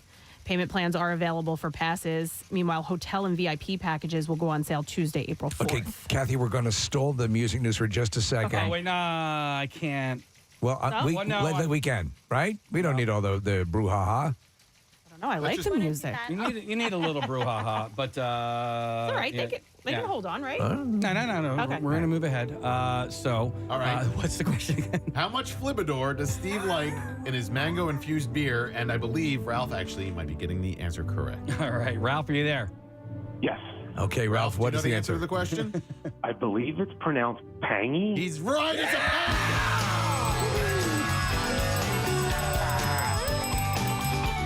There we go. What does he want, Casey? All right, Ralph, you won yourself a $100 gift card to Nebraza. This Easter, celebrate at Nebraza in Horsham with a unique Rodizio-style dining experience. Brunch and dinner seating available right now. For reservations, go to Nebraza.com. I'm going to throw you on hold real quick. And we rejoin music news already in progress. Thank you. Preston and Steve's Music News on 93.3 WMMR. All right.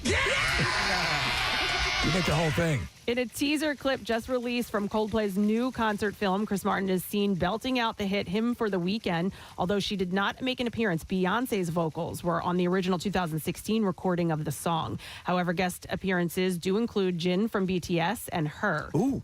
The concert was filmed in Buenos I'm a Aires, Jungkook guy, but that's okay.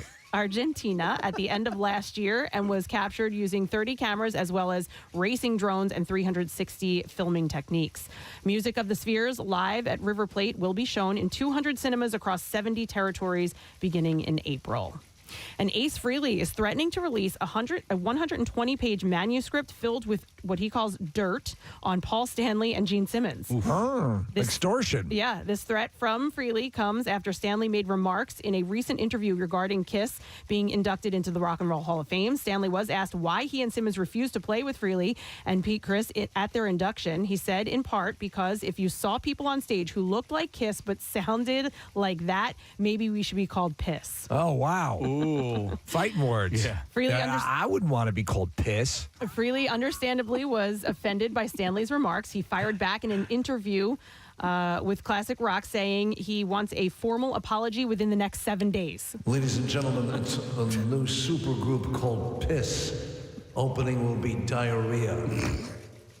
If he doesn't receive one, Frehley says, I'm going to tell some dirt that nobody knows about Paul and Gene that I've always kept to myself. So, the number one Kiss fan that I know, my trainer, Dwayne, he explains all the mechanics of this band. And he, he loves all the band members. But this sort of, this agitation and conflict goes back to he says, because Paul and Gene are businessmen who know how to keep everything cogent together. And while we may love the others as well, they were not as invested in the keeping at the longevity of the band. That's my understanding. That's what he says, and I'd put money in that. And it goes back to the beginning? Is that what he's saying? Yeah. Okay.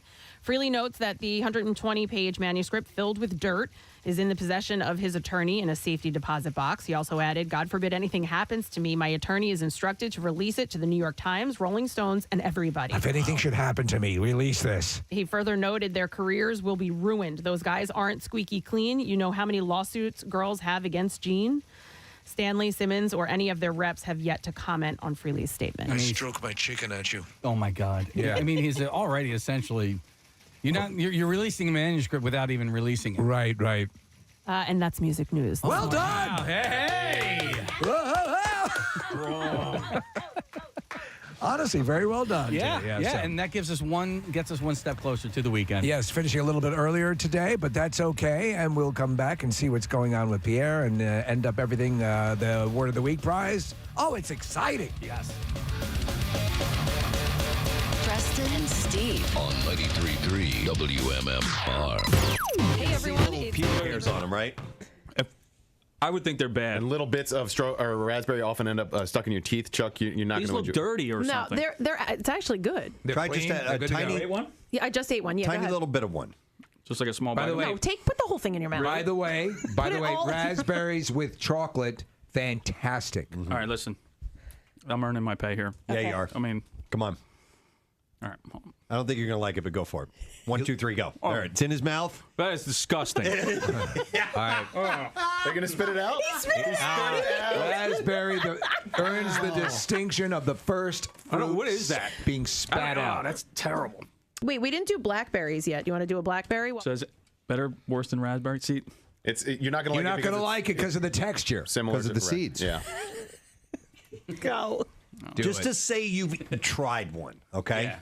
That's why we're doing this. We're not expecting you to like everything. We At don't least you even just understand. tried it. Preston, you would agree. We don't even understand why we're so Maybe. fascinated with this. But it's to just never have tried one. What do you think? Terrible. Yeah. All right. He's like a 5-year-old kid. But now you know. He's spitting it out. He's spitting it out. Now you know. So raspberry and blackberry he hates. All right. Casey wants you to try grapefruit. Here's the thing, though. I think he should do the kiwi first We're because the gonna grapefruit is so flavorful and citrusy.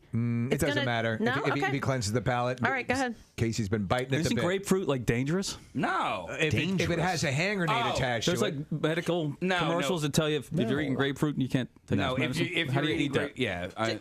You can eat it like an orange. It's an appetite suppressant. Excuse me. I was eating lots of them Sorry. before the prostate cancer. So. Right before? You're terrible.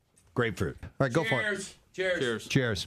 Both of them sucking on a grapefruit. Chuck's waiting for Casey to do it first. Go ahead, Chuck. I don't care for grapefruit unless it's got sugar on it. Yeah, right? Yeah, Chuck doesn't like that at all. I knew it. He looked like a kid that had had lemon in his mouth for the first I've never time. liked grapefruit, and I agree with you, Preston. Throw it It's away. only good if you have sugar on it. Oh, that's terrible. Isn't that nasty? And people eat them like crazy. I know. All right. I hate you. What's up next? You're going to need to wash your mouth out. Yeah, That's terrible. Have some cantaloupe. You like take, that. Take some water right there. Have a bite of cantaloupe. That actually would be a good cleanser. Yeah, it is. Ugh, that's terrible. All right, so we're going to do the kiwi next, and then we're going to do red grapes. Kiwi, here we go. Here it is. Pop it in. Should be very tender. Right? Like a love song. All right. The bits in it, man. So you have a thing with the bits. The taste is okay. Okay. Strong, very strong. Yeah. All right. But those little crunchies, you don't like. You actually. It's like, Jimmy's on ice cream or something. Will you eat something with poppy seeds on it? Yeah, everything bagel. Or sesame seeds and stuff like that? Sesame seeds I like, yeah. Think of it like that. You know? I mean, these seeds don't really have any flavor. They're just part of the texture. I could think it's filet mignon, but it's still bitty and crunchy in my Well, let me teeth. ask like you an this. everything bagel. Would you eat popped white heads off someone's scrotum? Grapes and then pineapple. Hold on. Red grapes. He's had green grapes. Okay. Grape. Yep. Okay. Grape. Red grape. Seedless? Should be. Good. Yeah, right? Good. Thumbs up. Yeah. Bonus. I'm gonna have another one. Thumbs up. All right, he's having He's another. having another one. How about that? That's going to be your latest snack food. Accepting red grapes.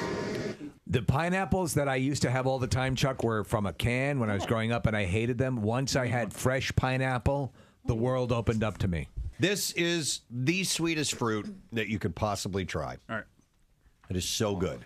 Love pineapple. First time ever trying it. Very juicy. It's running down his. What do you think of that, Chuck? Beard. Come on, man. That's good. Real good. Yeah, isn't that real good? Yeah, it's okay. You've been letting these things get by you in life. All right. Never, ever had pineapple before. Fantastic.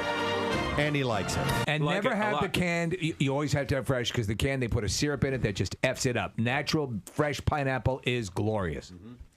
All right. Really good. You changed So, my life. In summation, cantaloupe, pineapple, grapes, mango, you liked. Cucumber was good. Cucumber was good. These are things he's never, ever, ever had before. Right, and I was right the whole time about the bits in the hair. Bits in hair, F you That's up. his thing. So he doesn't like berries. And that's pretty much it. Berry and kiwi. And kiwi. Anything- Yeah. Oh, nice job! USA! USA! USA! Anne Hathaway. Kathy, this is for you. You hate her. Yeah. She doesn't want the paparazzi making money off her baby bump, and so she took to Instagram on Monday to share a photo of herself rocking a bikini with her pregnant belly on full display. I've not seen this yet. I did. How's it look? Looks pretty good. Yeah, she look all right? I think She still looks annoying. she's actually taken the time. Annoying. I'm with you. She's taken the time to, I think, let people calm down about her. Yeah. You know? Like she's trying to stay out of the mainstream a little bit. She wrote, happy 2016 to my beautiful Insta friends. So posting a bikini pic is a little out of character for me, but just now, while I was on the beach, I noticed that I was being photographed. I figured if this kind of photo is going to be out in the world, it should at least be an image that makes me happy and be one that was taken with my consent and with a filter. She's right. So she did it. Actually, it's pretty smart. Who's she married to, or who's her boyfriend? She is married to Adam Schulman. They got married in 2012. And what is he? They've been Craft together- services? They've been together for 4 years, so before they got married. This marks the first time that Anne has publicly acknowledged her pregnancy since it was first reported in November. So You know what? She's really good in the Batman movie. She was she does a solid job. I didn't hate her. Yeah. But, Kath, I'm with you. She bothers the hell out of me. She really does. Yeah. Yeah, but look at you hated Sandra Bullock, I know and now what- you love her. In fact, your whole lifestyle is now Well, she's Sandra Bullock based. She's taken over my my Sandra Bullock. Your ire? My hate slot. Your hate slot. I have a couple. That's a of those. that's what Dennis calls it. Yes. Jeez, I see the hate slot. Yeah, I can see the hate slots out. We'll see how our luck goes with getting our lottery ticket. I have a good feeling about it. I do too. Are they saying that it could possibly hit $1 billion? Yes. Yeah. Okay, because that's Here, what let's see happens. what They it's up start throwing some targeted numbers out, and then that causes That fuels the surge. the the Fuhrer and I'll be there. Not that. I want to play.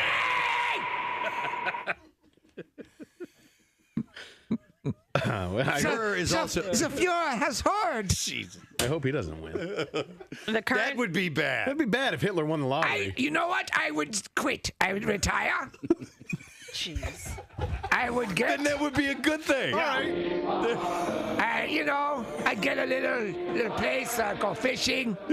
Forgive and forget? Yeah, You know what? I'll even hang out with some Jews. I'm wealthy. Who cares? Oh, man. Oh, my God. All right. Anyhow, the fervor. Yeah. Is that a better word? Sure. Yeah. All right. The Fuhrer has some bad memories. Oh, God. Penelope Ann Miller, who we had on the show when The Artist, that movie was nominated. Did you ever get to see that? I did not. You would enjoy it, really. Really? I know it's a weird conceit to have it, It's a silent fully movie. Silent movie, but I've seen scenes of it, and it looks entertaining, looks Yeah, engaging. it's So well done. I would like to watch it sometime. she has a full-on bad shot in it, too, which is amazing. Full-on bad shot. Yeah, that's how they used to do it in the silent days. Nice beaver. When they needed extra dialogue, they would move that around, too. Move that around. Well, you see it move, and then a card comes up that says queef. Dude. Wow, we took it in that direction. Serious. We had to because we're artists. Did we? Because we're artists. Some people work in oils. And it would have, when the word queef would come, have little quotations around it. Yeah. And then the dog looked up. Yeah. Oh, my God. You know, the way they used to do it in the classics. I don't know that. Somebody in the theater would be playing piano during that. Ding, ding, ding, ding, ding, ding, and then the music would stop.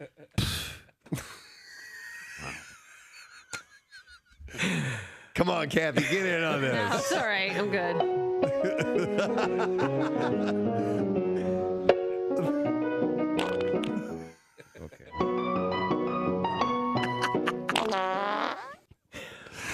I don't even. Well, listen. My God. Some of that might be untrue. It might be. Or all of it. All right, some birthdays today. As we wait for your answer, it is the 18th day of January, and from the band Korn, Jonathan Davis celebrates.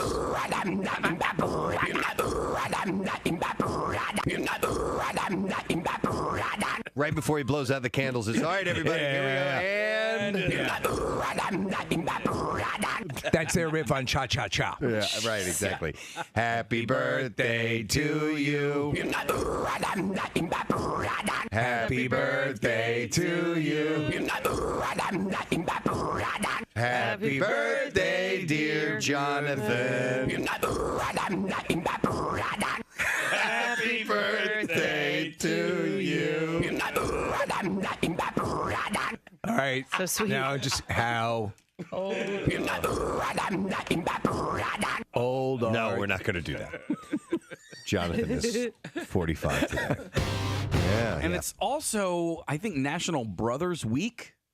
What? Yeah. What's going on? Yeah. Okay. So you're a brother. Yeah. Yes, I am. Right on. Is There it you go. brother, B-R-U-T-H-A, or No, brothers? You're a brother. If you have a sibling. I am the middle brother. I have an older brother and a younger brother. That puts me in the middle. I'm the only brother. Did you get into physical fights with your sister? Oh, yeah. Yeah, okay. Yeah, she beat the crap out of me. She's 4 years older than me. Wow. Yes, very much so. It's been a lot of fun today. We had some good conversations, and of course, I want to thank our Randy Feltface that is going to be appearing at Helium Comedy Club. Get a good reaction to him. People really dig that. So you got to go see it, though, because it's really, part of the deal. I mean, yeah, it's definitely a visual medium. He's a puppet, for Christ's sake. Yeah, Nick, what were it was the first time you met Randy? He's great. Yeah. It was so much fun. I think it's really cool that he wants to meet Kermit. So, Did you find it? Yeah. Because you were doing it, too. You make eye contact with a puppet. You're interviewing a non-living creature. Yeah, yeah. And but you assume that there's a soul inside of that thing.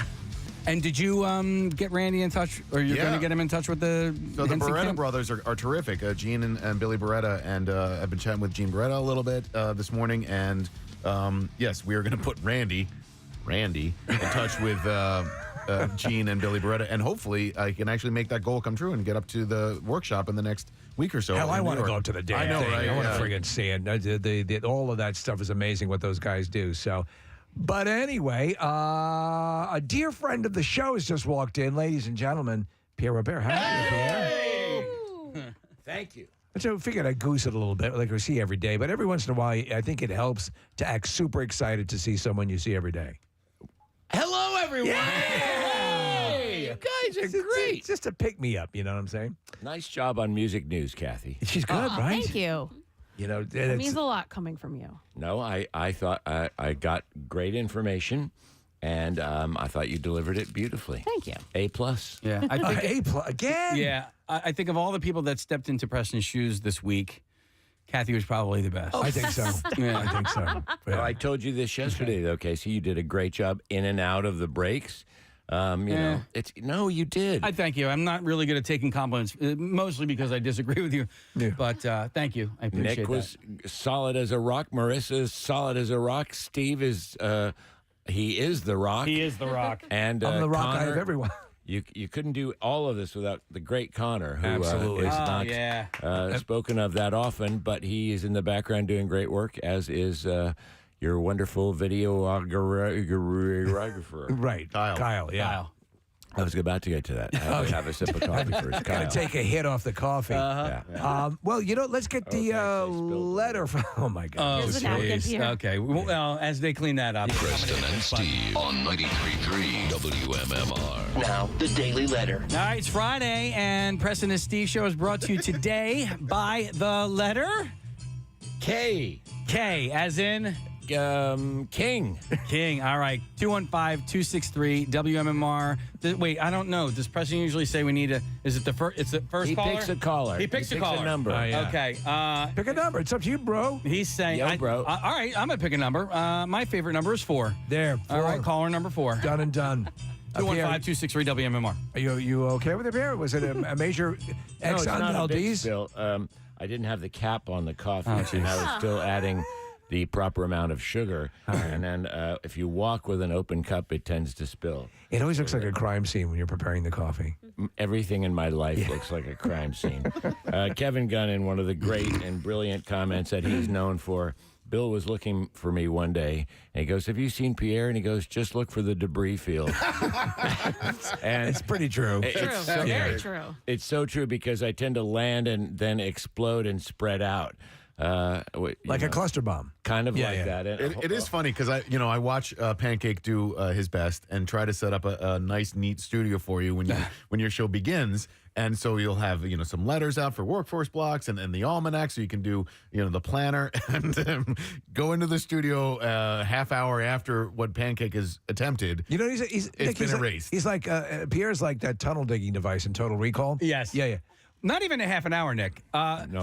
3 seconds. I know. Because he I has was it being all generous. played, and then he just chucks everything on. You really should just give him his own table. Like, here, just put our stuff Right, here. yeah. You know what I find really sweet and endearing is, all the producers that have worked with you over the years. that I've driven out, that I've driven running to the hills. They love you. Yeah, They true. they all hate me. No, they don't. Nick has always hated me. Pancake hates me. Just despise you.